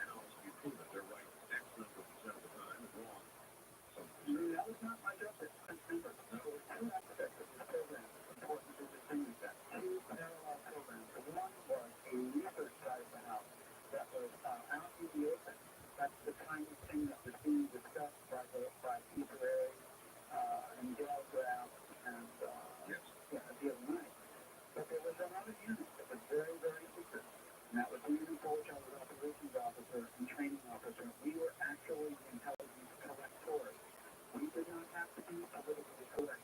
That is the crunch numbers. To validate the existence of the phenomenon in the eyes of the U.S. Army and people who own the project, the level, the research had to continue in order to justify the continued expenditure of funds for the operational element of which I led. What has made you decide to go public about this? A number of things, not the least of which is that the taxpayers spent a lot of money on the development of this program, and I'll talk about what I mean by it. Did we waste our money? No, we did not waste money. My company is now helping federal authorities find the Unabomers, and we've been very successful at doing that. That will be proof of pudding. But that came about from a lot of hard work on the part of U.S. Army officers that, and a brilliant discovery in 1983 by a man, Ingo Swan, a natural scientist who lives in New York City, who discovered a structured way of how unconscious mind communicates with conscious awareness, how the tapping is collective unconscious, if you will, sort of like an automated database, the same way one would search out a database. How to allow the unconscious mind to do that and communicate to conscious awareness detailed, very accurate information while suppressing imagination, being able to train someone to distinguish between his or her imagination and the data that is associated with a target, the person that is thinking on that, and how to suppress one's propensity to analyze those through downloading from collective unconscious raw perceptual information in a very structured way. And when you say target, you mean a specific individual? What I mean is a person, collect information about a person, a place, a thing, an object, or an event. We can reconstruct an event using these techniques. What happened in a place?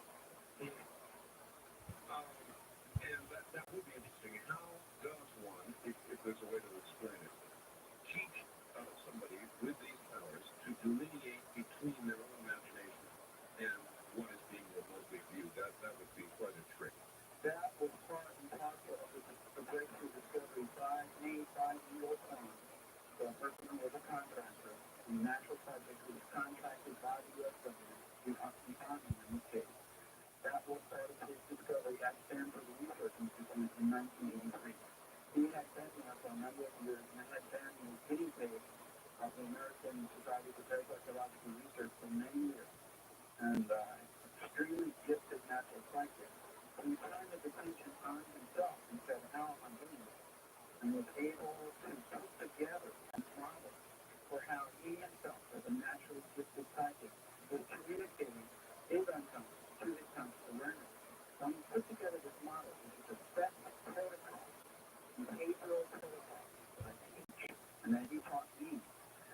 We're able to discriminate, to teach ourselves how to distinguish imagination all the time from what we call the signal, okay? So the data that's associated with our target. So this is a sound discovery. The signal is just sort of a part of the overall noise level.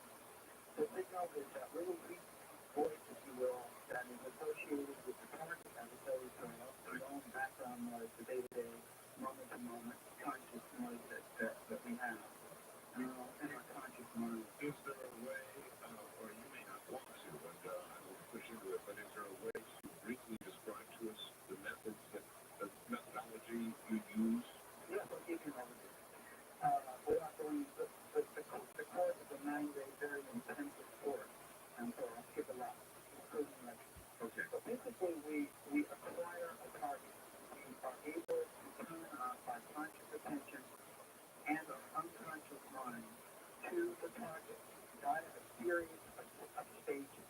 It takes about 20 minutes for us to go, as the more theory, to go through these stages to a point where we can accurately begin to perceive correctly elements about a target, or place, thing, or an event. These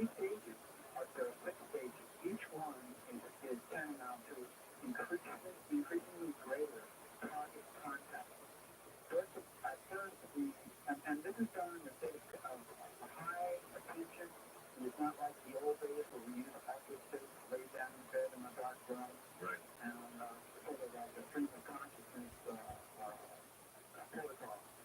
This is a structured, very structured system. There's no fewer sitting at a desk with a ream of white paper and some other and a pen. And using these protocols, they first perceive a target. They're not told what the target is. They're only given a random number. Their unconscious mind is conscious view for all the work. They perceive a target first as if you saw some information, kind of a softball, if you will. This is elaborated on the paper in a certain way. The next stage is sensory perception, where they elaborate, they download, they objectify in words and sketches the colors and textures, the smells and tastes, the sounds, the temperatures, and the dimensions that are present at the place. They write those words down, and it's done in effect in an order about 4 seconds. Think of a metronome in front of you, and they're moving very rapidly, writing down these percepts. The next stage, they do some kinesthetic target contact, where they do some cursory sketching of the target. The next stage, stage 4, is where they begin to make judgments about the data and write down things like people, chairs, meetings, those kinds of things. Yes. And we can, anyway, we proceed along using these protocols in a very structured manner, where to the point where we can do very accurate drawings, distances, directions, vectors of a target. We can do clay models of a person, a place, a facility, those kinds of things, and objects. For instance, right now we're modeling for a federal agency the next set of bombs that the Unabomber is making to use against civilians. Wow. That kind of thing. That's what my company project is doing now. In the research at SciTech, or in that supplement work you did, was there ever any research into whether the target at any point becomes aware in any way or of any change, discomfort, probing, aware in any way that he or she is a target? If the target happens to be a natural, like somebody that's very gifted natural, we all have this faculty. It's innate. It just has to be trained to be useful. And there was no structure or grammar until the discovery was made. If a trained remote viewer or a natural subject happens to be the target, then sometimes they are aware that they're being targeted. But it's fairly rare. We go in the back door. If our target is a person, Saddam Hussein, Mahmoud Dal, or terrorist, we go in the back door, so to speak. We can be in their mind, in their dreams, and they will never be consciously aware that they're being targeted. Major, is it possible to, beyond reading somebody in essence, or remote viewing? I don't know what you mean by reading, usually.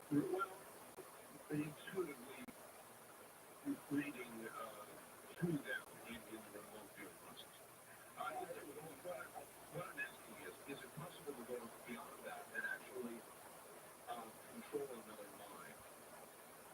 We have never been able to do that. Our Soviet counterparts, the KGB team known as the extrasenses, that's what the Russian term, they attempted those kinds of things, mostly unsuccessful. They tried to stop cars by preventing the car, set up and drop cars, and those kinds of things that move up the engine. But they were fairly unsuccessful. We never attempted anything like that, and as far as I know, we wouldn't be able to do it. I would not engage in that kind of thing. Sure. It's a passive act. It collects information and downloads it very accurately. Major, this is just conjecture, but do you think that this ability, innate ability itself, is something that we are coming to as in process of evolution, or something that is long forgotten and simply being resurrected by people like you?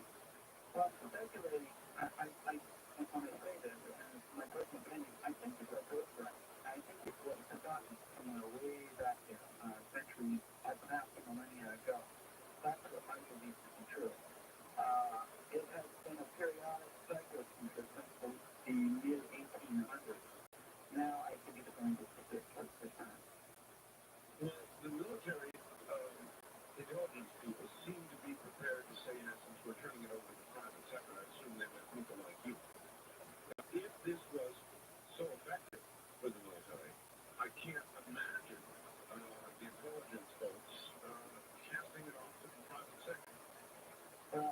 been involved in a lot of very, very deep dark black projects in my career, and I have to say that I have never felt or been assigned to a unit that has suffered more ostracism, more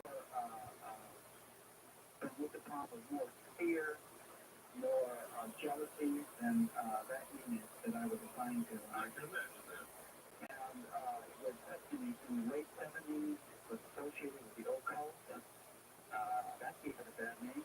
And no matter how good we performed, there were others that senior officers, not just common, senior civilian officials who were scared to death. Like, they did not want to hear that it was true.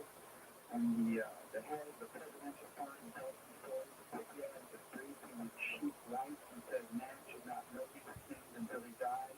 So you can imagine what we up to. I really can. Major, stand by. You've got about a 4 or 5 minute break. Stay right there. We'll be back to you. My guest is Major Ed Dames, U.S. Army retired. Put together the team, one of the teams, actually was the leader of that program that you saw on Nightline. A lot of inaccuracies there, and we will probe further in a moment. Welcome to Good morning. My guest is Major Ed Dames, U.S. Army retired, put together a project,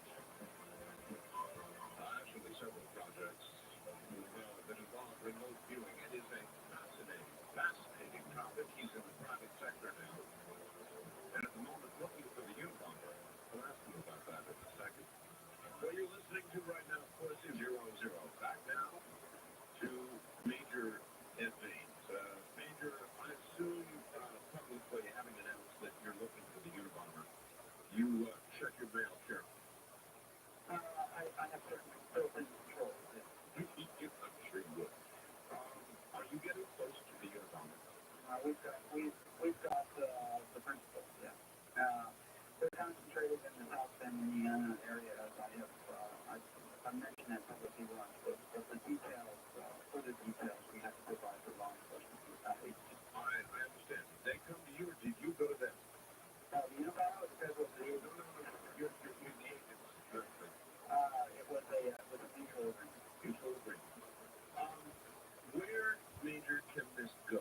In other words, as these abilities continue to develop, where do you think the ceiling might be? I don't know, Dan. I really don't know. It would be a world without secrets. What kind of a world that would be, I think it might be a better world, but I can only speculate as I can. It's a performance tool. I understand why it scares people. I don't want somebody in my mind. I understand that. It would be a brave new world. And again, civilianize it to use it against practical solutions outside of law enforcement. We can look at the causes of illnesses and the treatment, those kinds of things. Lots of science applications, things that we use for in the military, as a matter of fact. Where is it going? Sky's the limit. Sky's the limit. Here's a fact. Ask your guest for a comment on the suspicious circumstances surrounding the death of Ingo Swan and others who were involved in the original projects. Ingo Swan is alive and kicking as of this morning. From the 9 worry about this, were there any killed in the early projects? There was one death, but it was a heart attack.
would you test me? I don't test you. I interview you. I can train anyone. What I'm looking for is someone who is going to use the skills, because I am not going to invest my long, hard days of my time in someone who's not going to take this back and use it.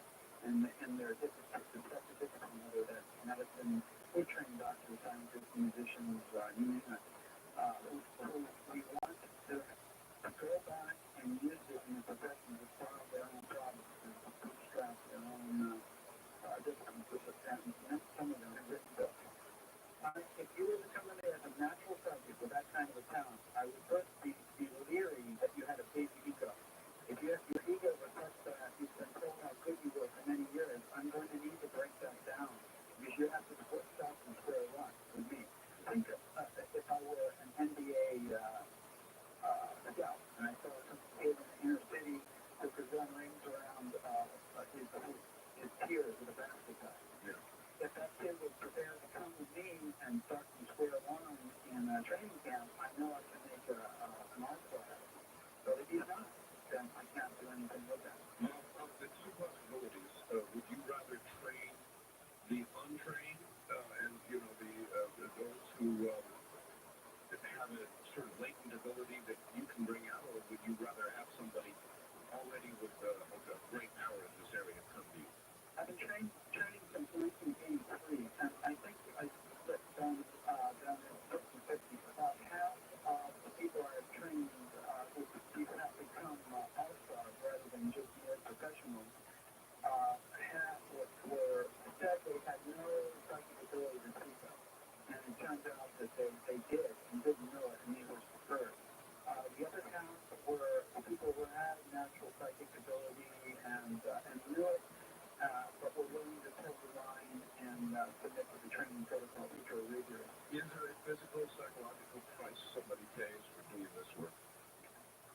I think only that it changes the way you look at the world, and that does have certain ramifications. It does not empower you, but when you reach a point in training where you can stick your head metaphorically up above the clouds and see where you've been, where you're going, in your relationship to everything else around you for the first time, that is a fairly life-changing event. So, yes, that, and we'll go to that event. All right. There's two sides to every story, and here's another side. Suppose I take your course. I become an all-star, and I decide that I'm going to, say, target the head of Disney or ABC. And I'm going to do this because I think there might be something going on. And I find out there's going to be murder. And so I buy the right stock, and I start making a lot of money with this power. Is that an improper use of power? I prefer to call it skill and power. All right. I can't be the judge of that. What I'm doing is training people to use it. Generally speaking, the more one uses it, for some strange reason, the more ethical one becomes. And there's a spiritualizing reality to it. Why that is, I would say. But yes, you could do that. It takes a lot of work to do that, and it takes you a number of days to pull in the right amount of information. But yes, you would be able to do that. All right. Would several people with this skill be more powerful than one? The way that we employ our company is the same way that we use this in the military mission mode. We have 6 to 8 remote viewers working on important projects. That's the only way that we can guarantee, and we're the first in history to guarantee that technically physics data will be dead on a budget. That's the only way we can achieve that degree of confidence. Okay, so it's not a matter of additional power. It's a matter of cooperation. So that usually corroborating data. We have built-in controls. Half the viewing team has absolutely no idea what the target is. Some have just a modicum of target information. So you've got a control group. We have a control group.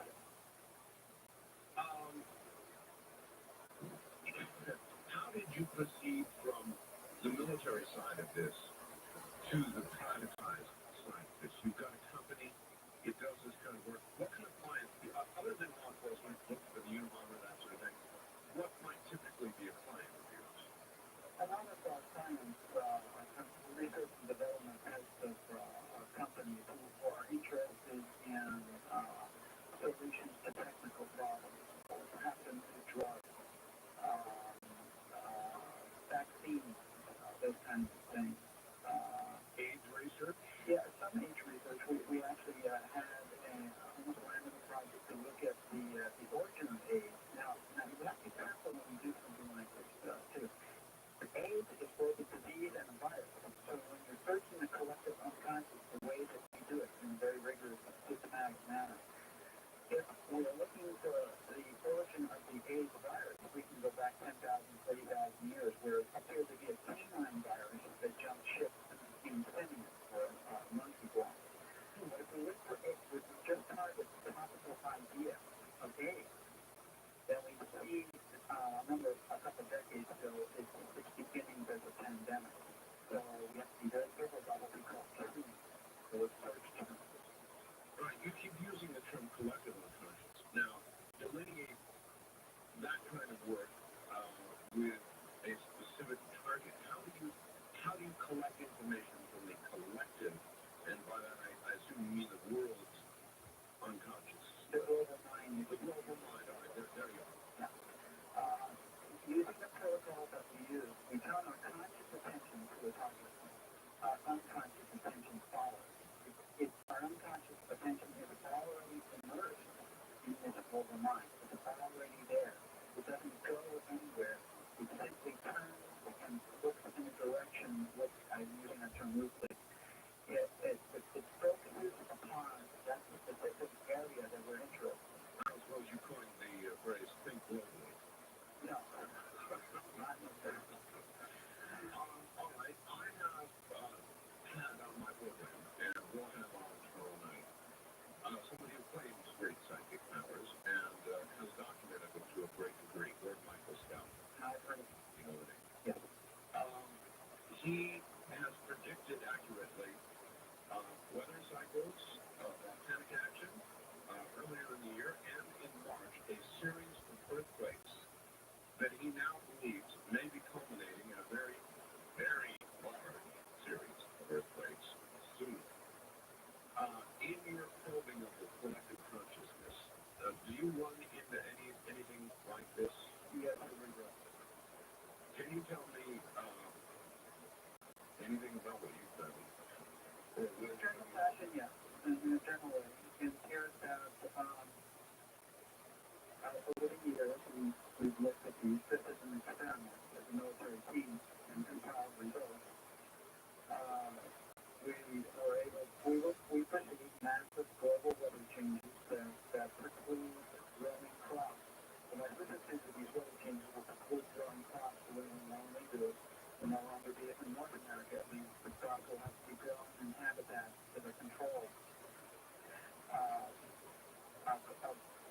tremendous problem with epidemics and pandemics, diseases in third world countries, particularly because it appears that the ozone problem is increasing the mutation rate, stressing the Earth's immune system, if you will, and causing microorganisms to mutate much faster than vaccines can be made to keep up with them, causing a lot of death. We're perceiving a bovine AIDS that kills a lot of babies. It's transmitted by somatic growth hormone, the dairy humans association. It's a needle that they use to inject this growth hormone to increase milk production. Yes. That also will transmit this bovine AIDS that will not affect adults as much as infants who lack the immune system to handle it. And actually the situation gets grimmer after that. Grimmer. All right, I am not as sensitive any more than anybody else, but I watch the news. I've done this show, news-oriented program for 11 years now, this particular program. So every day I do homework and I watch the news. And I have come to coin or use a word called the clicking. I call it that. Whether it's economic, political, social, in every single area of human endeavor,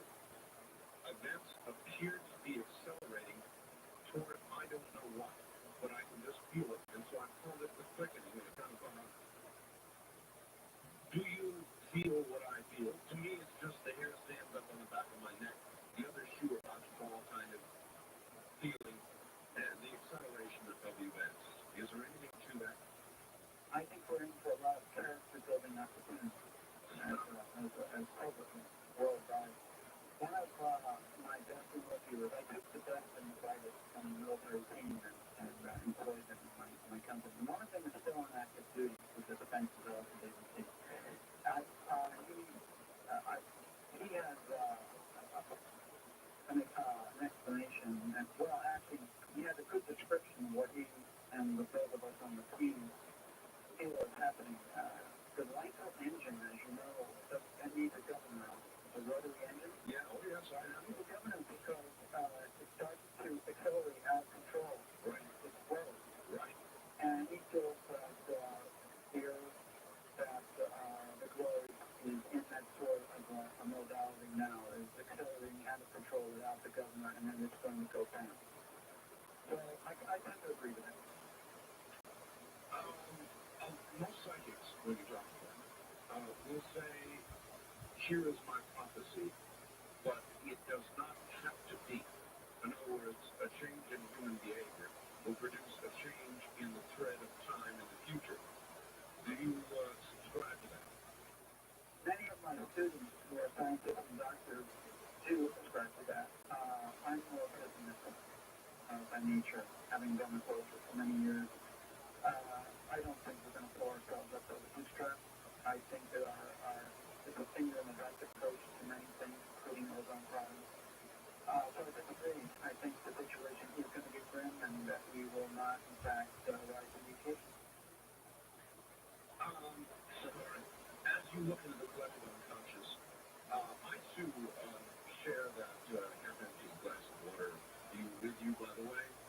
But I'm not sure what lies on the other side. I simply know that, like the airplane halfway across the Pacific in the old days, the little red light saying point of no return, that's already on for humanity. We are going to go on to whatever is next. I just don't know what is next. Maybe you do. I really don't. I don't think that this is necessarily formed to discuss that. It involves things that we perceive in the out years, and they're fairly esoteric. And I don't want to really, as president on SciTech, talk about these things now because they are sort of practical. No. So there's something out there that's very exciting. However, we'll pay the heavy price as the world community to get there. Like I say, a lot of character building opportunities will be out there for our children and our grandchildren. Well, it's nice to know that we don't have grandchildren anyway. Some of us will, yes. Regarding actual physical earth changes, geographic major earth changes, are they coming? They are. That was a yes? That was a yes. Look, you've been really kind to come on the air with me this morning. You did it on very short notice. I want to give you an opportunity to plug your company. You want to plug it in some way? Well, I think that our success on the Unabomber project was probably 2x4, so I thank you for the opportunity. I had a training program where I got very few select people a year. Accepted into our Beverly Hills training office for 9 days, an intensive one-on-one, there's only one student per course, and we teach these skills to those students. If there are any of your listeners who think that they might want to do that, they can communicate with me now. Do you want to give you the address of the company? Well, either that or a phone number. Or both. Yeah, I'll give you the address of the company. It's SciTech, that's SITECH, 2 words. Right. P.O. Box 3762, Beverly Hills, California, 90212. And it's your Unabomber, it's maybe on you something to us. Give the address one more time, please. SciTech, P.O. Box 3762, Beverly Hills, California, 90212. Okay. And so they could write you a letter and they could, in essence, apply. Yes. If they want to. All right. Well, Major, it's been a pleasure having you on the program. I appreciate your clearing up an awful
We'll be back. This is CBC.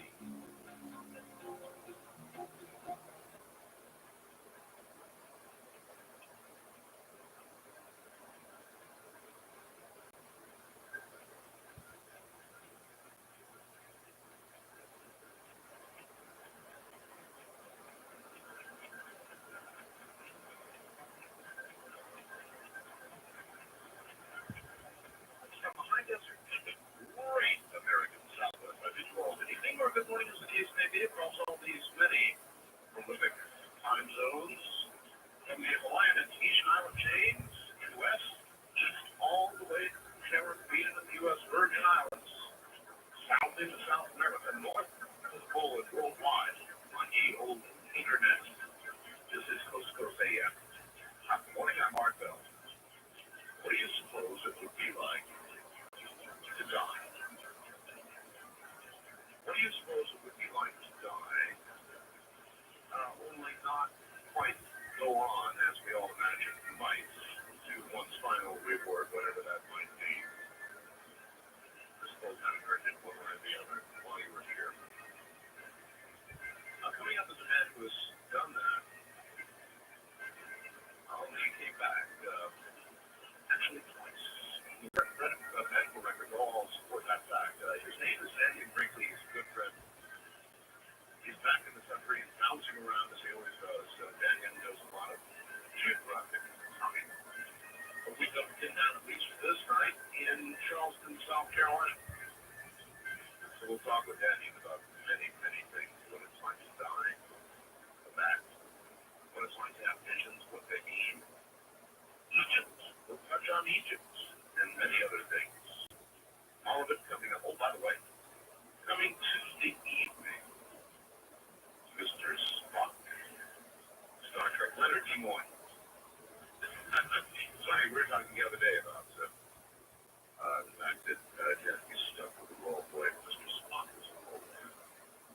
Anyway, we'll talk to him about that, and somebody I've admired, watched since I was small. Guess what? There's a second chance now for you to do something that you missed doing years ago. Now, I'm talking about investing in cellular technology. No, not the original cellular. It's too late for that time machine. But what we're talking about here is prepaid cellular. You see, there are many, many millions of Americans that need a cellular. But because they either don't have credit or have bad credit, they can't get it. They don't just hand the cellular phone to anybody. Until then, if you have cash, you get a cellular phone preloaded with so much usage, you can take one. And it's a gigantic market. It's an investment opportunity for you. It involves some people money. A minimum participation of $8,400 to evaluate the risk and the rewards potentially away by getting the free material. The second chance, there you go. 1-800-444-1050. That's 1-800-444-1050. More cutting edge than RTV gets for his phenomenal website. The answer? You. Now you the listener can help cut your own data. Artful After Dark News. Send in your stories, photos, artwork, range experiences, even news clippings. The best submissions will be published in the After Dark News. We'll continue to get photos from Art's website and art articles as well as stories and pictures you send in. You won't want to miss a single issue. Subscribe, call 1-800-917-4278 or send $39.95 or P.O. Box 3130, Central 24, 97502. Send your submissions to the same address. Articles must be typed without the original photo or art and submission to your property appreciation. Subscribe now. Call 1-800-917-4278. 1-800-917-4278. All right, about to get underway. One special visitation. My very own wife, I happen to be down in Southern California, visiting with her family, my in-laws, and I want to let her say hello from Southern California.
good job letting people who are of the night know what's going on and make their own decisions. You know, I'm one of these people who are listening to this radio show. I just happen to be stupid enough to be talking on the phone in South Carolina during a thunderstorm. We all, no. Is there, there's no going on now. Oh no, we would be having this conversation if there was one going on too. Yeah, that's a good question, Daniel. Do you stay clear of phones during all thunderstorms? Absolutely. I've learned my lesson about it. You know, when you start out on, I haven't had any inkling toward anything mystical or all the stuff that's on coast to coast with Greenland. I'm a guy from South Carolina. I will be 47 years old on Sunday. And when I think back to look how long when you look at your birthday, you realize that 21 years ago this September, I was minding my own business, being a complete jerk like I've spent my entire life. You know, always thinking I knew it all.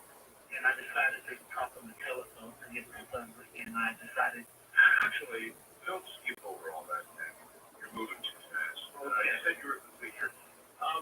You were in the service, you were a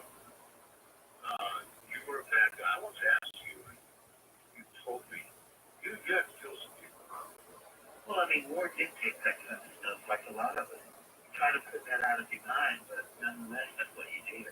But I guess what I mean is, you weren't, it was not in a regular combat situation for you, was it? In other words, people were shooting at you and that sort of thing. Well, I think the element of surprise art is always good in warfare. And I was fighting a type of war, what we call covert wars. The secret wars, or the wars that show countries together or kept them apart, fighting proxy wars. So product of growing up and being born in 1950, that a lot of guys came home from the war, World War II, who just wanted to be people. Were you in the sense? Is that a too strong a word, or is it? I was a good soldier, no matter what the combat situation was. Fair enough. So anyway, you had to do some, whatever it took and whatever the orders that came down, that's what you followed and you did. And it included the fact that, you know, someone lived or something like that. How well do you remember the other side? I mean, when someone died, how much thought do you give that ahead of time, or do you just respond to your training too? So you plan it out, like you would do anything, you would plan it. You would get your part in whatever the mission was, it was planned well, and then you compartmentalized what you were supposed to do, and you kept that in place, and you got your part done. I just happened to live long enough to figure out some of the stuff I did that didn't know at the time that that's what I was doing. But I learned about it years later because I kept surviving. I think that was a major issue. Any reflections at the time? You know, obviously when you're doing something in the military, you just do it. I mean, you're trained to do it, so you never do. But I mean, afterward, any thoughts about having taken life? No, never thought about it like that. Because I always looked at it as never me, and I was skimming the red tide or enforcing the Monroe Doctrine or protecting mom and apple pie and baseball. And I thought in the early parts of what I was doing, I started as a kid at 19. And by the time I came to my senses, I was like 25 years old.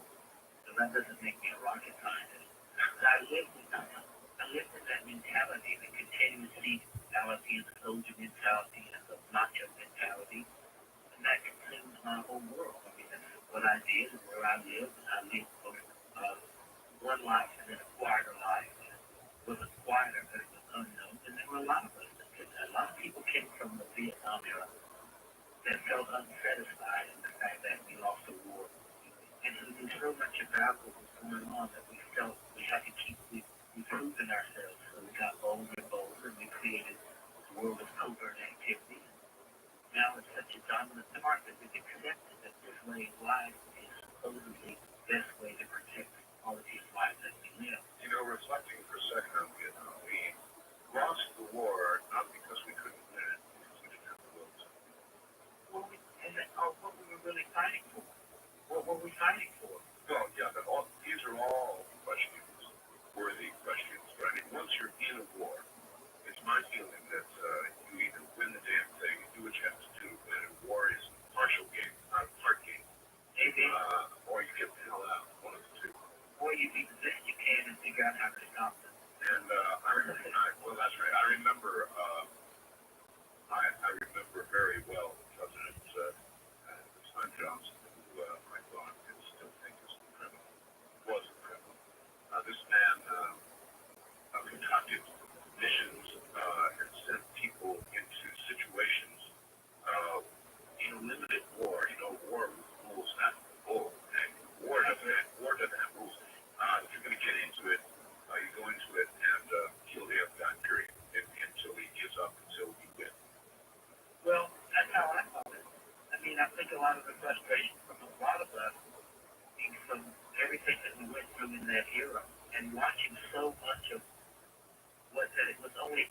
spiritual wars among almost everyone, not much of the spiritual cause or deeply emotional, patriotic cause. I think it became very diluted toward the end, and after the fall of Saigon, it was even worse and it become worse.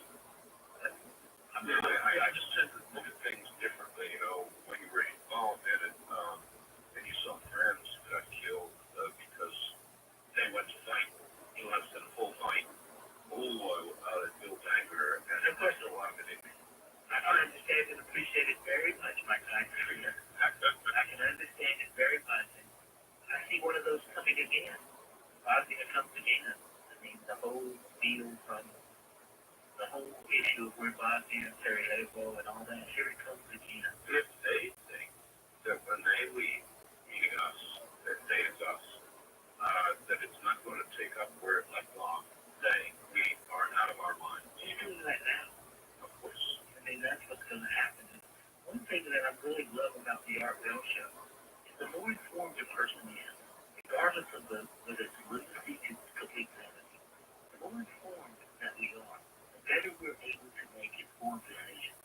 That's what will stop war. I mean, that's what will keep it contained in a place where we don't commit. We have to keep a spiritual focus and guard the world, but we have to be very careful about what we waste human life. Here it comes again. Like the 20s have recreated themselves and are molding into where Bosnia and all those issues are. That molds itself in us. That's the Christians killing Muslims. No, I don't like to seem negative, but as hard as Vietnam was, in a lot of ways, in this country now, social life, human life, is worth less in the point of the road than it ever was. There's more of us also. I mean, people take life without a thought. You know, I got a favorite example.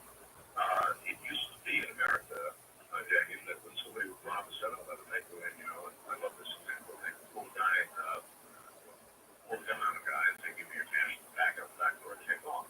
Now, the guy goes in the store, says, give me your cash, the guy gives the cash, and has a second afterthought. The robber puts a bullet through his head and runs away. It's all changed. Well, you know, a lot of things are changing in the cultural social system. But I think, you know, when you bottom out, you hit a place where we're having to really decide what the value of our spiritual self is. And I think there's a lot of things that are going on. I think a lot of it is inequities to our, like, we're both at that age where we look at life now with a little maturity to it. We realize that a lot of the things we've heard, when I listen to rap music, I listen to a cultural disparity, and I don't know what the true cause of it is. But you see where people really don't have a value of themselves. That's what creates so much of that lack of concern or care for life and the value of life. Well, Brandon, I'm always trying to understand whether it's my getting older, and it might be, you know, I mean, I remember when I was 12 or so, 13, I'd be listening to music that I consider to be superb, which are now oldies but goodies. But my dad would come in and say, how can you listen to that? That's not music. That's not a tune. There's nothing musical about that. He'd shake his head the way, very much the way I do with music today, a lot of music today. So are you sure? What do you think? Is it that we might be getting older? Well, each generation reflects its own understanding. When I listen to the music, I mean, I don't particularly like it, but when you sell millions and millions and millions of albums of gangster rap and that kind of music, you're expressing something of the youth. And when I listen to it, I listen to guys that feel like there's no way out. And people who are trapped in a system that have lost their spirituality and the identity and the spiritual nature of themselves, as opposed to living in everyday urban situations. One of the most wonderful comments in the book was about you talking about what's going to happen with the urban Russian population in the next 20 years. And it was one of the coolest things that it was in the book. It started making really clear sense what's happening. You either have the Rust Belt, which is losing its industrial base, as we move toward the technological base. Then you have those cities that are growing so thick with people and more people. And what we're seeing is like a quality of life in space. In Brazil, they were riding around paying policemen to shoot children to 6 and 12 and under because they were messing with tourism. Yeah, Mr. Jordan, they're still doing it. Yeah, so when you start thinking, that won't hold up. There is a part of us that I learned about having 2 near-death experiences. Like when we started out, I've never dealt with the things that I deal with now because once you go through a near-death experience, talking on the telephone, struck my life at 25 years old. Don't have to care anything about spirituality. I'm not interested in it. I'm interested in a 7.62 millimeter gas operating shotgun shoulder weapon and how fast I can move with it, how I can cover with it, how I can get away with it and get home and try to be as cool as I can possibly be with someone knows the thing that does it. What were you doing at 25? What, you were out of the service then? Oh, yeah. What were you doing? But not very far out. Were you in business? Have you gone into the time? Oh, yes. I was in business. I worked and I was in a family business and I had an antique car business and all the things that they would create to create covers for you. And you just had the business. You never knew one month to another month what it would be, but you just get your card and they paid you your money and you went on about your business. Sure. Something every day. But it was going on all the time because I ended up working Central and South America. And that would be because I could leave quickly from this area, get there, and get back in a matter of time that would not be so obvious. The government intertwined so much of it. So I've been in Nicaragua because they knew that the Anastasio Somoza regime was going to collapse. So what we did was send a team in and we determined how to destroy the economic and social base, train railroad system, power system. Sure, they could create a civil war. From that civil war, you could come to the end, you could go in to stabilize the Americas under the Monroe Doctrine, like we did in Nicaragua, deal with the Sandinistas with communists. And we would go in, and now it's been down here. I'm curious. We rarely talk of such things, but I debated my way through those times out here. And what was your view regarding the Sandinistas? I thought we were just farmers. Farmers? I didn't see. I couldn't find in my life, Martin, as hard as I looked, I couldn't find an enemy. It was worse than enough. You couldn't find an enemy. They were farmers. It was strange. I was getting pretty deluded by then, but I couldn't find an enemy. There's not an enemy in that. We had created something because we wanted to keep the regime in power. These were people who had grown to a certain level of maturity from the Navy and the Indian population, because they had demanded their rights. The old colonial powers were not going to let that happen. Okay. Well, my political views on that aside for a second, if you thought that at the time, Daniel, how were you able to do what you did? It was hard, but I had begun to pull myself away from it. It was amazing as I look now back at 47 years, and this is over 21 years ago. It's 25 years old, it's 21 years ago. I could think now of those moments on that way home and what went through my mind as I was coming home, which was like this home 2 days when I got struck by lightning. I've been gone like 8 days, and I come home for 2 days. I was going trying to get all my business of everyday life back in order after I'd done the surveys of what I was supposed to do. If the team was going to go back, if I had the plan to do that, I was going to be a part of that. And I was going through my mind just thinking about all these things when I got home.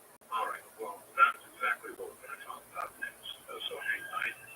Bottom of the hour is here. My guest is Daniel Brinkley. I guarantee you're going to be fascinated.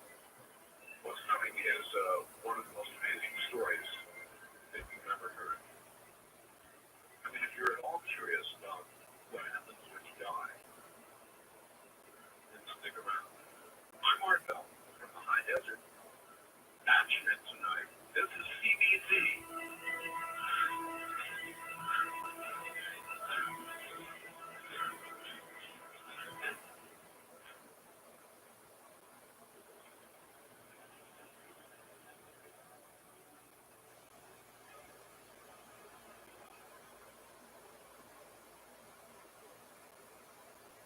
To see who your children will be. To see a spring day as beautiful.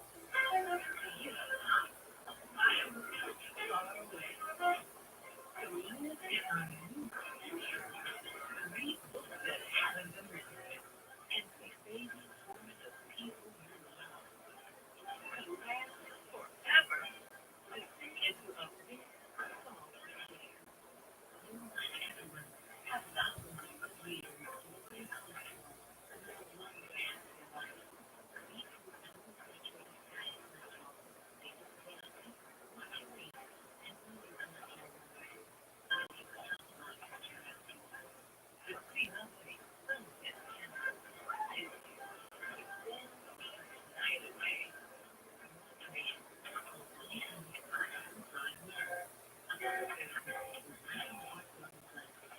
If you are concerned about the health of your pet, this may be the most important and frightening message you may ever hear.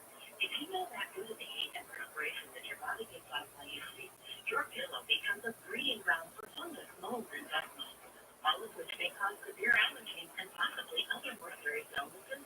Now, at last, there's the ecology pillow, manufactured using a special blend of DuPont patented antibacterial background fibers, proven in lab tests to control the growth of bacteria, mold, lice, and other common pathogens. The amazing new ecology pillow will help make you and your children allergy and bacteria-free while you sleep. You'll notice the difference immediately. Call 1-800-228-1080 to order your ecology pillow. Standard price is only $19.95, Queen $24.95, King $29.95. Call 1-800-228-1080. That's 1-800-228-1080. It's the best investment you can make for the health of your family. Armed with weapon is the power of love and faith. The war is fighting against alcoholism and drunkenness, homelessness and despair. This victory are bringing families together, giving children a good start in life, bringing companionship and comfort to those who are alone. This is Salvation Army, and it helps to help people find their way to better lives. This is Douglas Fairbanks. To learn more about how the Salvation Army helps this community, get in touch with your nearest Salvation Army center. Most cigarette smokers are tired of being told where they can smoke and where they can't. Tired of being told they should quit. Maybe even tired of trying to quit without success. Well, now there's Smoke Arrest, the simple smoke-stopping system that helps 9 out of 10 smokers quit smoking. Even people who don't want to stop smoking quit 9 times out of 10 with the Smoke Arrest system. And smoker number 10 gets a full body refund. So when you're ready to quit smoking, call this phone number, because you won't find the Smoke Arrest system in the stores. It's right here, right now. Call 1-800-863-7950. That's 1-800-863-7950. The amazing Smoke Arrest system will help you. Guaranteed. Call 1-800-863-7950. That's 1-800-863-7950.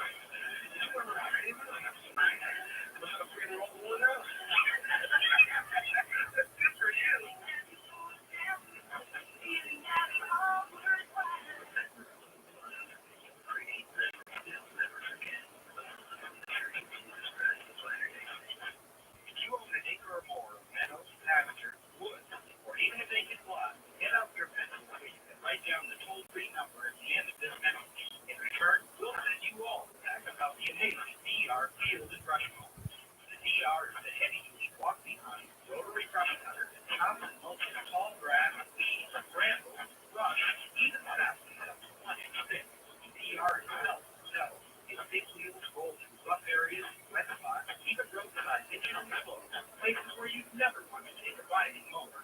Best of all, with the DR, you can keep your non-lawn areas from growing up into unsightly weeds, brambles, and brush. So call this number now for a big catalog and free video of the amazing DR Field and Brush Mower.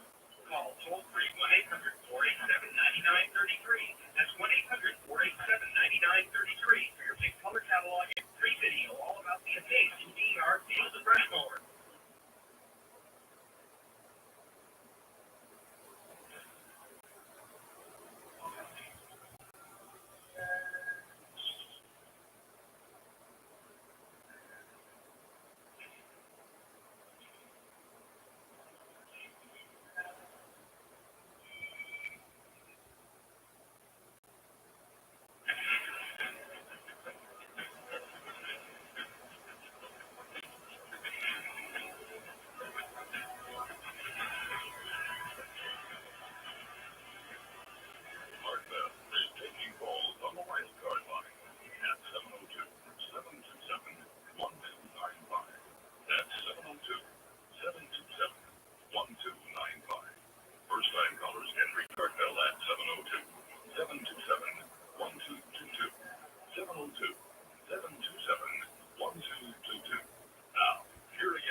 cost you anything out of anything. That would be physically possible. What it does is it affects the minerals in the water magnetically, so they no longer stick. And minerals are, is the very definition of hard water. That's what it is. You know, the white spots, foggy, wherever. It's all, even when you wash dishes with white spots. And TMX gives you all the upsides of water conditions, none of the downsides. You know, machines, chemicals, and that sort of thing. And it works, and we guarantee it works. You buy it for 90 days. If it doesn't work as I suggest, you get your money back. Period. The number is 1-800-406-0469. Done it for about 3.5 years now. 1-800-406-0469. Can you think about the future? Do you see the economy getting better or worse? With a small investment of your time, you can create security for yourself by learning to trade in the commodities markets.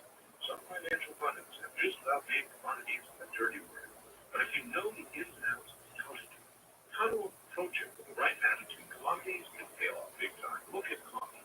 Have you seen the recent huge rise in coffee prices? Investors in this market are making huge profits, and you can too. For over 15 years, the Ken Roberts Company has taught people to learn and understand the principle of making money through clear, decisive decisions in the commodities markets. This is not a get-rich-quick scheme. It's a step-by-step process. First, you learn how to invest with a no-risk approach by trading paper. Then, when you're ready, you begin using real money.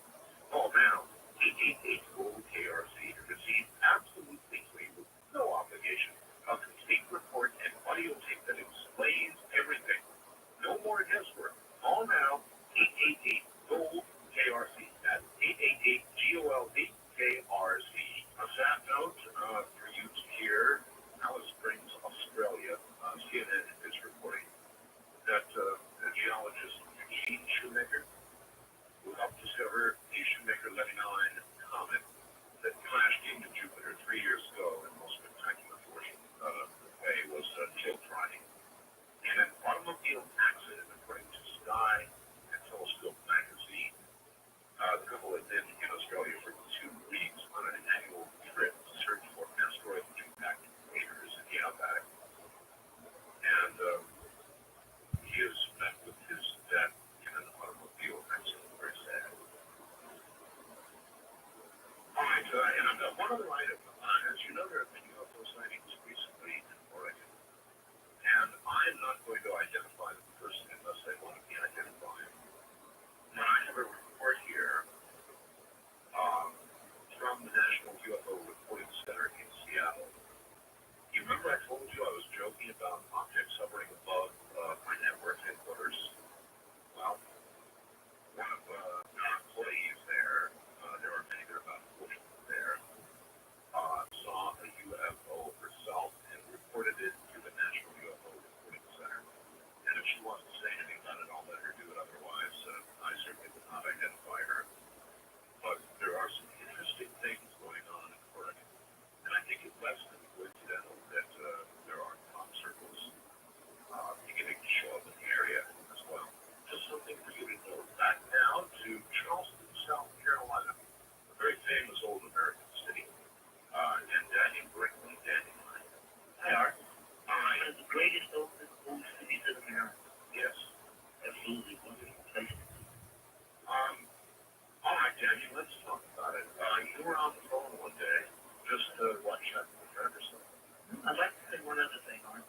I think that the era that began in 75 and all the things that were going on, I think that in the near future there will be a lot of amazing revelations that will come from those early days where covert activities. And I think when people start really taking a good look at the NSA and the things that came out under the Reagan administration and the early forerunners of what they call Archer Team, all of that kind of stuff will help better explain what was really going on in that time.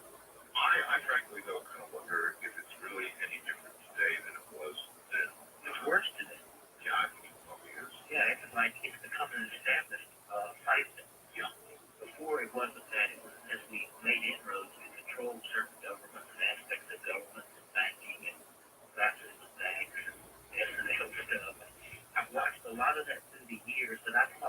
early days of its development, but I never could put that together because I didn't have that much in. And I think that we're going to learn a lot in the next couple of years because people are beginning to talk who we've never spoken before. So I wanted to add that. After I came home, I wasn't going over all the stuff in my mind. Like back to the first day now, I look at being 47 years old. And I really wasn't concerned except for doing a good job of getting paid. By the way, your birthday on the 20th Sunday, happy birthday, man. It's very, very nice. It's very, I got this far. guys, I will say my surprise about myself. But listen, that's an important day. The 20th is a very interesting day. It could be a day when things will occur. We'll see. Yeah, I was thinking about, if I'd have known I was going to live this long, I would have taken better care of myself. Then I realized I didn't live this long. So I feel pretty good that I got this far. But I was talking on the telephone. With no idea, never heard of what the near-death experience was. None of that stuff. I mean, none of the things that you talk about when I'm given the time of day. And all of a sudden, talking to a friend, I hear thunder. It's getting September in the dog days in the south. And all of a sudden, I heard a little thunder in the distance. And I said, I need to get off the phone. And we talked a couple minutes, and I heard it again coming this way. And I said, I have to go. I never realized what I meant when I said that. I'm sitting on the edge of the bed in the bedroom. I'm talking on the phone, and all of a sudden I'm hitting the neck goggles and lightning come down the phone line. It knocked me out of my shoes, well, the nails and the heels of my shoes to the nails of the floor. It knocked me in the air, spinning me in the air, blew me back down and bit the bed frame. I was burning and I'm on fire. Just no idea what the impact of that was. I was dead for a little more than 28 minutes. You were on fire.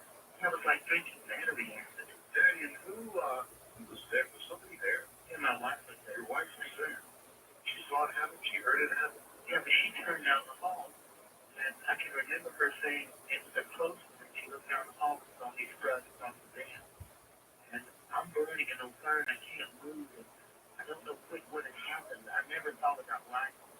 I thought it was C3 or C4 that attacks or some type of rocket grenade. That's the whole mindset. Yeah, I can imagine that's what it was. I didn't think about being struck by lightning. I figured it was my time.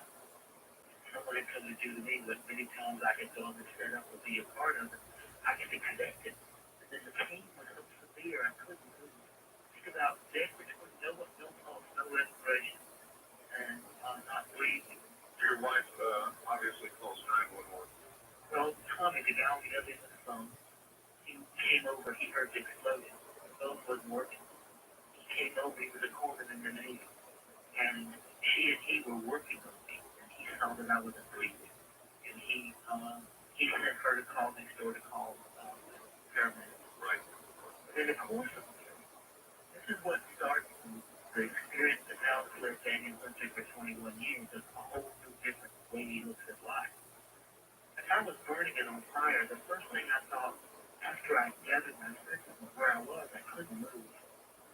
You can talk in dead for 28 minutes, was completely paralyzed for 6 days, and partially paralyzed for 7 months. It took me 2 years to learn to walk and feed myself.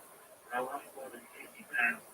Yeah, look, the medical records are very complete on all this. Oh, yeah. I mean, it happens at a medical university. It's not like it's something, it's not a difficult situation with medical records or what they stacks of stuff. Normally, if a person is dead in 28 minutes, they're dead. I mean, your brain begins to starve, and pretty soon you don't have a brain, so. I didn't have much of a brain to start with, Arthur. I didn't have a far to go, and that particular issue. What I did, what I learned was probably the greatest lesson anyone will ever learn, and I don't know if it was worth it, but it still happened to me. I'd never heard of a near-death experience. I'm burning and I'm on fire. The first thing I had to think about is I stabilized myself. I couldn't move, I couldn't see. I started thinking about Sandy and if she was going to be okay because I couldn't protect her. My whole mindset is that militarized war mentality, each mentality, how to dig in and where my brains are, which way to move, and how to get her protected. When I couldn't protect her, it was more than I could handle. And all of a sudden I was in this blue gray place. And I'm floating. I roll over and I see myself lying across the bed. I see Sandy come in and start to work on Connie Combs, and immediately it was raining down in. And I watched it. Stop for a second. Can you explain to me? You said I'm in a blue-gray place, and yet you're still in the room. Yeah, I'm still in the room. I'm in a place that I did not recognize because I had nothing to draw from. I had no background whatsoever to draw from. Can you put words to it? I mean, how are you in a blue-gray place but still in the sea? Can you make words that will help us visualize that? Yeah, I mean, I didn't know that I was still in the room. My mindset was still wherever I was. It was more comfortable than the place that I had been because I wasn't burning. I could unmove. Okay. Kind of pin place around me. It's like you were detached. Oh, absolutely, I was detached, but I wasn't aware of that until what appeared to be a rolled over, like I was floating on my back. And I roll over and I see myself lying across the bed. And I'm still amazed at what's happening. I have no way to grip it. I usually could have shouted. I never thought I was dead. My mind was just studying, like one step removed from everything that was going on. I'm analyzing and looking at it, watching it work on me, and it's never taken into consideration. I'll show you how it's done my name on it. And I was watching Tommy and Sandy work on me. What was amazing to me was I could see that they had like energy fields around them. I'd never heard of auras, anything like that. And I would never believe it if anybody told me. I wouldn't have believed that you could get me. But as I was watching them, they had fields of colors around them, and every word and every emotion appeared as a reflection of these colors that moved about 8 or 9 inches from their body. And I looked at myself and I thought to myself, why did I have one of these color fields around me, of energy color fields around me? What? Not knowing that the color field is what symbolizes the spiritual body. I didn't have sense enough to think that. Can you describe that? In other words, you said you saw an aura of them. Again, I'm trying to visualize what you actually saw. Did you see? Imagine multicolor. Imagine a person that you're standing in front of a Christmas tree. You know how a Christmas tree has a little wheel light that you have a silver Christmas tree that has this light that goes around it that has different colors that turns the color of the Christmas tree. Okay. Imagine you standing in front of that with a beautiful kind of glow about you. You standing in front of that, and these colors are pulsating around you, flowing around you. You realize that they're flowing around you with the emotions, more so than anything about the person, that they're emotionally reacting to the situation. Once again, her husband, the other speaking his friend, of course. And then the interaction between the two of them was beautiful with what it was. The beautiful colors and hues, and I almost heard tones, but I didn't hear anything. But I could see that there was a rhythm to them. And it was emanating of thoughts, emotions, some happy, some sad, some joy, some loss. It was really terrific. So all of this was occurring in complete silence with understanding of what you saw, what was going on, you understood what was going on. You didn't need to hear words, and you didn't hear any words. Well, when they were talking, it was more important that I looked at the colors and the blending of the colors, and I could feel their emotional state, more so than any of the conversation. I think if I would have listened to the conversation, I would have realized that they had realized that I was dead. But I wasn't even thinking about that because I was physically good. I was safe. I watched this event with more clarity than anything I've ever seen before. And I was seeing what a person really looks like, who we really are. These are the early moments of this first experience. See who we were.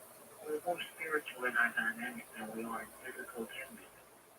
These bodies that I was seeing, the physical bodies that we now have, that we see in our peripheral vision and find ourselves often seeing the greater body that we truly are. And I'm watching this, really amazed by it. Sure. I want to call the paramedics, and I think not enjoying it, but amazed. So much was going on, and I could understand things a lot better.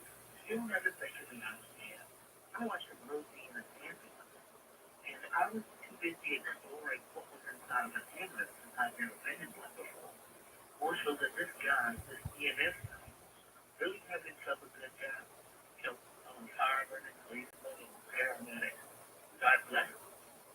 they really enjoy their work. They get into it. Oh, I know. And this guy was having a great time trying to resuscitate me. He was howling and working and pushing and talking to himself. But I was paying attention to what was in the ambulance. You know, there was more important things than whatever he was doing. And I hear the guy say he's gone. And I looked over his shoulder. You know, I tell this all the time, but it still wasn't happening.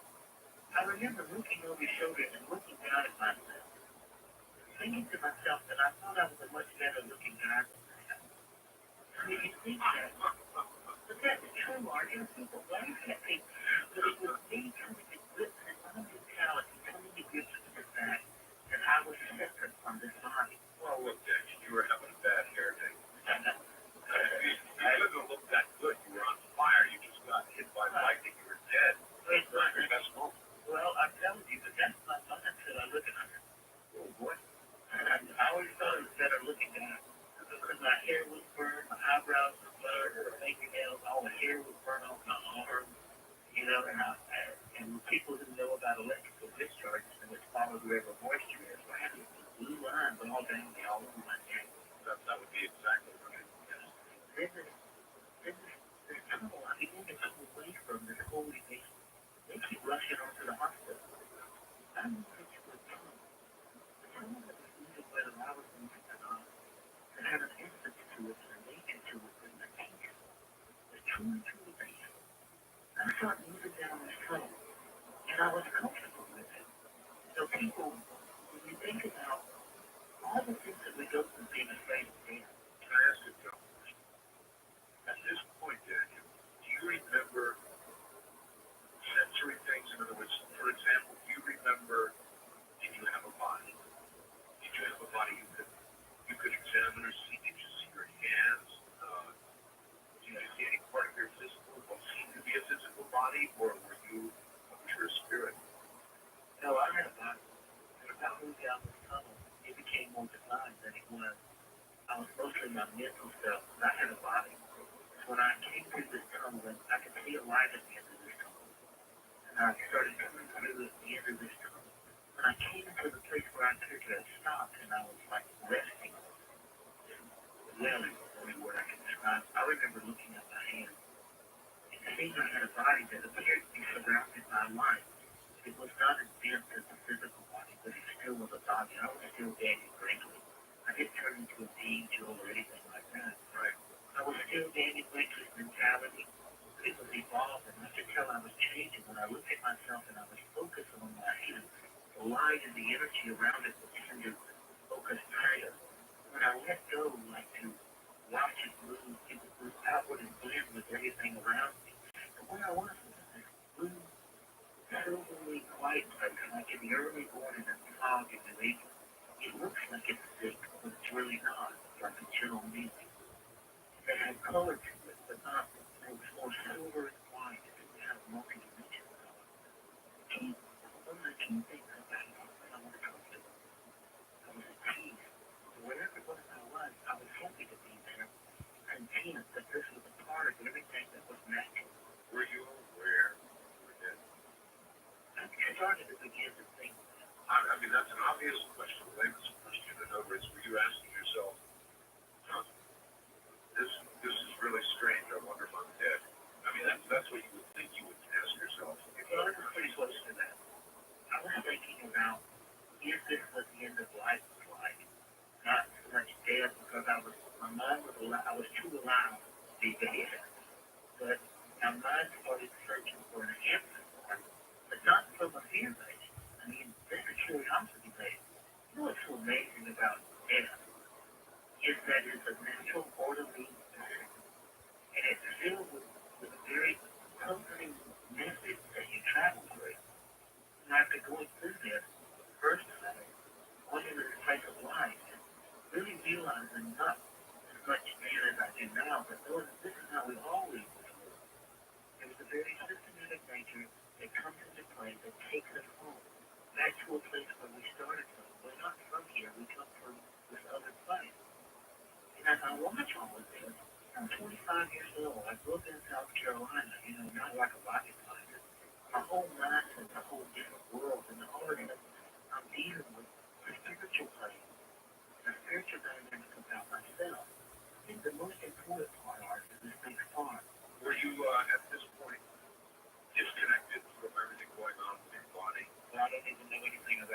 There's a story is what happened to my body. Because in the hospital, they worked on me. but I mean, at that moment, you didn't know a thing about or even care about what Wasn't even interested.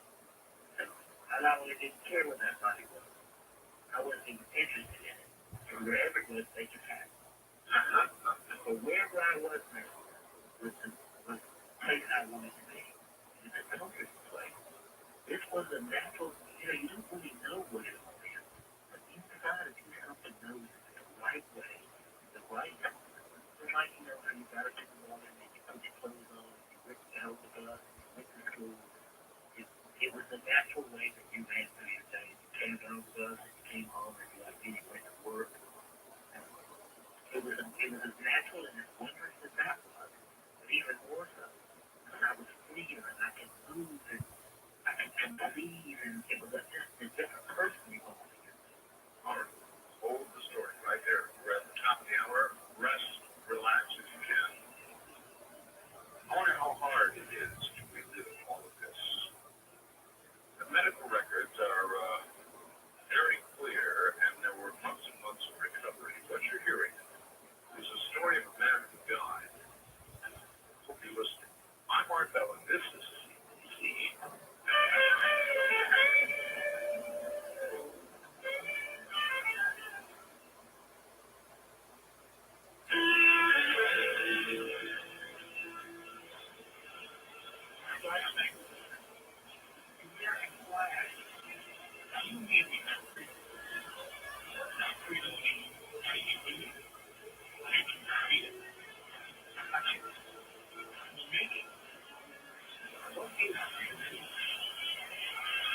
Look around you. We're a living example of freedom. The power to choose your own path, the ability to set goals as high as you dare.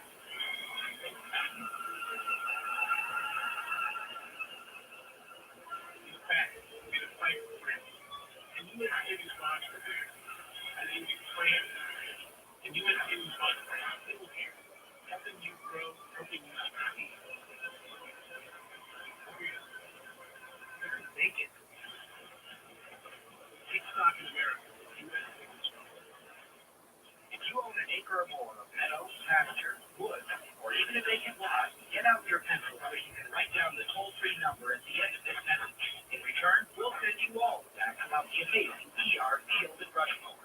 The DR is a heavy-duty, walk-behind, rotary brush cutter that chops and mulches tall grass, weeds, brambles, brush, even saplings up to 1 inch thick. The DR is self-propelled. Its big wheels roll through rough areas, wet spots, even roadside ditches and slopes, places where you never want to take a riding mower. Best of all, with a DR, you can keep your non-lawn areas from growing up into unsightly weeds, brambles, and brush. So call this number now for a big catalog and free video of the amazing DR Field and Brush Mower. Call toll-free 1-800-487-9933. That's 1-800-487-9933 for your big color catalog and free video all about the amazing DR Field and Brush Mower.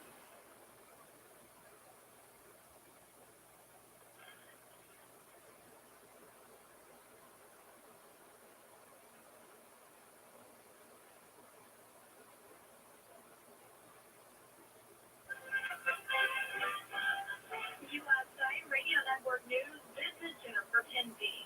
Russian space officials say they may delay vital repairs to the Mir space station until a new crew arrives. Officials already delayed the Richter repair work once, as Mir's Russian commander is suffering from a heart problem. The crew is working overtime since Thursday trying to get power back on the craft. A crew member accidentally unplugged a vital cable. Program manager Frank Culbertson says the crew has a lot of catch-up work to do. There are a number of activities that were delayed. Normal maintenance and replacement of the components that they do over a continuous basis that they will be busy with today and tomorrow to catch up on since they will not be doing some of the EVA jobs. Hurricane Danny should make landfall again Saturday morning as it moves along the Gulf Coast. Storm took 2 lines early Friday when it hit the coast of Louisiana. In a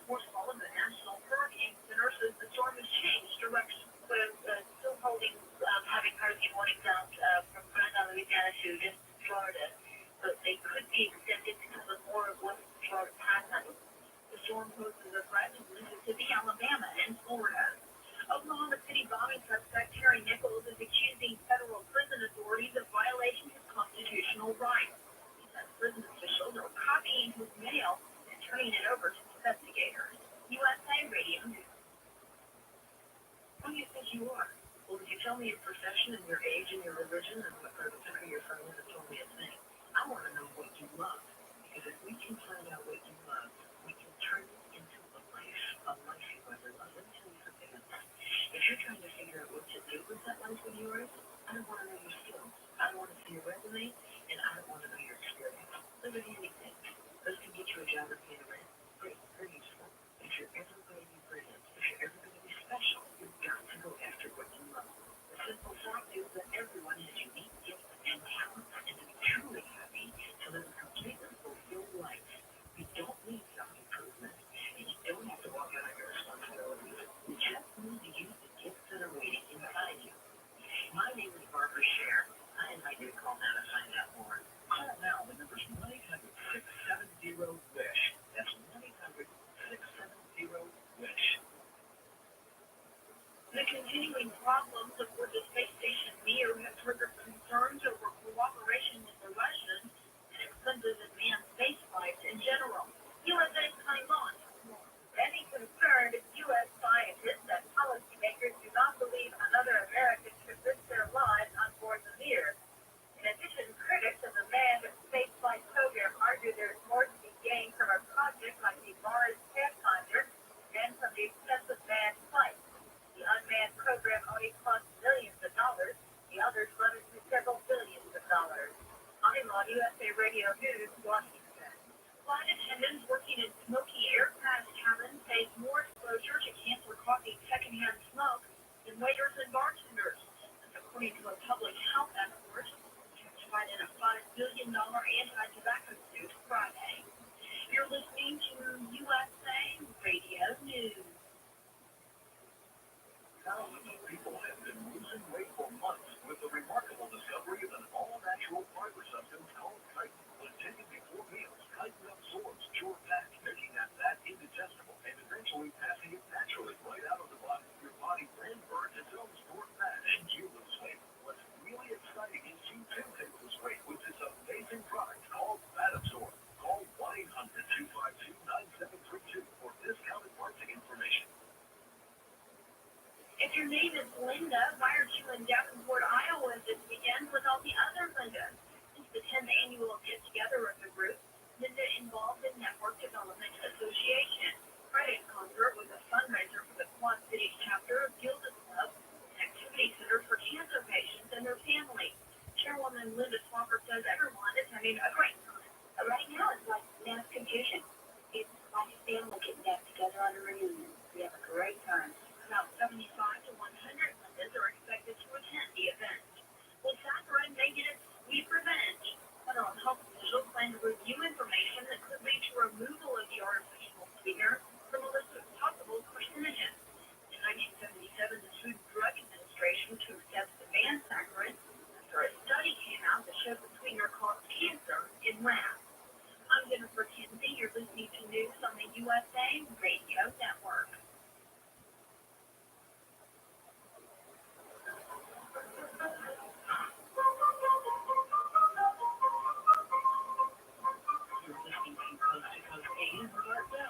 Listeners west of the Rockies can call our toll-free by dialing 1-800-618-8255. If you're east of the Rockies, the toll-free number is 800-825-5033. If you've never called our before, you may be the first-time caller line at area code 702-727-1222. And the wild card line is area code 702-727-1295. When you get through, let it ring, and Art will answer your call in order on the air. This is the CDC Radio Network.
curious about what happens when you die.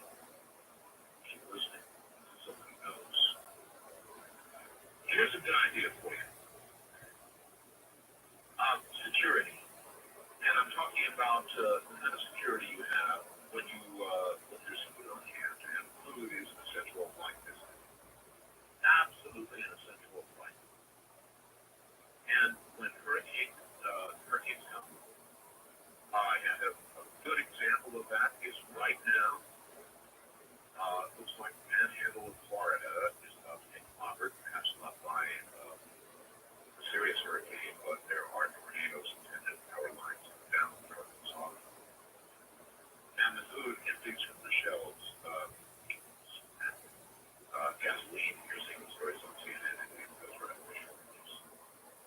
So look, my sponsor, Golden Eagle Enterprises, sells a year's supply of storable food.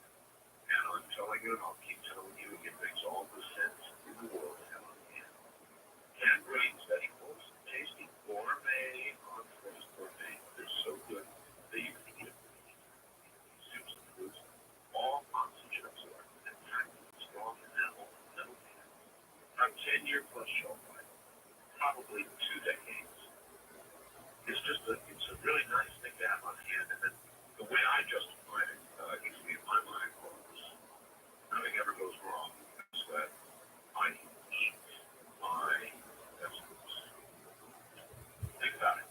The number for Golden Eagle Enterprises is 1-800-447-7911. That's 1-800-447-7911.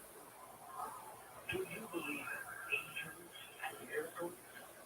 Well, after reading The Messengers, an incredible story that the angels once told.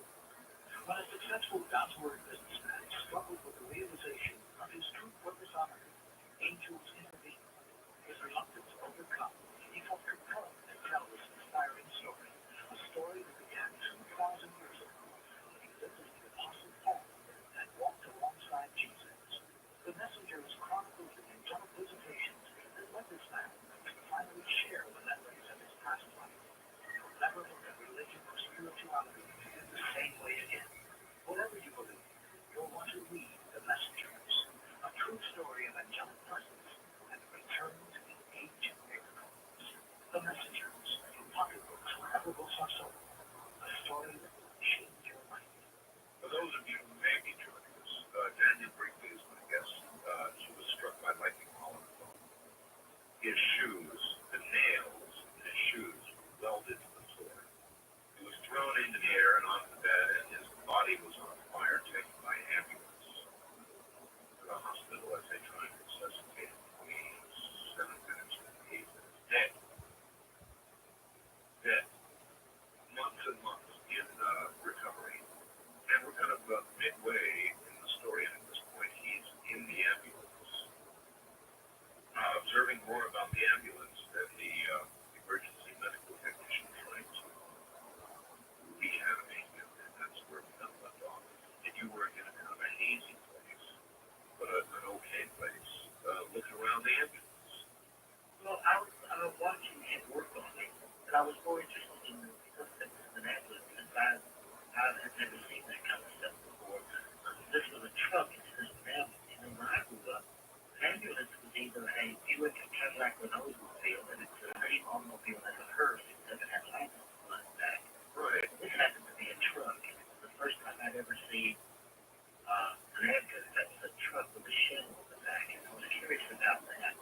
But people are going to be amazed at our, when you think, when you talk about religions and institutions of government, literally indoctrinated to believe that death comes from death, when it never really does.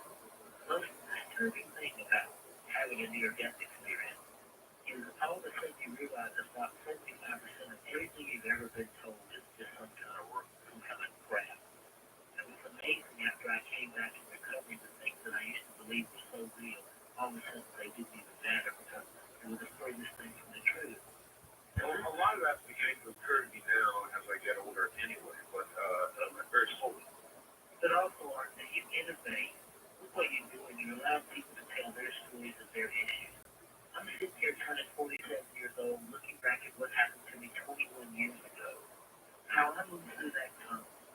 Now I came out into a place of bright, free, and beautiful light. Before there was rain, movies, book, and before anyone really knew the commonalities within the near-death experience. We all know now, after 15 million Americans and so much reports about it, this is the natural way in which you think this world. That's the key part of the whole message of Daniel Braithwaite. Okay, your consciousness was still there. I mean, if you're sitting there curious about, looking at the end, I might do that myself. And I know the kind of animals you're talking about. That means that you have full consciousness about you. You were expressing curiosity. I was more conscious then, Art, and in 1989 than I've ever been conscious in the 47 years I've been on this earth. I mean, I'm not exactly, I may not be a rocket scientist, which I'm sure I'm not, but I was alive more in what we call death than I ever was alive in what we call life.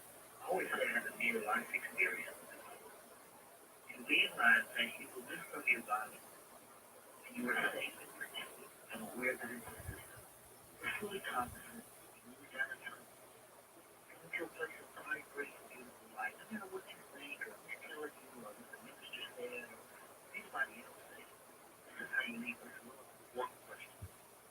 And that is, what happened to you physically is not a question. It's well done. What you experienced, and you told us about up until this point, there are doctors, there are many doctors, who would say what you experienced was within your own brain, which was not really dead yet, that endorphins were releasing in huge amounts. That your body was going into a protective mode, you were shutting down. The tunnel is the function of the brain shutting down from the outside, moving toward the core, and that it was a pure physical experience, and you misinterpreted that as a spiritual experience. That's what a doctor might say then. That shows you how stupid he is. I have no problem that there are endorphin releases and peptide bonds and neurons breaking down in the brain, that there's oxygen brain deprivation, there's temporal seizures, there's frontal seizures, there's reactions to shock, reactions to medication, reactions to whenever a person does that kind of resuscitation techniques. I don't have any problem that a lot of that stuff does occur. And a lot of times the people who describing near-death experience have really experienced what they're talking about. I have no doubt that biological and neurological shutdown does occur in what is a near-death experience. Then you have to stop and think that doctors, scientists, 70% of all science, 73% of all scientists believe that if you believe in God or a spiritual afterlife, you can't do good science. 52% of all doctors don't believe in God. I wonder why that is. Well, because they themselves have become God, or they've been trapped in a system that is the institutionalized nature of medicine. Then all of a sudden the art of healing became the business of medicine, and now it's become the business of insurance companies and pharmaceutical companies. But I mean, Danny, why can't you watch comets slam into a planet and plot it and look at the stars and planets and still believe there is a creator? Why is there Well, I think a lot of it is we lost a lot of faith in what we thought was the church in the early days because they found it to be fallible. As we grow older, we look at religious concepts and we look at all the dimensions of the taught to be established Christianity and Judaism and other Christian, other religious concepts. And the tendency comes to it, and then we have to depend on those who keep us alive.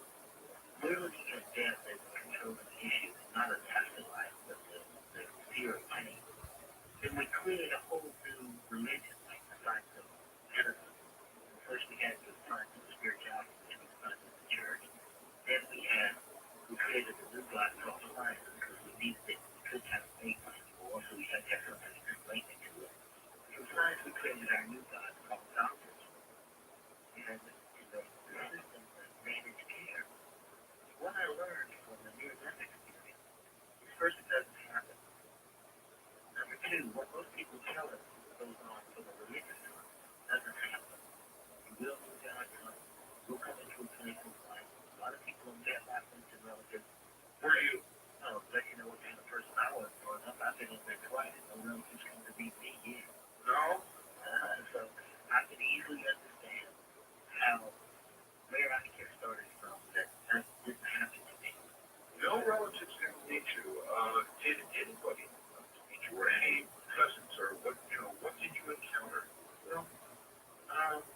kind of the being of life. I think what I'm about to say is the single most important part of the near-death experience. When I came into this place that Misty lived with, doing some of the place, I was safe and comfortable. A being was toward me. I mean, a being of bright, brilliant light. I've heard people say Muhammad and Allah and Buddha and Moses and Jesus. You know, I've heard every description. The system is the same. The methodology is the same. If this being moved closer to me, I was involved. I could feel the love and comfort. And when my mom would pick me up as a kid, I would come so far away from that place and how I've lived the last 20 years of my life, starting about 7, the last 18 years of my life, this event. And I think it's protected. I don't know, like, I read a lot about it and today about life, more in depth about it. But when I came into this, the thing was closer to it. All of a sudden, I started to feel all kinds of emotions. And I had a paralytic life. Literally seeing everything that I've ever done, 360 weeks in that life, everything. And I didn't ever realize that I haven't done very much, even though the person was listening to this broadcast. How did that occur? I mean, how did it come to you? It was every dimension of life, like a holy brain. I was living in every aspect of it, from the leaves on the tree outside the window to the conversations to the books that were in the room. Anywhere that I would go, I knew everything about that event. And as I did that, I watched it from a second person. All this happened at the same time, Mark. And it's really hard. I've taken years to try to create a language that describes what really happened here and the best that I can do. Sure. So you put it together and use and hunt words and dictionary so you have the best way to try to explain it. Not only we experienced it, I wanted it from a second person point of view, like an empathetic point of view, to look at it as though I was a friend of mine watching me. So I've had kids, friends, relatives that there's nothing you can do about to be there watching them small things. Like an empathetic point of view. And then I literally became every person that I ever encountered. And I felt a direct result of my interaction between me and that person. Not what I thought it happened, but what they truly felt. When I really realized that love that neighbor and yourself and do to others, that you would have others to you. Real true things found in religion. And if you could be every person that you've ever encountered, and you would feel the direct result of your interaction between you and that person, and as you look at any situation, you look at it differently. That's a terrifying thought. Oh, All of us did. We have things that we've done to people.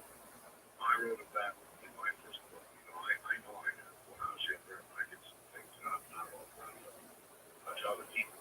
And to imagine to have to live that from their perspective, I don't think I can be forward to that. It doesn't matter, Mark. This is how it works. I hear you. It will happen. Here's the coolest part about it all. Like I said, when it all happens, you will be amazed at how much good stuff you do. What will happen is how the judgment system is what is amazing when two near-death experiences. The judgment system is as though, the best way that I can describe it is, think of looking at your life from this perspective. If God could come to you, God would see you, and the life you now live, what difference does God make? Not anything to do with you. You are looking at it from a perspective. If you go through it, also that dimension. You know, when I went through my first panoramic life gig, it was a depressing time for God. That was a different power supposed to make. I mean, it was a bad day in heaven, I can trust it. Because I had been just a jackass locally and here. I had taken jackasses all over the world and had mastered it as an art form. I had to feel what they were doing. And I had to understand, my God, this is the result of my action, and no matter how I saw it, it's not bad enough. I'm too busy feeling what they went through, think of being afraid, than being afraid of that. Watch it, because it's an automatic nature. It automatically happens, will happen to everybody. What I write about, how to take it, be midlife, or in our midlife, and how to take it and apply it to your life today, so that you change. When I write my books, I dedicate them all to baby boomers. And those of us that will face our own mortality, we must help those who we love to live with us. They say, the sky's just a little before me, it's just a little after me. In the place where they're having to look at their lives, take a full inventory of their health, especially with the way insurance is going, they may have family members that are making this transition from this world to the next world. All right, but what you told me of your life to that point, you should have been down the down escalator after that review. No doubt. Absolutely. Still amazes me why it didn't happen. It still amazes me, but nonetheless it did.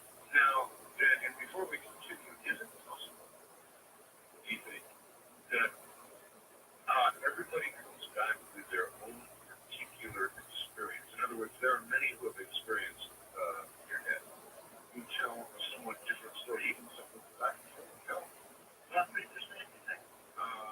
So is it possible that what you're describing is not universal, that it might be different for every soul? I think that everyone's interpretation of it can vary because we're all uniquely spiritual beings. There's a uniqueness about each and every one of us and how I perceive it. What shows our unique part in the overall spiritual consciousness of things, more than the mental and physical consciousness of it. I believe that this experience is universal. I mean, think of it. Have any near-death experiences? Two of them. Let us finish with the first. I mean, after all, there you are. You're with a bee of light, and I guess we better. John has been doing exactly what we've now, aren't you? And so what are you doing? You're sitting there saying, I was trying to figure out how to forgive myself. I was trying to figure out, I can remember this. I was trying to figure out that what appeared to be the next step to me was how to forgive myself. And that forgiveness was like an art. And once you could forgive yourself of things, you became aware of the things that you had done that were good, that either equated them or things that you don't really ever think about that you did. Over there, the most important things are the little things that you do every day.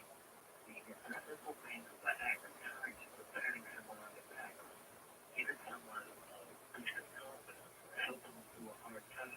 okay, did you have the sense, Daniel, that you were being judged by an entity and by another woman, or that you were in effect judging yourself? I was judging myself. I never encountered anything that in any way was judging me. Nothing. I'll tell you something, Art. There is nothing that can judge me as harsh as I can judge me. I mean, there is no one, just like when you were just talking earlier, there is no one who can handle and understand what you did and what motivated you better than me. When you look at others, how do you judge yourself? You realize that this is a job. I've come to look at it after going through the near-death experience. I've been raised in the movie. I've been in over 10 countries and coached more than 600 people have near-death experiences. I've been around since 1975 watching this experience. And I've been a hospital volunteer for over 18 years. I've been around probably 165 people leaving this world and their family members. Went from a complete jackass to having this near-death experience. I'm still a jackass. When I began to do hospice work, I was amazed at methods by which we leave this world and how I see this life, and how I can change my life accordingly to what has happened. Part of the my life. So, a panorama of your life, followed by one. Well, followed by looking at it from the second person point of view. Learn from that. When you meet somebody, don't empathize with them. You empathize with them. If you become them, you can better help them. And then because it feels the direct results of your interaction between you and that person.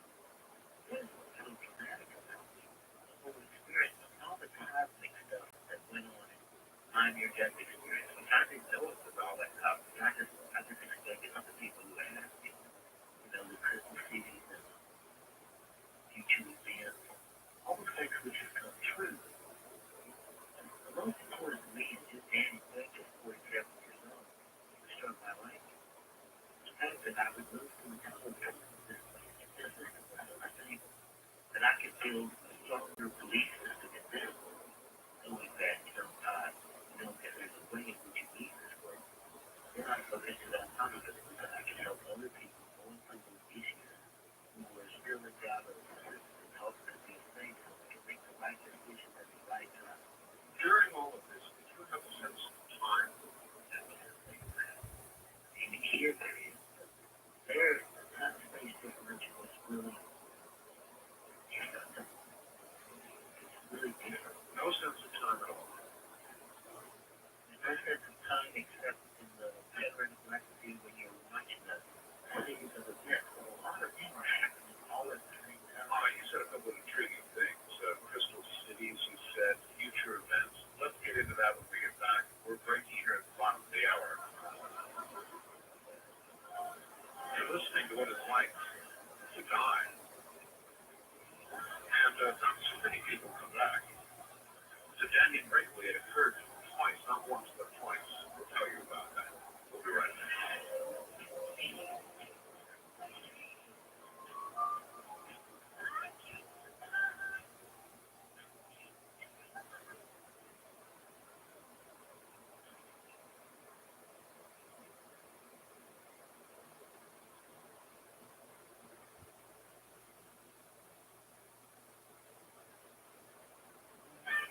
Children will be signing up for swimming lessons this summer. For some, this is an ideal situation, but for others, it may be the wrong thing to do. This is the topic of this month. The topic of the month article by our host.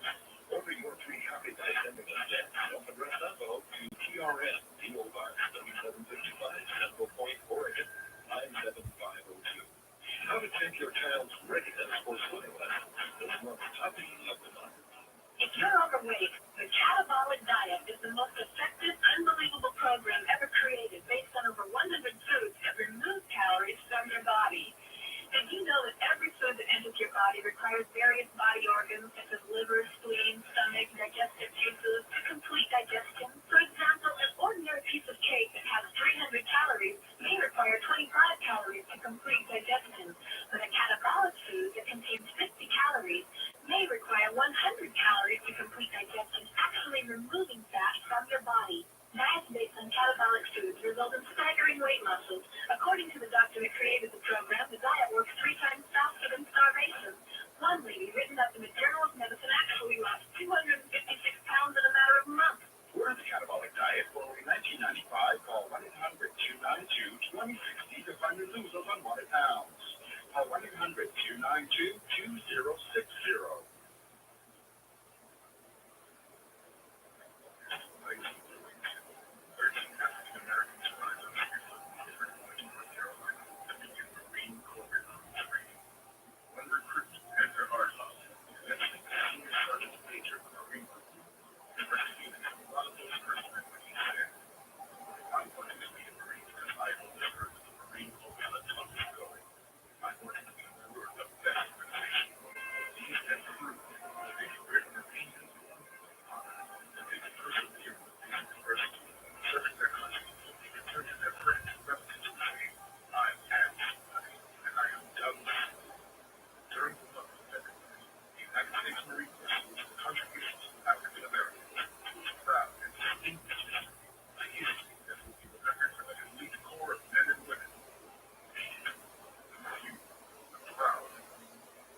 The money they helped me make is turning my dream house into a reality.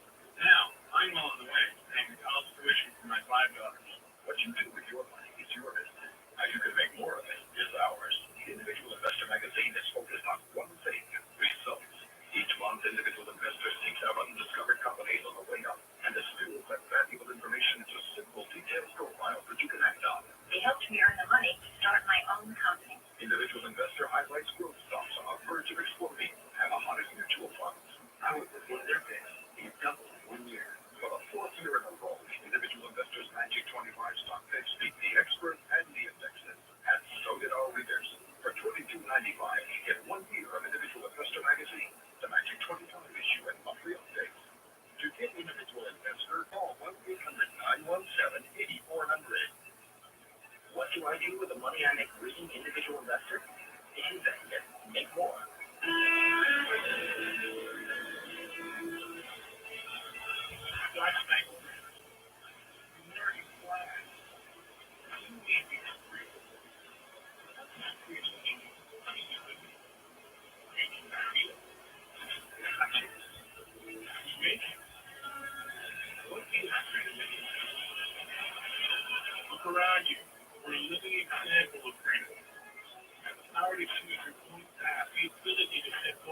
patient here. In the past, you made a cycle break. And you let me respond to there. And you plan. And you let me respond to that. Still here. Helping you grow, helping you not. Make it. Take stock in America. You let me respond.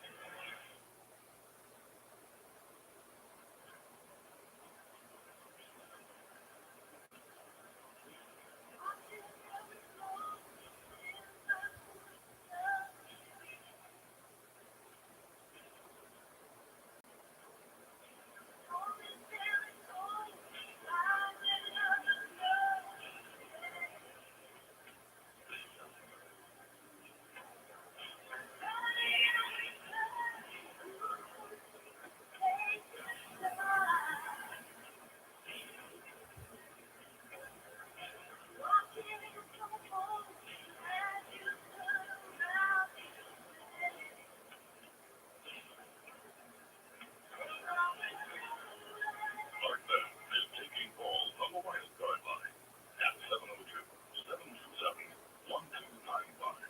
That's 702-727-1295. First time callers can reach our bell at 702-727-1222.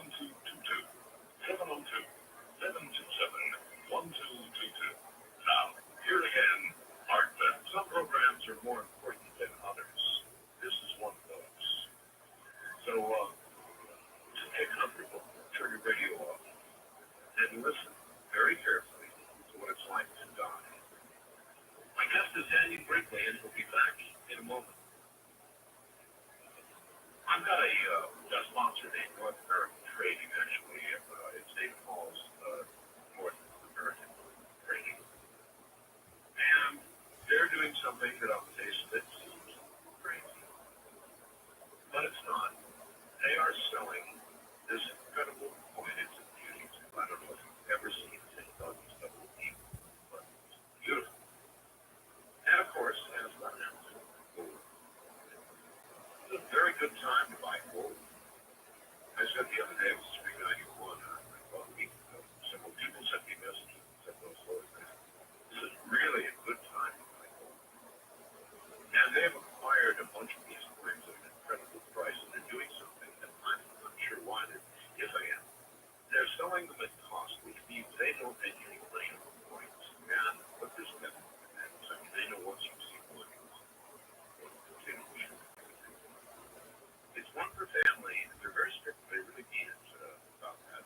They're $445 each plus $9 shipping. So, if you would like one, call 1-800-359-4255. That's 1-800-359-4255. If you suffer the pain of arthritis, then listen to this exciting news. As reported in the New York Times, there's been groundbreaking research showing the nutrients glucosamine and chondroitin not only help reduce those terrible aches and pains in your joints, but much like bricks that build up a house, they're large molecules in the body that make up cartilage, which of course prevents bone rubbing against bone in a joint. Here's the really exciting part. They're able to revive your body's youthful ability to repair cartilage. Arthritis persists, continues glucosamine, chondroitin, and more. It is specifically designed to do one thing: reduce the pain in your joints naturally. At the same time, provide the raw materials your joints need to repair themselves for long-term relief. Here is the offer. When you order a 90-day supply of arthritis assist, you get an odorless pain relief cream that gives you immediate soothing relief to the joint, absolutely free. Call 1-800-232-5665.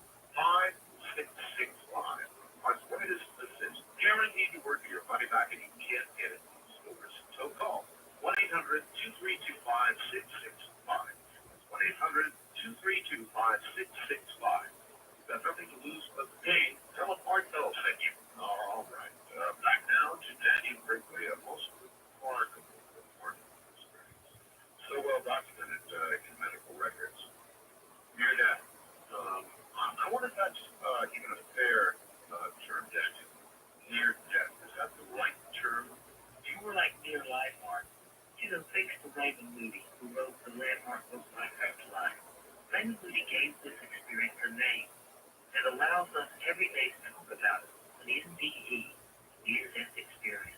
Then we're not locked in the medical terms or locked in the religious concepts and institutionalized concepts. We have a chance to experience with everyday people. To me, I'm from Durham, South Carolina, got struck by lightning in the winter district experience. And I was in the early days of it. So that my case is like everybody's been tossing it around for 21 years. And when you go through this, Brandon gave it a name, which I thank God for it. It gave me, when I met Brandon Moody, it gave me a chance to understand why, because I had absolutely no idea what had happened to me. I could find no place to relate to anything about it. I had to start over and re-educate myself from everything from the DEPT book of the dad to all kinds of books and what people were writing about that had to deal with spirituality or esoteric information, shamanism, Carlos Castaneda's books everywhere. I didn't have any idea what this was all about. So, big search. So a near-death experience doesn't in any way relate to being alive. No one ever dies. I have no question about it. Death is not something to be afraid of. And it's something that is inevitable for all of us. And it's just a transition from this world back to where you came from. And it's usually with the job well done, except for a few little kinks that you have to face and deal with. Well, I would like to understand that. Listen, you mentioned crystal cities. What happened in mine? What happened after I couldn't forgive myself? I had a chance to forgive myself. I recommend everybody is out there listening, because everybody who's listening to this was the same as me. I'm a night person like you are, and I love the night. Yeah. And I love to explore all types of things in the night, and I stay up and I listen to heartfelt emotions so that I can grow and expand. So I'm really proud of this listening audience and all your responses. Thank you. Yeah, I mean, it's terrific that I get to be a part of the night with people who are like me, and I appreciate everybody who's listening from coast to coast to AM, because we all grow from this. But I think what's really important for us is to start looking at the fact that this does occur. And even the occurrence, it gives a stabilizing factor to a lot of our lives. I watch people go through a lot of really stressful things because they don't know that the near-death experience is even more valid than the life experience that they're having now. And that when you're returning home, and this is a job well done, and you're going back, and it's one of the quality of the job that you did here. It's this, the Holy Spirit, or the greatest spiritual value you can conceive of, about whatever name, if it hit you because they themselves could not come. Then all of a sudden you start looking at it as a famous soldier. How you get your job done. What happened to me was I went way in deep into the near-death experience, and at the time when Raymond was writing on Life After Life, and the other books, George's books, were coming out, and listening to the law, and their books were just coming out. I was right there, because I didn't know any better than to tell them. After I couldn't forgive myself, I had to move through different conventions and spheres, but not anything I was not comfortable with. And it's natural as any other program. Now, I was going through what I can only describe as what I'm thinking of life. With crystalline and structure, and this is the only thing that I can think of that I can describe it with. Where do you think you were? I mean, as we think online, so heaven, hell, and maybe purgatory, depending on your belief system, where do you think you were? Well, I was in the crystal city, and I think it's a place where you go to really look at the life and return to some place that you had left from. You come here in the middle of the morning, book about 7 to 300 children. There's a really cool book out now called Party Addiction. Experiences with really departed loved ones. But here is a pediatrician that resuscitated more than 300 children. And he had a lot of cases with children saying they had seen people waiting to be born. Yeah, waiting to be born. Absolutely. I mean, he had case after case of this. Kids 5 years old and under. We don't know any better than to tell the truth. Waiting to be born. All right, aren't we talking now about born or we born? Well, I don't know about that. And connection is not a factor in my life that I can attach to the near-death experience. In this book, since you touched on it, what form did these beings who are waiting to be born today have for? I couldn't quite get that, but they had formed and they were very knowledgeable of the system. It was as though to these kids there was a natural system in place. And the waiting to be born was how they described it. They had a deeper knowledge. I mean, waiting to be born, even the expression itself is suggestive of reincarnation. Well, you rule it out? No. I wasn't even given at the time of day. Remember, a hardcore jarhead, having an experience, having enough trouble dealing with it in his own self, struggling, living in South Carolina, not exactly the most enlightened place in 1975. Nowhere to turn as I struggled with my physical mental self, and holding on to this experience that I knew was more real than anything I had gone through. And I knew I had to survive. I had to get up no matter what they said. I had to get up and I had to make what I thought my job was, make it happen. Because I knew the near-death experience was the most real thing that ever happened to me. I've seen 105 millimeter round dropping. I've seen claymores, what they'll do, and I've seen bombs, firepower, I understand what the reality is. This was the most real. So when I look at these things now at 47 instead of 25, when I look at the work of Brian White, Winifred Lucas, who are trained scientists trying to help their patients who use regression therapy to take people back to past lives, and that therapy helps their patients. And I've studied them, I've watched them, I know Brian White. Well, everybody, I'm a very nosy person. Let's stop right there again. I mean, here we go again. You just cited somebody who takes somebody into past lives. And past lives? Take somebody in the past lives, that's reincarnation. That's what a psychiatrist, what Brian White does. Then I started reading the Elizabeth Clare Poppins new book on the missing end of Christianity. I interviewed her. Oh, I was amazed. I mean, you hear all this bunker siege mentality stuff about that crowd of the mountain. I found them to be the most delightful people, the most centered people, really loving and caring. I really did too. I didn't mind any of what the popular media tries to make her be. I was depressed that she wasn't dressed as Rambo. I mean, I got depressed about it. I told her that. And when I started reading her new book, I mean, there's a lot of really fabulous data in this book. It's called Reincarnation. I don't know. It's the different in Christianity. That's right. It really goes through a lot of stuff. But I want to know all the facets of my spiritual self, knowing from the near-death experience that you don't know. Knowing that you will pass through all this experience, and then these crystal cities. I read in her books that I'd never heard of before, something that Mark Hoffman brought back, or whether how he wrote it down, that described these as brotherhoods and places of learning. And I realized there's just another description of the same place that I went. So I just had no information about this stuff. So were you just passing through these by them? Emotion? Were you emotion? I passed by some. I only went to one. And I knew there were many of them. When you think about the evening with a mist in the mountains, like in the Grand Canyon. Sure. And you see houses on the side of the mountain that lit up. Sure. You see that light go out into almost like in space, or they light the mist that's hanging over the mountain. Gotcha. That's what they look like, and I was looking above them. And I was traveling. I floated, traveling at a rate of speed. I could tell that because I could hear what appeared to be sounds changing in tone. So there's so much about frequencies that I don't understand, and tone, color, and pitch and things. I don't have enough to understand so I can explain it even better. But all those senses were totally alive. Oh, absolutely. More alive than ever. I came to a point, Mark, where I could literally, before I entered this Christmas meeting, it was in the traveling tour, I became more aware of who I was more than Damien Franklin, more of the spiritual being returning home and taking back my natural identity of myself, because I was aware that I could conceive of anything, like anything,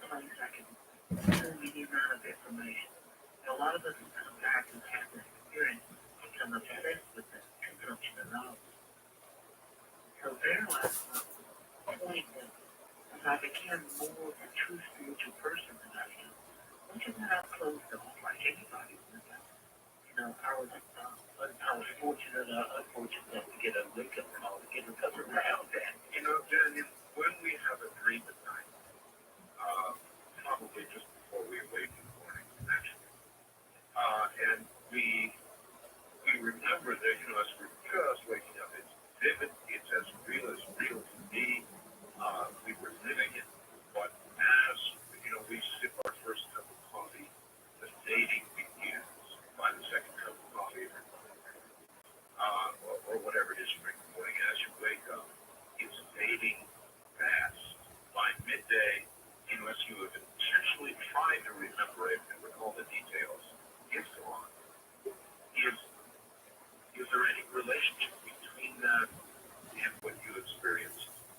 I believe that when people believe, this is a Daniel theory, this is not, when I describe the near-death experience, I describe it as emphatically, and I will back up anything I say, and I will hold my ground no matter what, because I'm going through the experience of What I'm saying is you told this story again, you know the story, because you told it so many times. You're committed now to your conscious memory.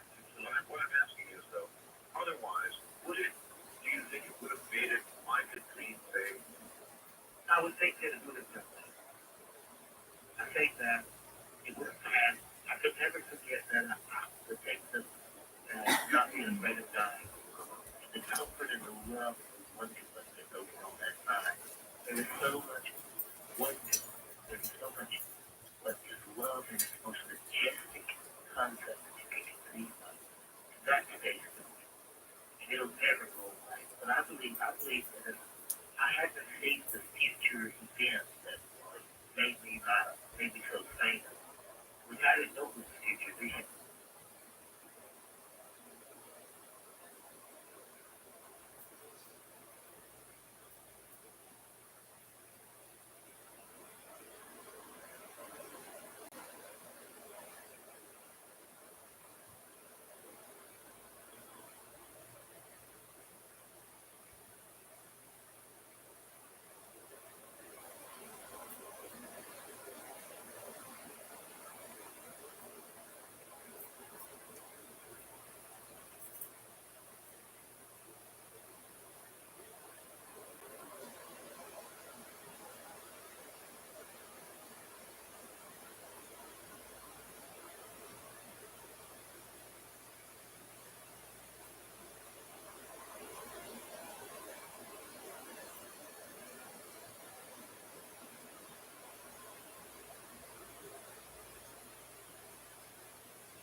Have you ever noticed how some people seem to tap into moments of pure genius, solving problems, coming up with creative ideas?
Where is he? He's running late.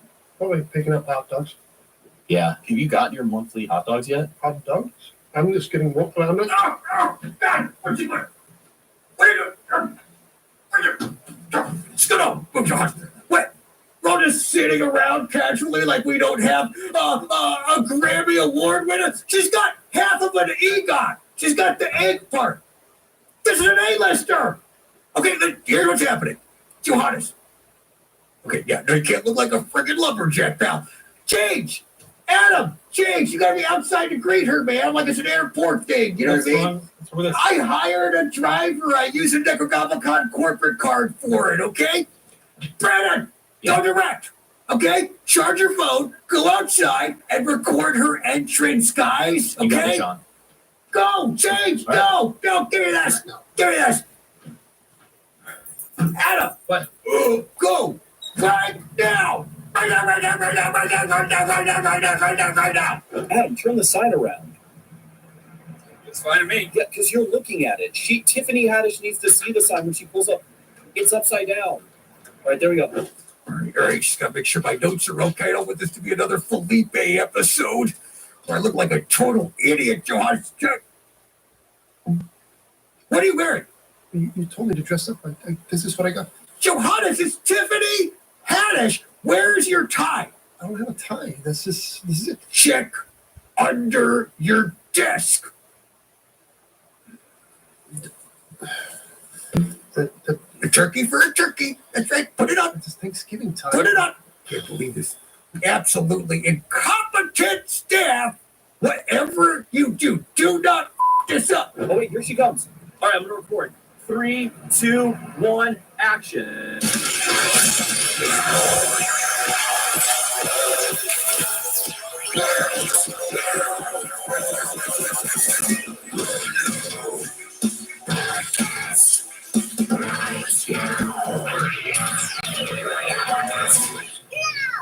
I rolled out the green carpet for you. I saw that, thank you. Oh, look at you. Have a seat in your throne where you belong. That's right, because she's a queen. That's right. Look at you. Welcome. Look at you. You're looking good. Yes. I feel good. Your makeup is popping. Thank you. She ready. He ready. Are you a he or a she? I'm a gob. You a gob? Yeah, I'm a gob. ready? What you got there? Are you eating that rat? Do you snack on rats? Oh, I snack on rats. That's what's up. Yeah. This one, though, is just kind of here, in case I get hungry. And never mind the other rats. What's in store? Do you ever snack on hood rats? What's a hood rat, Tiffany? It's a bitches I don't like. Oh, okay, then I would love to snack on them. Okay. Because anybody doesn't like Tiffany Haddish? Well, I don't like them. They might like me, but I don't like them. Oh, well, if you don't like them, I don't like them. Okay, good. Yeah, that's Will you eat them for me? Of course I will, Tiffany. Send them my way. I'll gobble them up. That's what I'm talking about. That's what I do. A gobbler gobbles. Now, I got a sugar demon. I like sweets. I love sweets. What's your sweet of choice? What do you get down with? Oh man, well these right here, these Sour Patches. I love this. I love M&Ms. red peanuts. vines. You had everything that I love. And then chocolate covered almonds, which you don't have, but that's okay. You got chocolate covered nuts. So I'll work with that. There were no chocolate covered almonds. There were no chocolate covered almonds. I just want to confirm because I definitely had on my list. Make sure Tiffany gets her chocolate covered almonds. I didn't see any out there. Wow. Wow. You didn't give a list. Yeah, you're gonna get gobbled up now. Okay, speaking of gobbling up. Sorry I had to make you wait that time. It was the only one I had, Johannes. He wanted everything to be really nice for you, so it's nice. Did you see? You wanted to be nice with me? That's right. I didn't do this for Pete Holmes. You know what I mean? Makes me cry. Oh, Jimmy, don't cry. And I love your naked pictures. Thank you. That is to scale. You have that's you? Yeah. Is the penis that's dripping? I mean, it wasn't dripping before. Gary, the teabag artist that came, not Fred Durst, he drew and kind of made it drip. So that's not necessarily how it is. So it's not just dripping on. No, but it is right now. So Tiffany, I like it. Tiffany, welcome. Just so you know, we haven't recorded yet, and we may never record. Oh shit, I'm with it. Yeah, I just kind of like to get warmed up and get to know my guest a little bit first. You know what I mean? You know what I mean? How was your day? I'm gonna tell you, I'm not feeling the best. Oh, what happened? What's their name? Oh, no, do it. His name is Flo. Wait, oh, okay. She showed up this morning. I can't believe she did that. She woke me up at 3 o'clock. It's just a mess heavy with arms between my legs. And it made me hurt inside because I'm cramping. But at the same time, it made me feel good because it means I'm still young. But then it hurt me at the same time because it means I didn't get pregnant, which I wasn't even trying because I didn't even get no sex. But then I was like, why I didn't get no sex? As I'm cleaning myself up. And then I was like, oh, I'm going to see the goblin today, maybe. He could get me pregnant, but then I know that the egg is dead and it's just getting left out. So then I would have to be in a relationship with you until my next egg dropped. And then I'm like, I don't even know if I want to be in a relationship with him because I don't even know if I want my baby to be green. But I see pictures of his mama and she got pretty hair and nice body. So maybe it might be cool. But then I was like, I don't know. Is the baby going to be trying to eat me? And then I was like, you know what? It would be a problem because I hate this planet anyways because it sucks. Like, shit's on fire.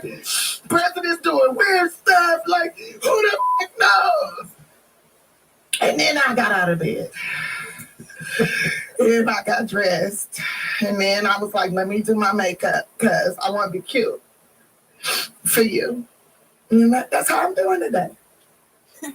Tesla is finished. Elon has failed. That is what they want you to believe. But tech expert Jeff Brown, who told everybody to buy Tesla back in... So you were on a girls' trip? Yeah, I was at the movie Girls Trip. Wow. Yeah. I love that movie, Tiffany. Thank you. Can we get this woman some carbs or something? Whatever she needs, please. I mean, geez, the woman is sharing her soul with us. Whatever you want. Isn't that what you're supposed to do with goblins? And share your soul? That's right. Hand to God. Hand to God. That's what you do. That's what I'm doing. That's what I'm here for. I'm telling you the truth. Tell the truth, shame your boss, the devil. That's right. Yeah. That's right. And I hate to shame him, but I gotta shame him. Yeah, don't shame him. He makes all of our music. I don't want to shame him too much. Yeah. Well, just, as long as I tell the truth, maybe he can make a much. song about Auntie Flo. Yeah. And how she be messing up my day. That's right. Okay, well, right now, okay, I have with me Grammy award-winning stand-up comedian, critically acclaimed Emmy award-winning host, and voice. Did you win an award for voiceover? I did. You did? What was the award called? It's called an NAACP Award for Best Voiceover Actress. The one she said for voiceover actress. Did you not say NAACP? I have troubles with my double A. I got you on it. Anything with double A's. Yeah, for sure. Which is me. I'm a double A, and that's awesome. Oh, no, Tiffany, I didn't mean to. Don't mention it anymore. I'm so sorry, Tiffany. I'm so sorry I brought that up. I didn't know that was a sore spot. But I Sometimes can't. it is sore right now. Okay. All right. Give me some hot sauce, Johannes, or something. My titties be sore. Get her some of my branded hot sauce. I love hot sauce. Oh, I do too. Yeah. It's my favorite. Well, here you go. I You put can have hot that. sauce on everything. Yeah. Okay. Absolutely. Why is it like oily at the bottom? Don't worry about it. Don't worry about it. What's that, Johannes? Don't eat that. Don't eat it? Nah, I will just. Well, it does say that it expired in 2021, I think. Yeah. Oh, no, that's the serial number. Didn't most of us, though, expire in 2021? Shit, I feel like my career did. Yeah, mine too. Mine actually never started. Okay. Oh, Tiffany, I'm so jealous. Johannes. Oh, wait, okay, I'm back. Okay, good. All right, welcome back. Thank you. Welcome back. That's what happens when Flo shows up. You just randomly cry for no reason. I feel like I randomly cry for no reason Do all the you time. have cycles? I think I do. I think it's like a God cycle. Like every day before work in my car, before I have to go in and work for Brad, I have like this existential dread where I sit in my car and I cry. And then I go into work, and then I get berated, and then I go to the bathroom, and I cry, you know, And then I it go drips. back to my desk. That's right, it does drip just a little bit. Okay. And then I wipe up the tears upstairs and downstairs. Okay. I go sit at my cubicle, and then I have a little cry again, and then Brad comes over, he's like, "Hey, John, where are the papers?" I'm like, "Bro, you're not paying me enough." But I And don't then say who the that. is Dave? Yeah, for real. F***ing Dave. Dave, Brad, that's how I feel. Well, which one of them could get us pregnant?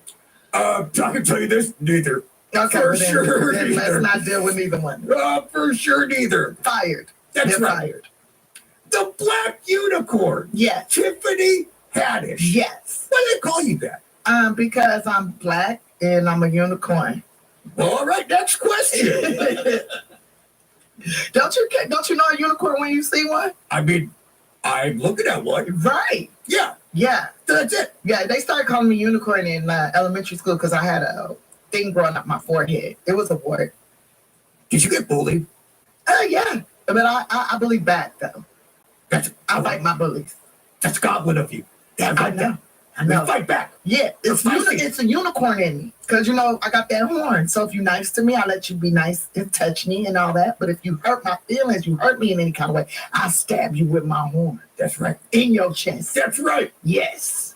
That's kind of like, that's pretty metal of you, but like, this is metal, this is the horn, but like, maybe this now means Tiffany Unicorn. Yeah. That's what this means. Yeah. Just people go around and see you at shows and they just go, unicorn. Yeah, maybe I'll do 2 fingers. Oh, okay. Oh. Because my horn thick. Yeah, what about 3? Nah, we're not doing shockers. Nah, Okay. All right. I just would ask it. All right. So Tiffany. Or maybe they do like this because my horn's so thick. Maybe they do this too. You know what? I think there's nothing wrong with This that. or this. Yeah, I think, you know what? I'll stand outside your show and I'll just do that. I'll just do this and I'll just do this. And I'm sure everyone will think I got a show tonight in San Diego if you want to roll with me. I'm rolling with you. You Let's rolling go. with me? Getting a Tesla. Let's go right now. I mean, what are we doing this show for? We can be in San Diego. This one they can watch anytime. The San Diego show is live. That's right. That's Yeah. right. Yeah. And this is live, is it not? No. Okay. It's not live. It's not live. No, it's recorded. I didn't think it was. Haven't recorded yet. Don't record just yet. Okay, I just want to ask a question. Okay.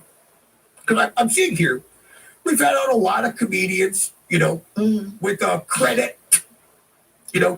like one credit, they're like, I think you were in something. They're like, yeah, I played a guy who's like, bye. And then they're like, all right. You got a lot of credits. I got a lot of credits. How many do I have? Did you count them? I've been in over 300. 317? No. This guy exposed Matsato knives. Bumpo. Let's be honest. Most kitchen. Nope. 300 and am I hot or cold? It's like 300 up. 50, 350, 375, 375, got here, 378, 328, 340. 340 different projects over my career. This will make 341. And now you're doing my show. Who's your agent? Mine? Yeah, we got the same agent. Yeah, we must. Yeah, State Farm? that's the only way that we can be doing. Who? State Farm. I was with State Farm. I left State Farm. Are you with a bigger agency now? Are you with I'm Progressive? at New Where'd you York, go with? New York Life. Who signed you? New York. New York what?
Don't mix pink salt with 3 other ingredients if you don't want to donate your entire wardrobe in less than a week.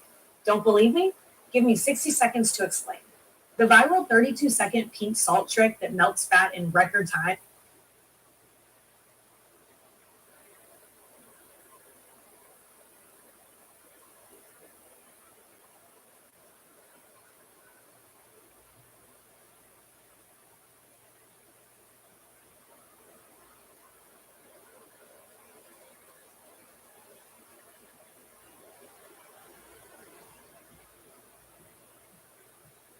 Remote reality, yeah.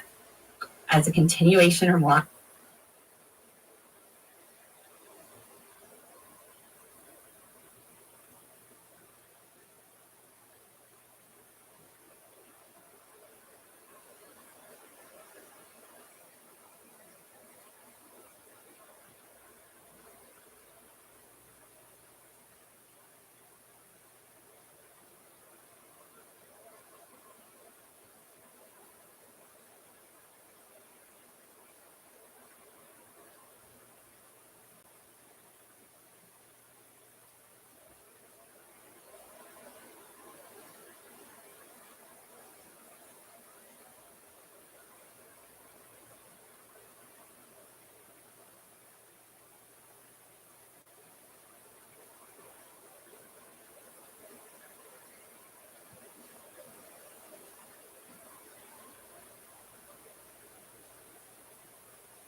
오늘 어떻게 지냈어?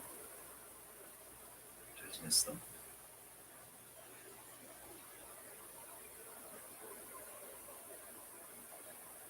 자, 어디 얘기 좀 해볼까? 우선 자기소개부터 좀 해. 자신이 누군가고 생각해.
Back to that same Chobani with more granola.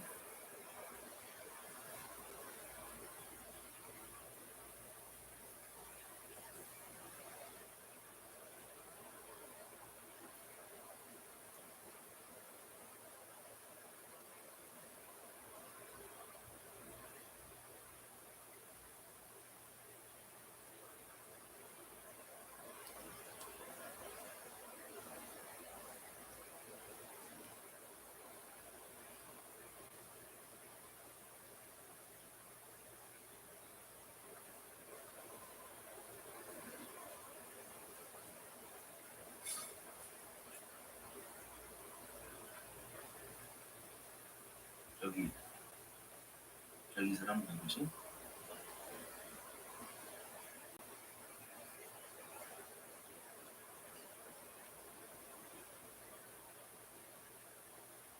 모르겠어? 가족 사진인데 다시 한번 볼래? 응? 좋아.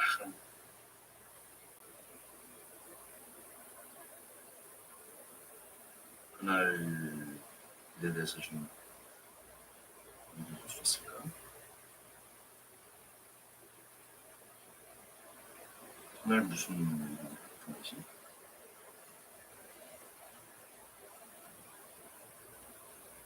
자신한테 굉장히 생생한 일이었을 텐데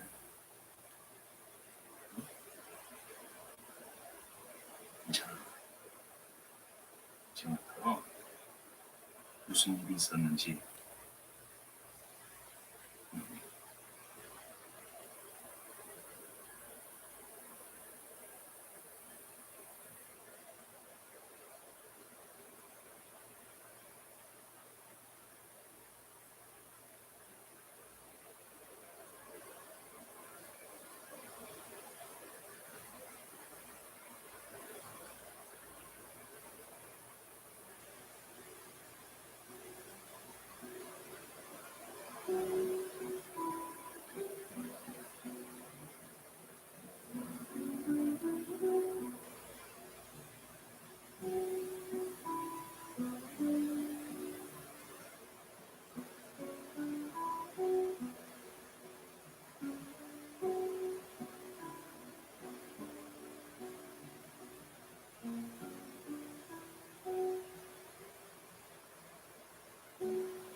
안 내려?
수연아. 수연아.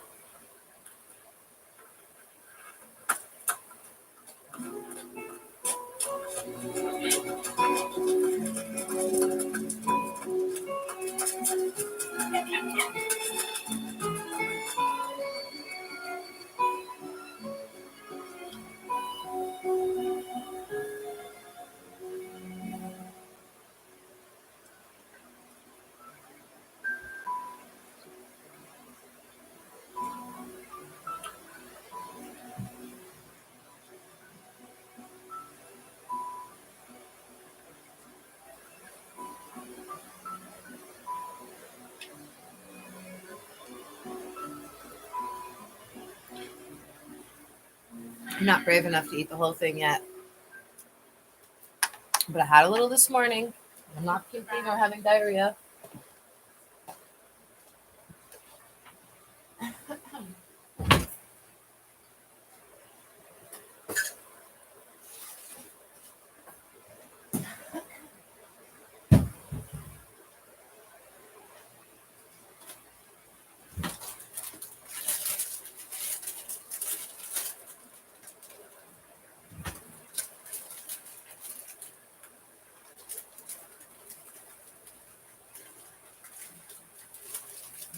손줘봐.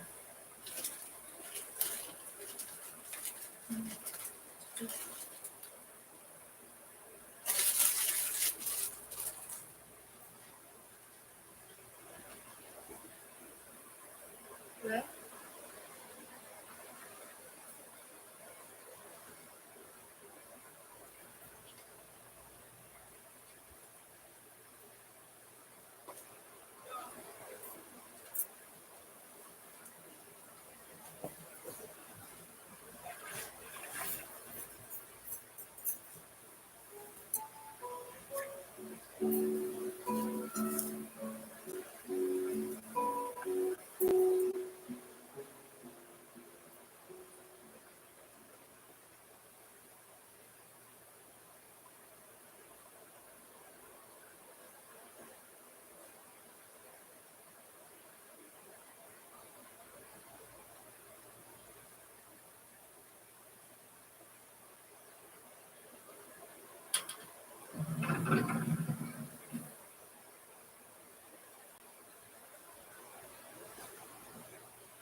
너희들하구나.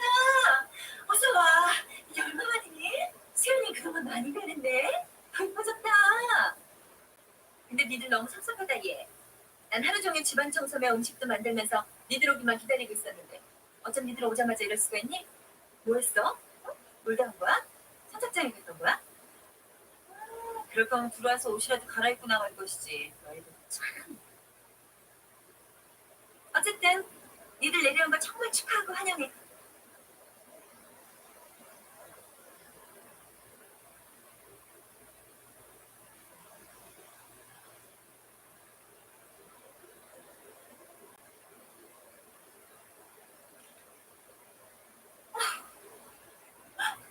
너 왜 놀래니? 너 건강해졌구나. 네가 건강해져서 난 너무 기뻐. 점점 엄마가 돼.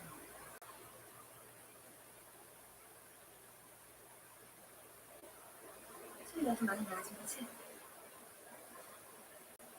그래. 피곤하지? 어서 들어올라가. 일단 푹 쉬었다가 저녁 먹으러 내려들어. 너희들 좋아하는 특별 요리를 준비하는 중이었어. 그래도 나한테 약간의 시간은 줘야 된다. 이것저것 준비할 게 많거든.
죽음 전에 도착했어. 지금 상태는 그렇게 좋은 것 같지 않아. 내려온다고 해결될 수 있는 문제가 아니야. 그래. 나중에 다시 돌아가지. 나가봐야 될 것 같아. 그래. 잘 지내고 있는 거지? 하자. 선배랑 상대 치고 보냈어. 괜찮을 거야. 내가 알아서 할게. 그래. 고마워.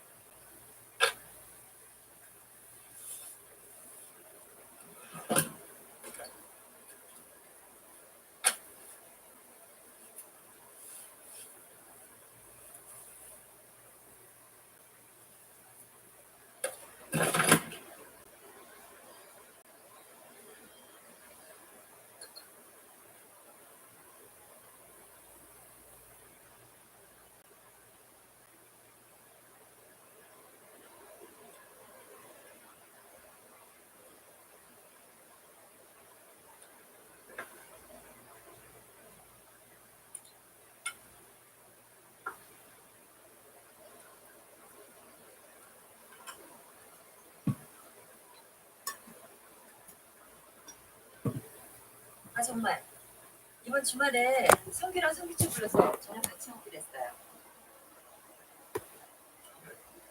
모처럼 애들도 왔는데 멀리 있는 애들도 아니고 그동안 연락도 못 했고 그래서요.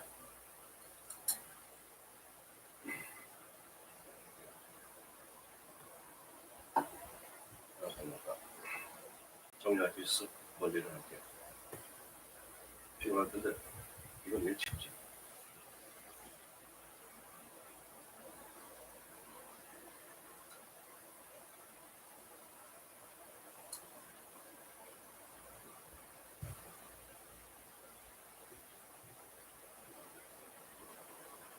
아빠 내일 누가 갔다는 거니?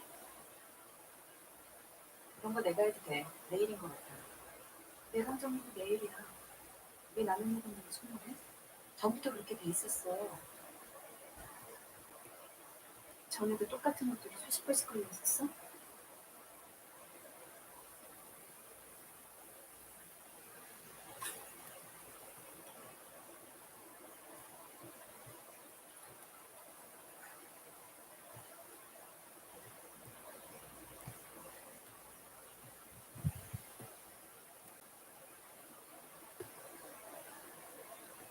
넌 저녁 같지 않았구나. 뭐? 그 사람이랑 저녁 같지 않을 거야. 그 사람이 아니고 너의 삼촌이야. 그냥 처먹는 거 그만해.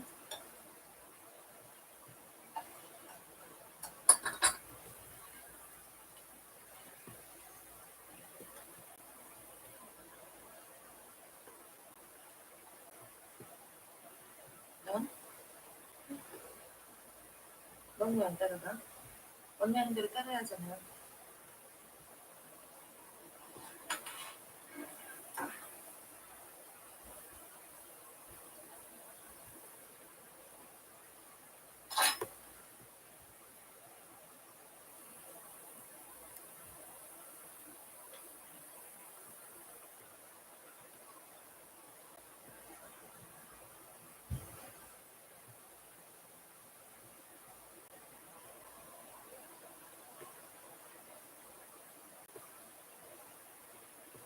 그 여자가 뭐라 그랬어?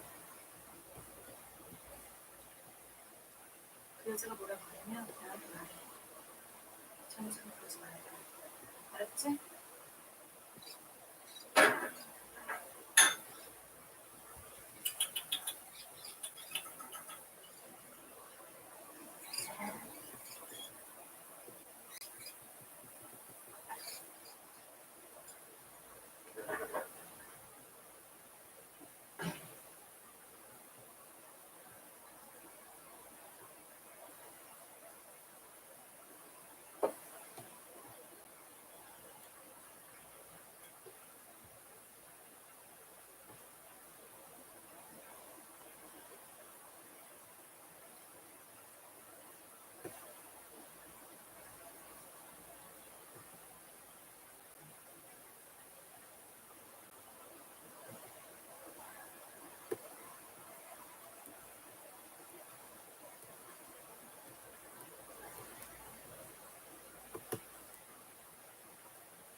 때문에 그래.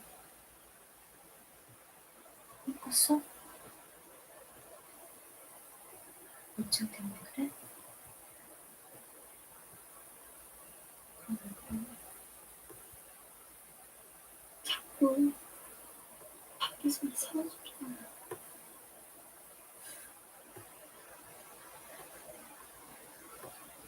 오랜만에 와서 그러니까 괜찮아. 자자. 누가 방귀 때렸어.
아빠 주무시잖아.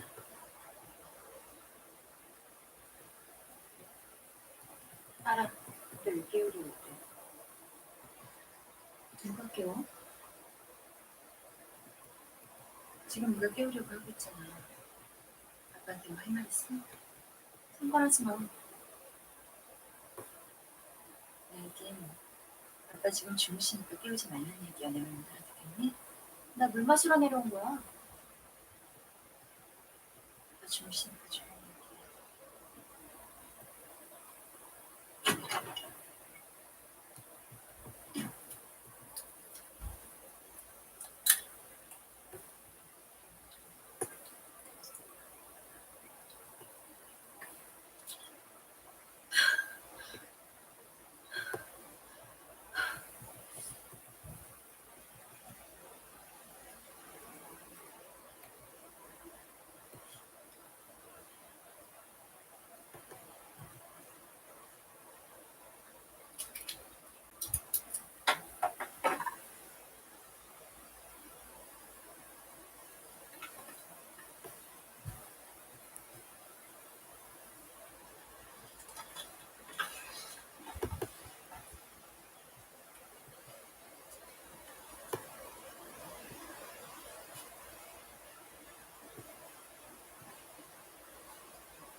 방에 가봤어?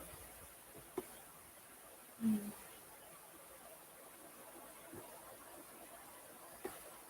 누구야? 그 여자. 새엄마? 응.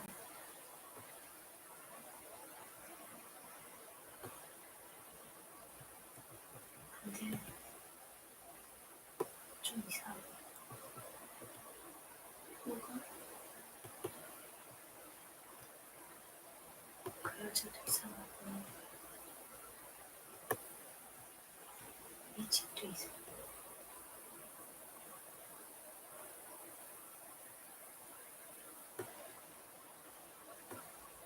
무서워?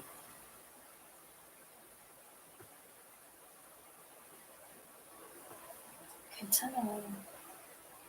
언니가 있잖아. 이리 와. 자자.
Do you have old pictures on your PC or smartphone? Then this video is for you. Nobody believed me at first, but now everybody wants one. My friends roasted me for getting scammed. Ladies and gentlemen, please welcome to the stage, Doug Stanhope.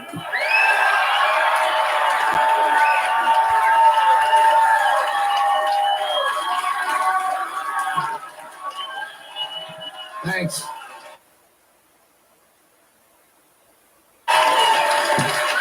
Thanks very much.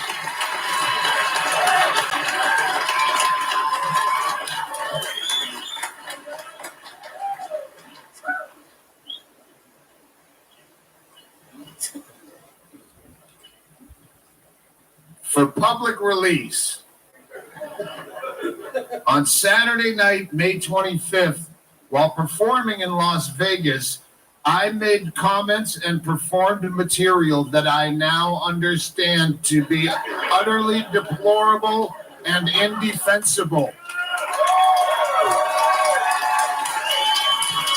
It is now a source of great shame and embarrassment, and I want to offer my heartfelt apologies. I'm gutted by my own carelessness and beg you to know, deliver earnestly, this is not who I am. I intend to take the time in the future for great soul searching and hope to come back a more sensitive and insightful human being. I only wish there was some way I could go back in time and erase this whole ugly affair.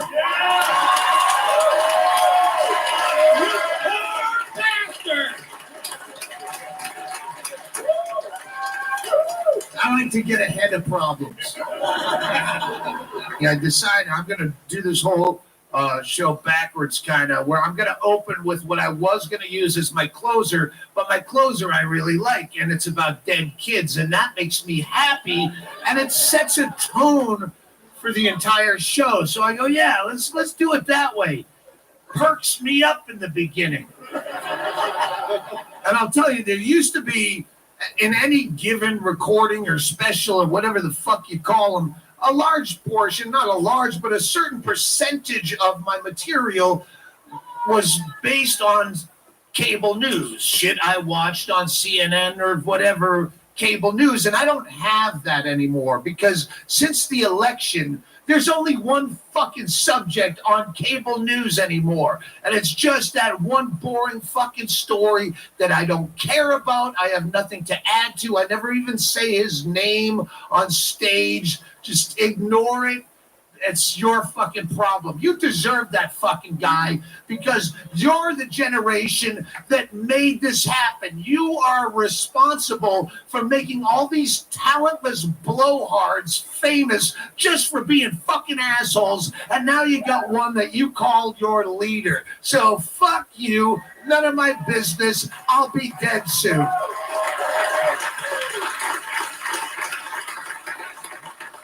But where it became a deficit to me, I remember right before the election, there was a story about a family at Disney World that was enjoying a vacation and they were having a nice picnic at the end of the day on a fake beach at a fake lake at Disney World with probably a fake sunset too. And the little toddler boy of the family wandered out into the drink just a little bit, and a real alligator sprung out and ate the boy, which the dad probably thought was fake too. After a whole day at Disneyland, there's no surprises for me anymore. A real alligator. Oh, fuck, that's my boy. It's a real alligator.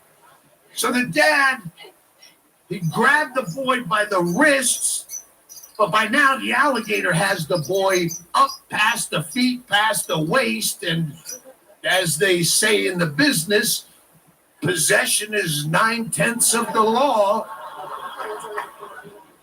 And that has to be a very emasculating, devastating experience where you have to concede defeat in a tug-of-war with an alligator when your boy is the rope.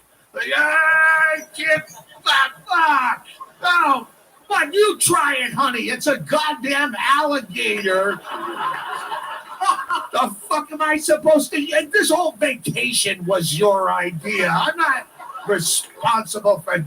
I tried my best. And it was like weeks after that story. I remember watching that at 2 a.m.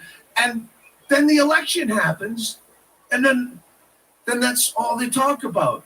All the cable news. Oh, did you see what he tweeted this week? That contradicts what he tweeted last week. Let's have a panel of 8 eggheads all sit out here and discuss this for an entire hour. Should he apologize? What's your opinion, Brian? Well, you know my opinion because of the network we're on. We all have the same fucking opinion. How many kids being eaten by alligator stories am I missing because of this fucking onion?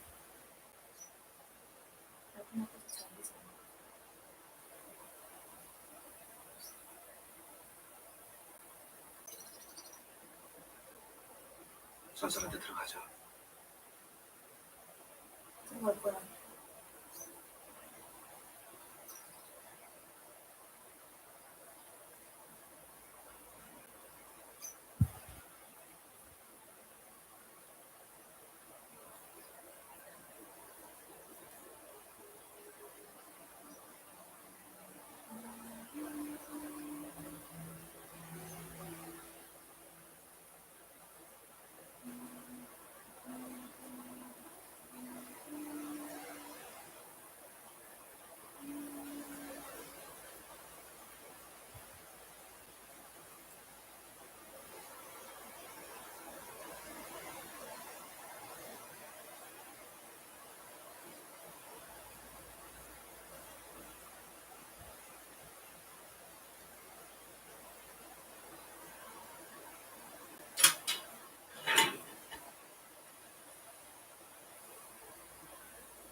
깜짝이야.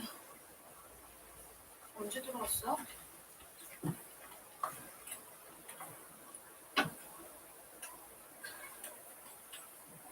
친구 갔다 왔어? 응.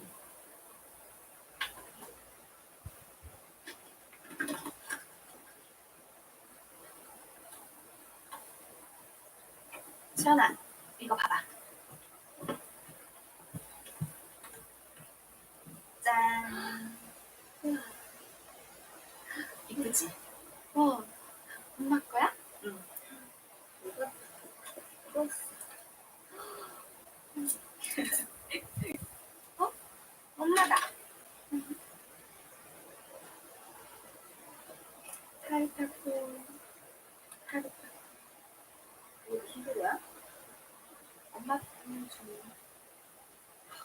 누가 그래? 엄마.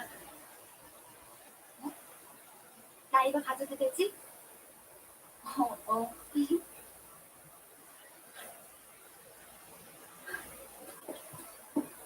이거랑 잠깐만. 너 이거 왜 이래?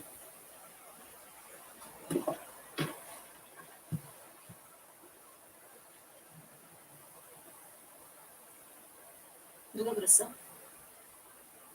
And in office, I have a.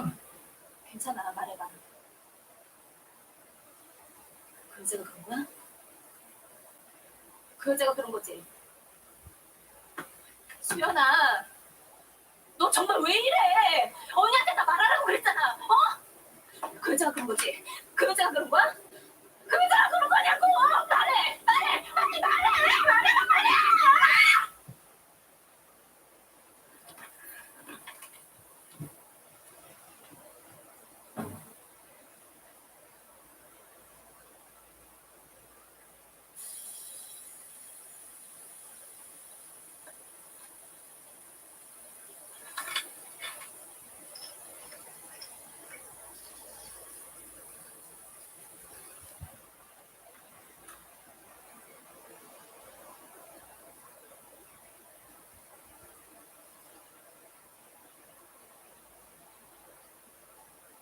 왜? 아무렇지도 않아? 누가 한 거야? 잘못했으면 벌을 받는 게 당연해. 당신이 하지 마라? 네 아빠가 모든 걸 다 해결해 줄 거 같니? 그럼 아빠 불러. 내가 불러줘? 앉아. 왜 이래 버릇없이? 너 네 엄마한테도 이랬어? 엄마 얘기하지 마. 잘 들어. 너희 엄만 나야. 알아? 너희들이 아무리 발버둥 쳐봐도 너희들이 이 세상에서 엄마라고 부를 사람은 안타깝게도 나밖에 없어. 알아? 죽은 네 엄마 사진 붙들고 울며불며 해봐야 바뀌는 거 아무것도 없어. 견디기 어렵지? 근데 어쩌겠어. 세상 일이라는 게 다 이래. 네가 그리는 대로 세상이 아주 달콤하게 돌아가는 게 아니야. 아주 더러운 꼴을 보면서도 참고 살아야 돼. 내가 지금 너희들 견뎌내야 하는 것처럼.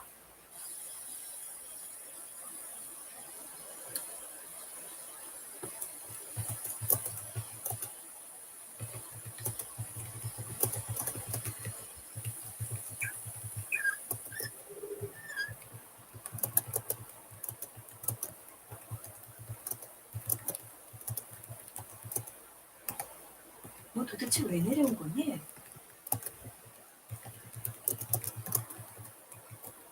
그런 말을 나한테 하는 거야? 너 아직 병이 나은 게 아니었구나?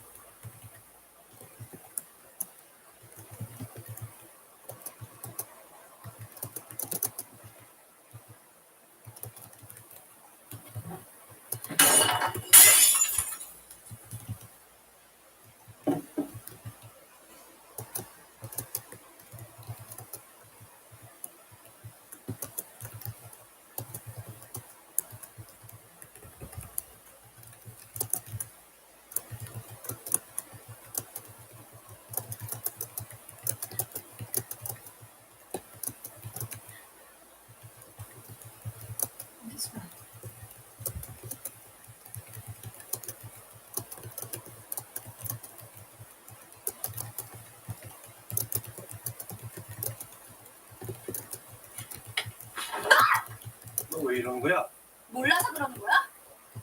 그 더러운 손으로 건들지 말란 말이야! 준비야, 내가 들어봐. 필요 없어. 다 똑같아. 그렇지 않아. 네가 잘못 생각하는 거야. 네가 조금 더 받아들이고 있지 않잖아. 왜 나한테만 그러는 거야? 왜 나한테만 이해하라고 그러냐고. 정말 몰라서 그러는 거야? 그래, 아빠는 모를 수 있어. 나는 모르는 게 있다고. 그러니까 내가 모르는 게 뭔지 네가 속 시원히 말해줘. 말해줘 봐. 변하는 게 있어? 바뀌는 게 있어?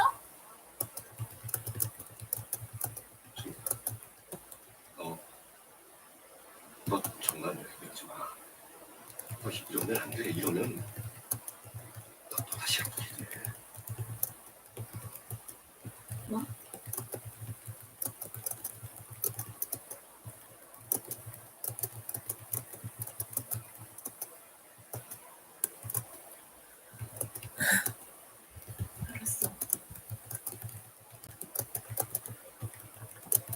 집에서 일어나는 모든 일들,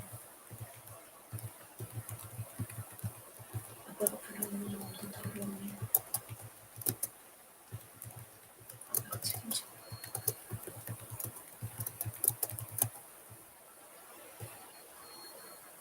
이상한 일 없으니까 저는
그런 적 있었지?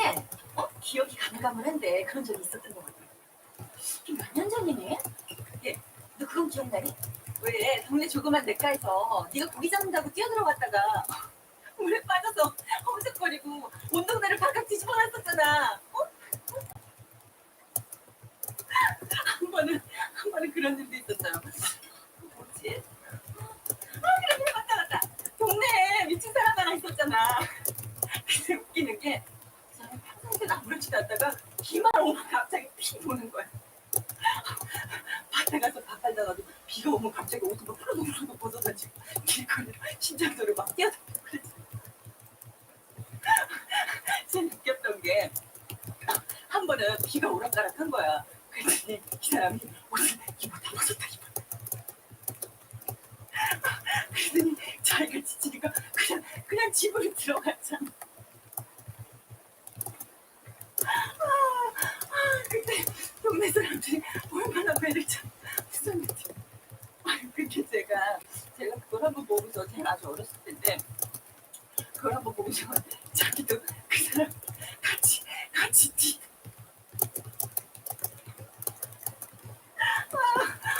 우리 엄마는 그 광경 질색했지. 그거 기억나? 기억나지? 왜 말을 안 해? 기억 안 나? 기억 안 나? 기억나지?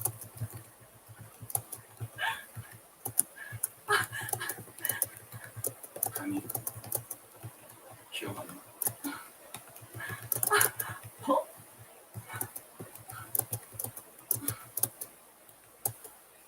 그런 기억 없다고.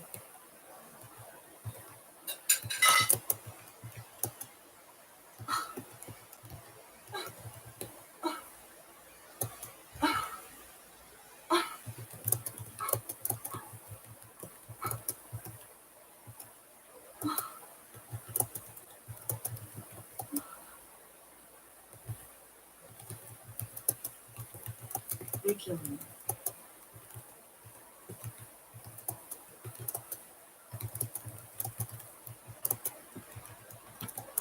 미쳤어.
싫었는데 왜 여기 계속 거절할 수가 없었어.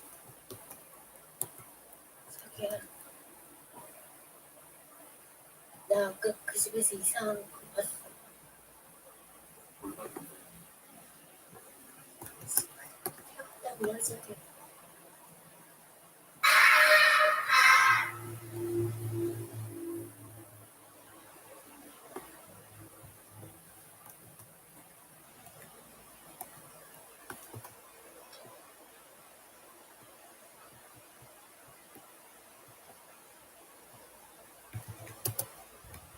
그렇구나.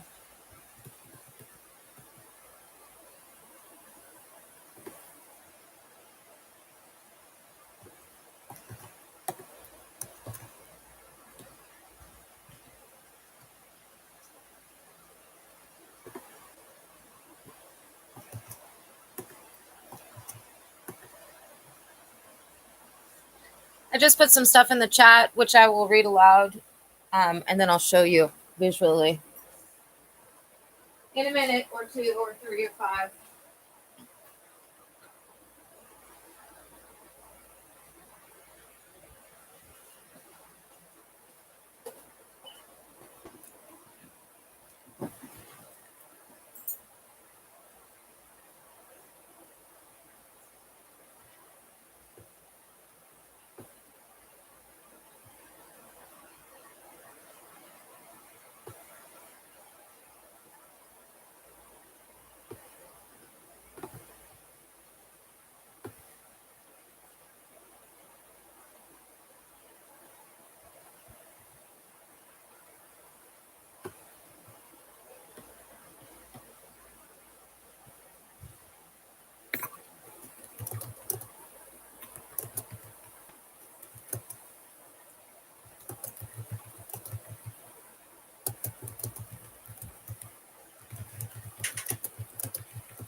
Okay, it's almost time for show and tell.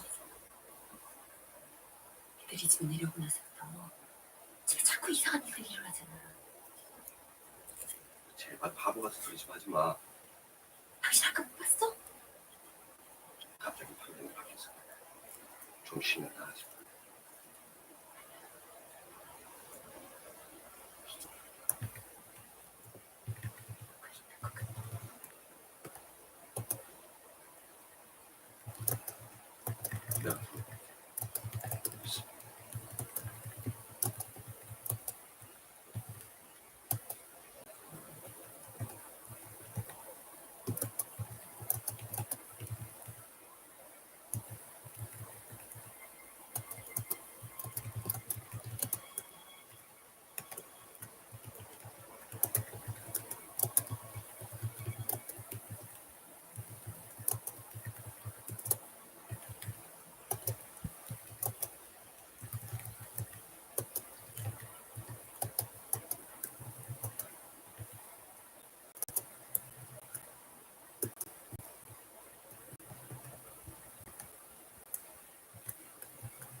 Just to be clear, Unit 207 is still visually watching this live stream, pretending to be me, because a few of the cookies they have are rigged up that if I erase the cookie, it logs them and myself out of the YouTube live stream, so they're viewing it. They could even have the ability to push in stream. I don't think so. I think they only have the ability right now to look and to touch some things, but not the end stream button.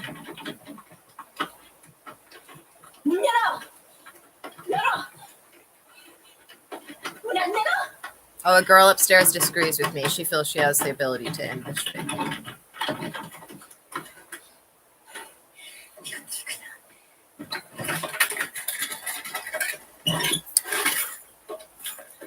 Probably the same way they ended it in March, by criminally and illegally shutting off my internet to facilitate that kidnapping, assault, planting of evidence, and multiple unlawful entries, vandalizing, criminally and illegally destroying private property, and a series of other felonies like obstruction, witness intimidation, Class A felony per the FBI.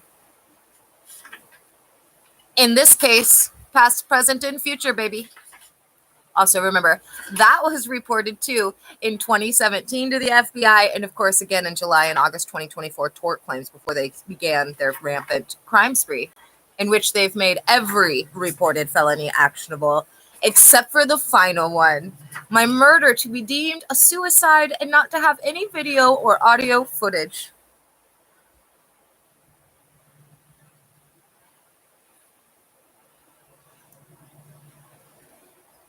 Which again, as of Friday, they were targeting Tuesday, but they all flipped out when they found out I made that the title of one of my videos.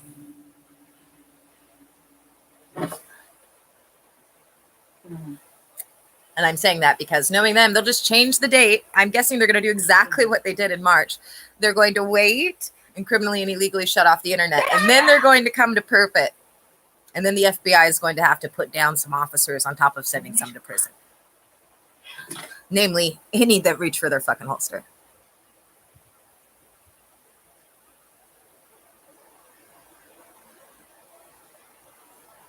Now, I'm not a fan of Old Yeller. I always thought, why? Why did Disney make this movie? But if you've got a rabid dog and rabid police officers, you can put them down. Or at the very least, you need to shove them in a kennel.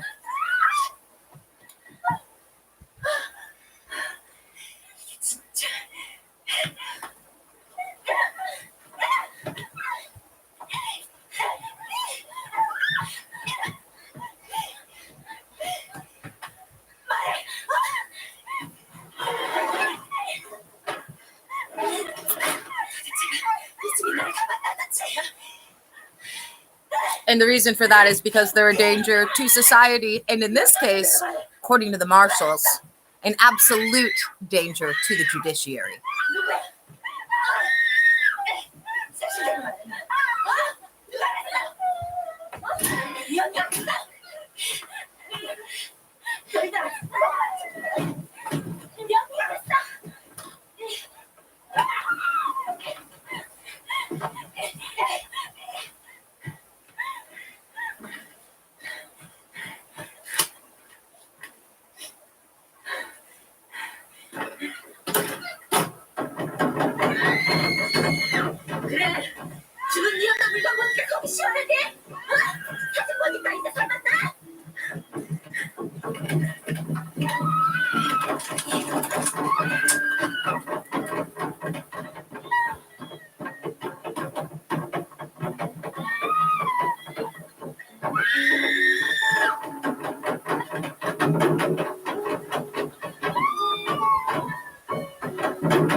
잘못했단 말하기 전에 거기서 나올 생각도 하지 마.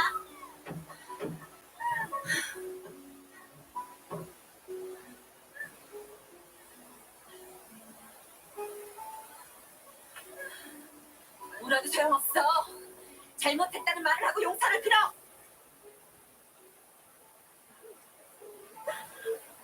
뭐라고?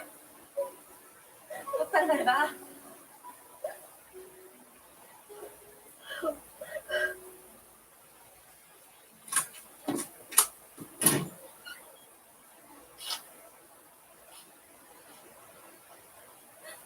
다시 한번 묻겠어. 네가 잘못한 걸 인정한 거지? 우린 그쵸. 그러니까 그만 그치란 말이야!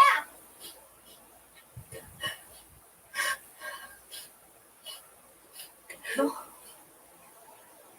군에서 일해? 어?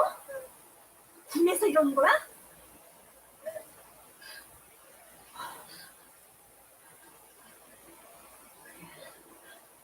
네가 얼마나 고생했는지. 너 이것들은 이래야 알아들어.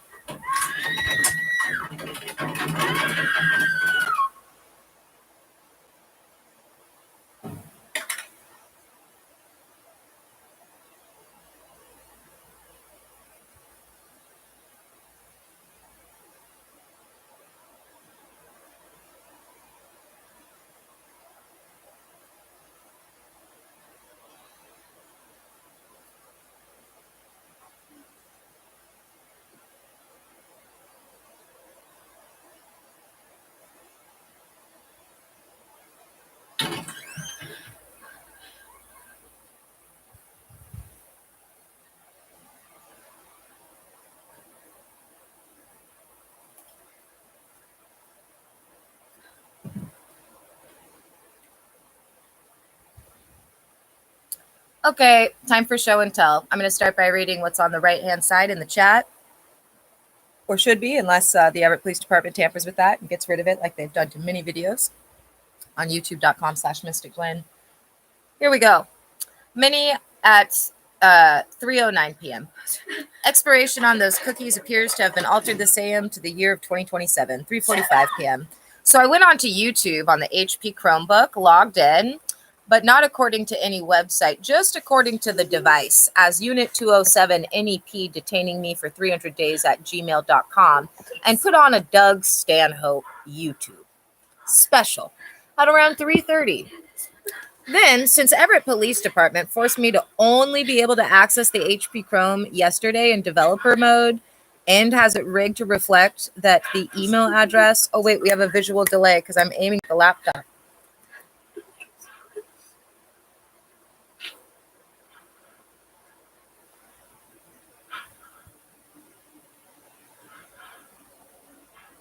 A substantial visual delay, apparently. It went from being 8 or 9 seconds to much longer because I'm still looking at the wall and not at the laptop. Okay. Tilt that a little further down. I'm waving my hand in front now, and I'm going to count till I know the exact delay.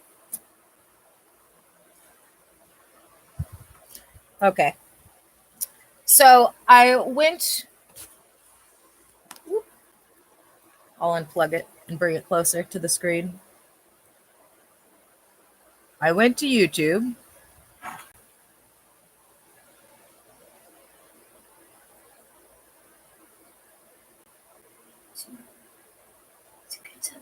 Click on this to access that. And put on this Doug Stanhope special. Oh, there's my hand still. You still got a visual delay. My goodness.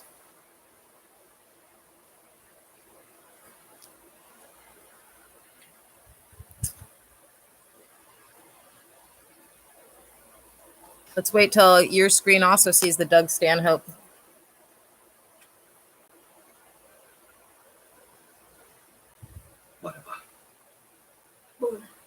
도대체 왜 그러는지. 네가 여기 내려서 했던 말들. Still waiting. Still waiting. 도대체 왜 그러는지. Okay, now I see that you can see the Doug Stanhope. So I went to YouTube and put on the Doug Stanhope special. Then, since Everett Police Department forced me to only be able to access the HP Chromebook yesterday in developer mode, and has it rigged to reflect that email address, but shows under sync passphrase, it's actually the Lenovo ThinkPad, this YouTube live stream, Indigo James, redacted at gmail.com, that I created when he was in 3rd grade. Since they keep somehow planting their criminal cookies and making me erase them, but not all of them, I did what Gemini AI servers on accounts like unit blocking sign-in, unit blocking at gmail.com have evidence of for nearly all of the 300 plus days of my illegal detainment.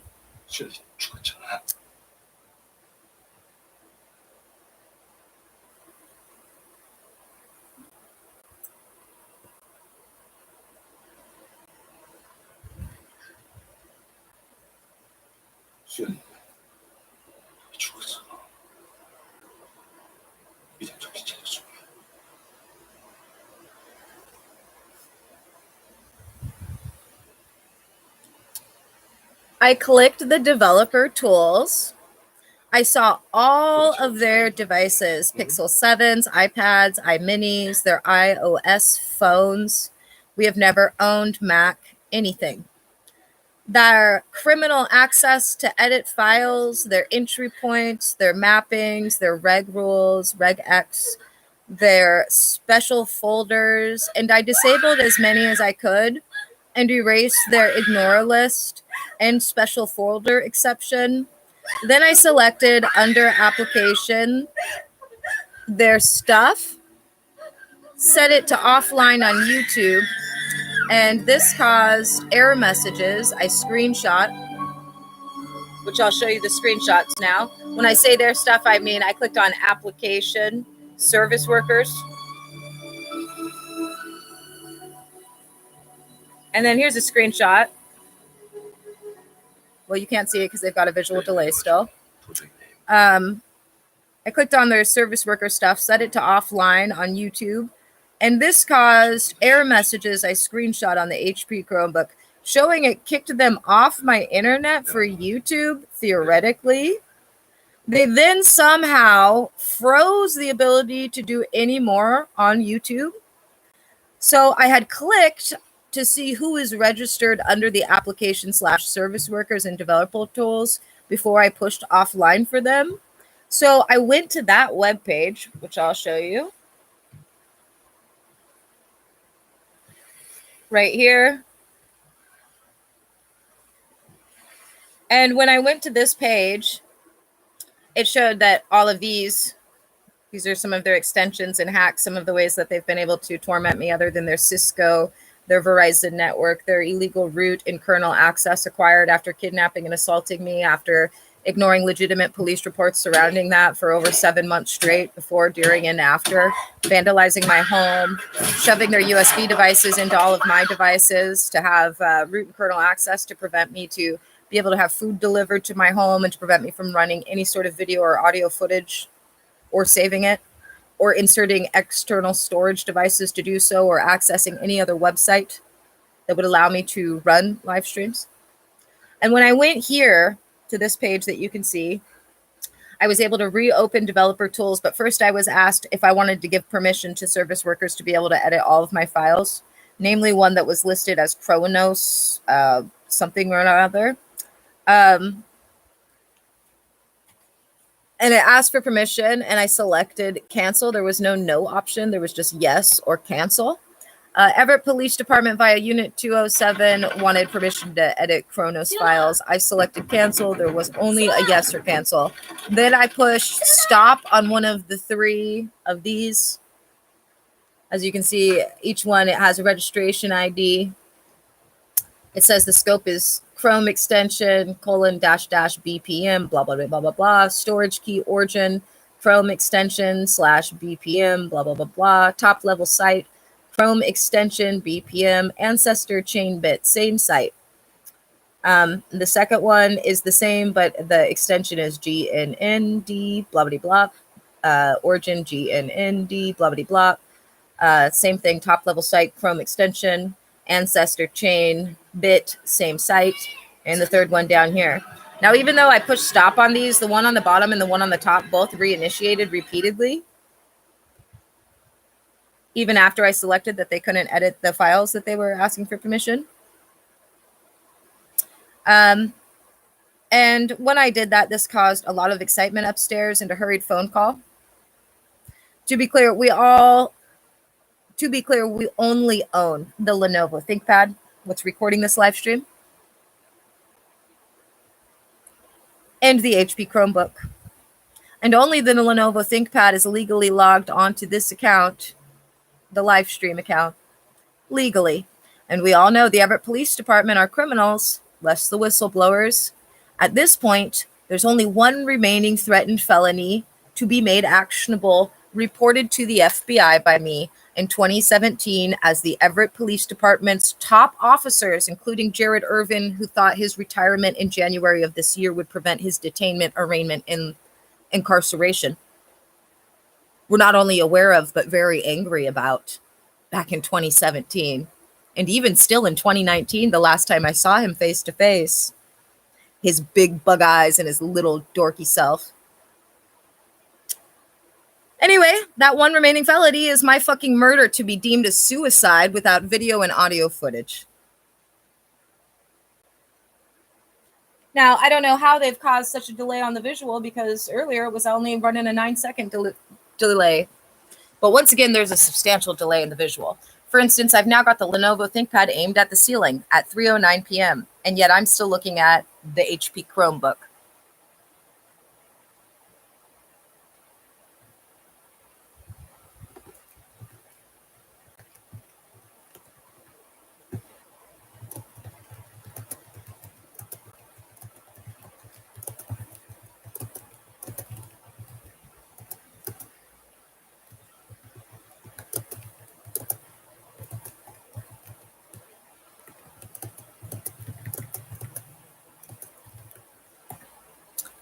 Okay, so now I'm going to snap my fingers in front of the Lenovo ThinkPad.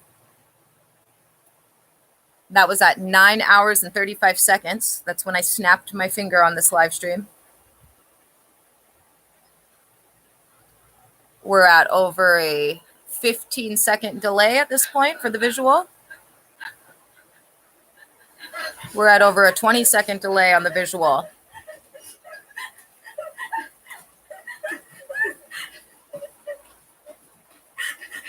We're at over a 30-second delay on this visual.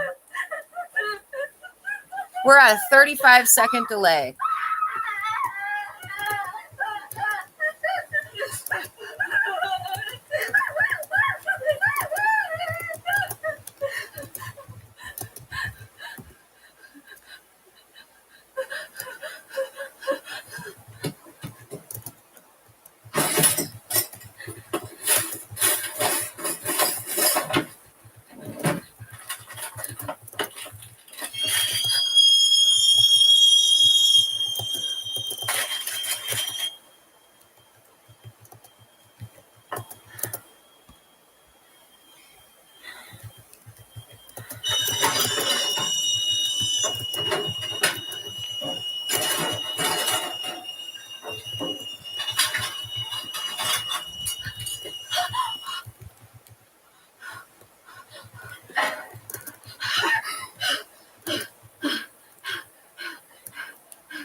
Okay, so I've just put in the chat for 11 p.m., 4:09 p.m. Everett Police Department have delayed visual on YouTube. We're at a 35-second delay on visual due to Everett Police Department's obstruction, tampering, retaliation, intimidation, and attempted murder.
너무 뒤에 싶거든. 집에 갔대.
All right, I just erased 2 cookies, and now there's no delay on the visual.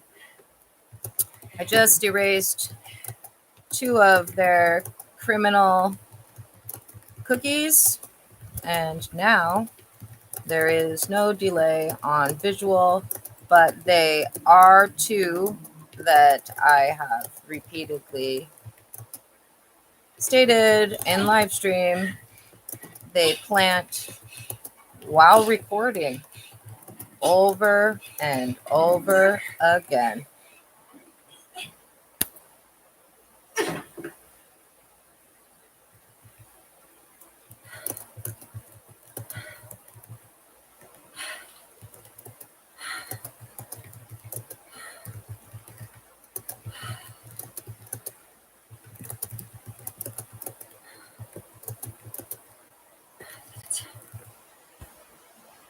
도대체 어쩌다가 이 지경까지 왔나?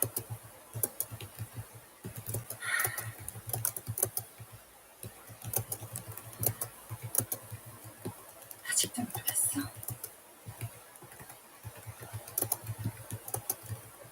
전에 했던 말 기억나? 이런 날이 올 거라고 했던 말 기억나?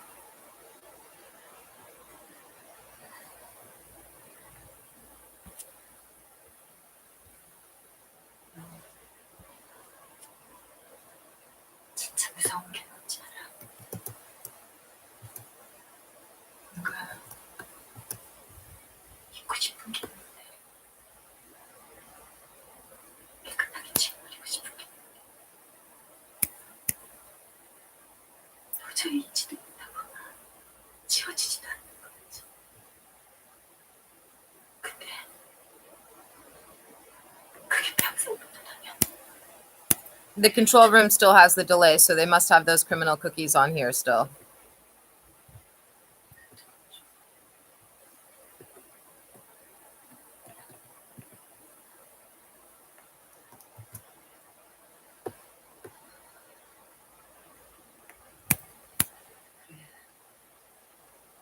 내가 느껴줄게.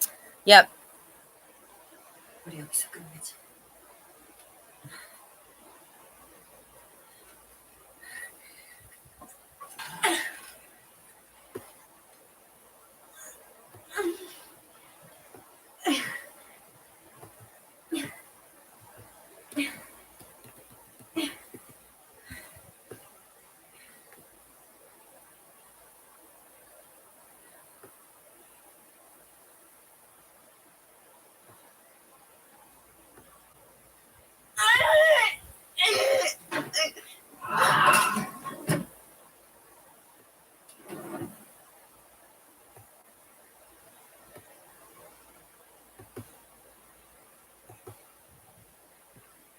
수미야, 수미야, 수미야.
제발 그만 좀 해. 나도 좀 지쳤어.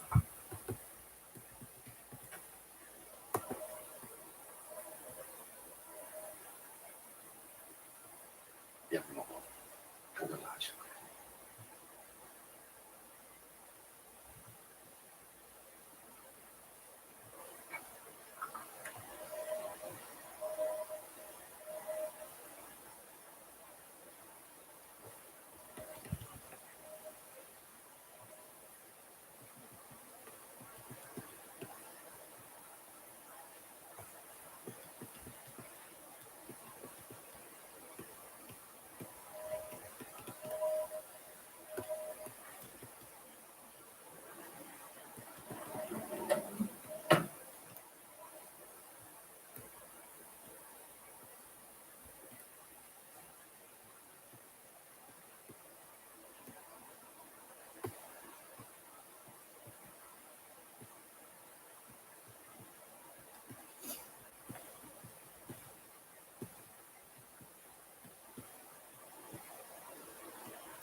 아직도 모르겠어.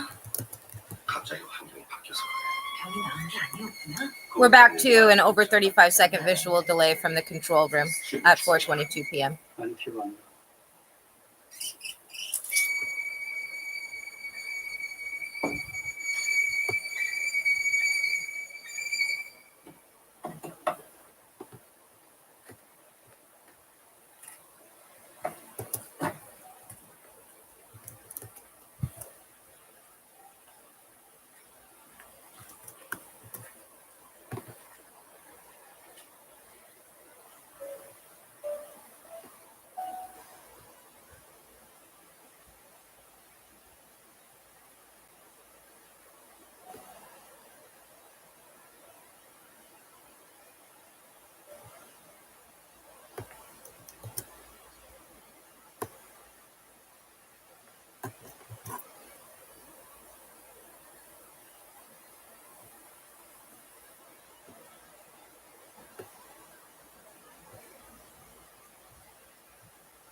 Richard's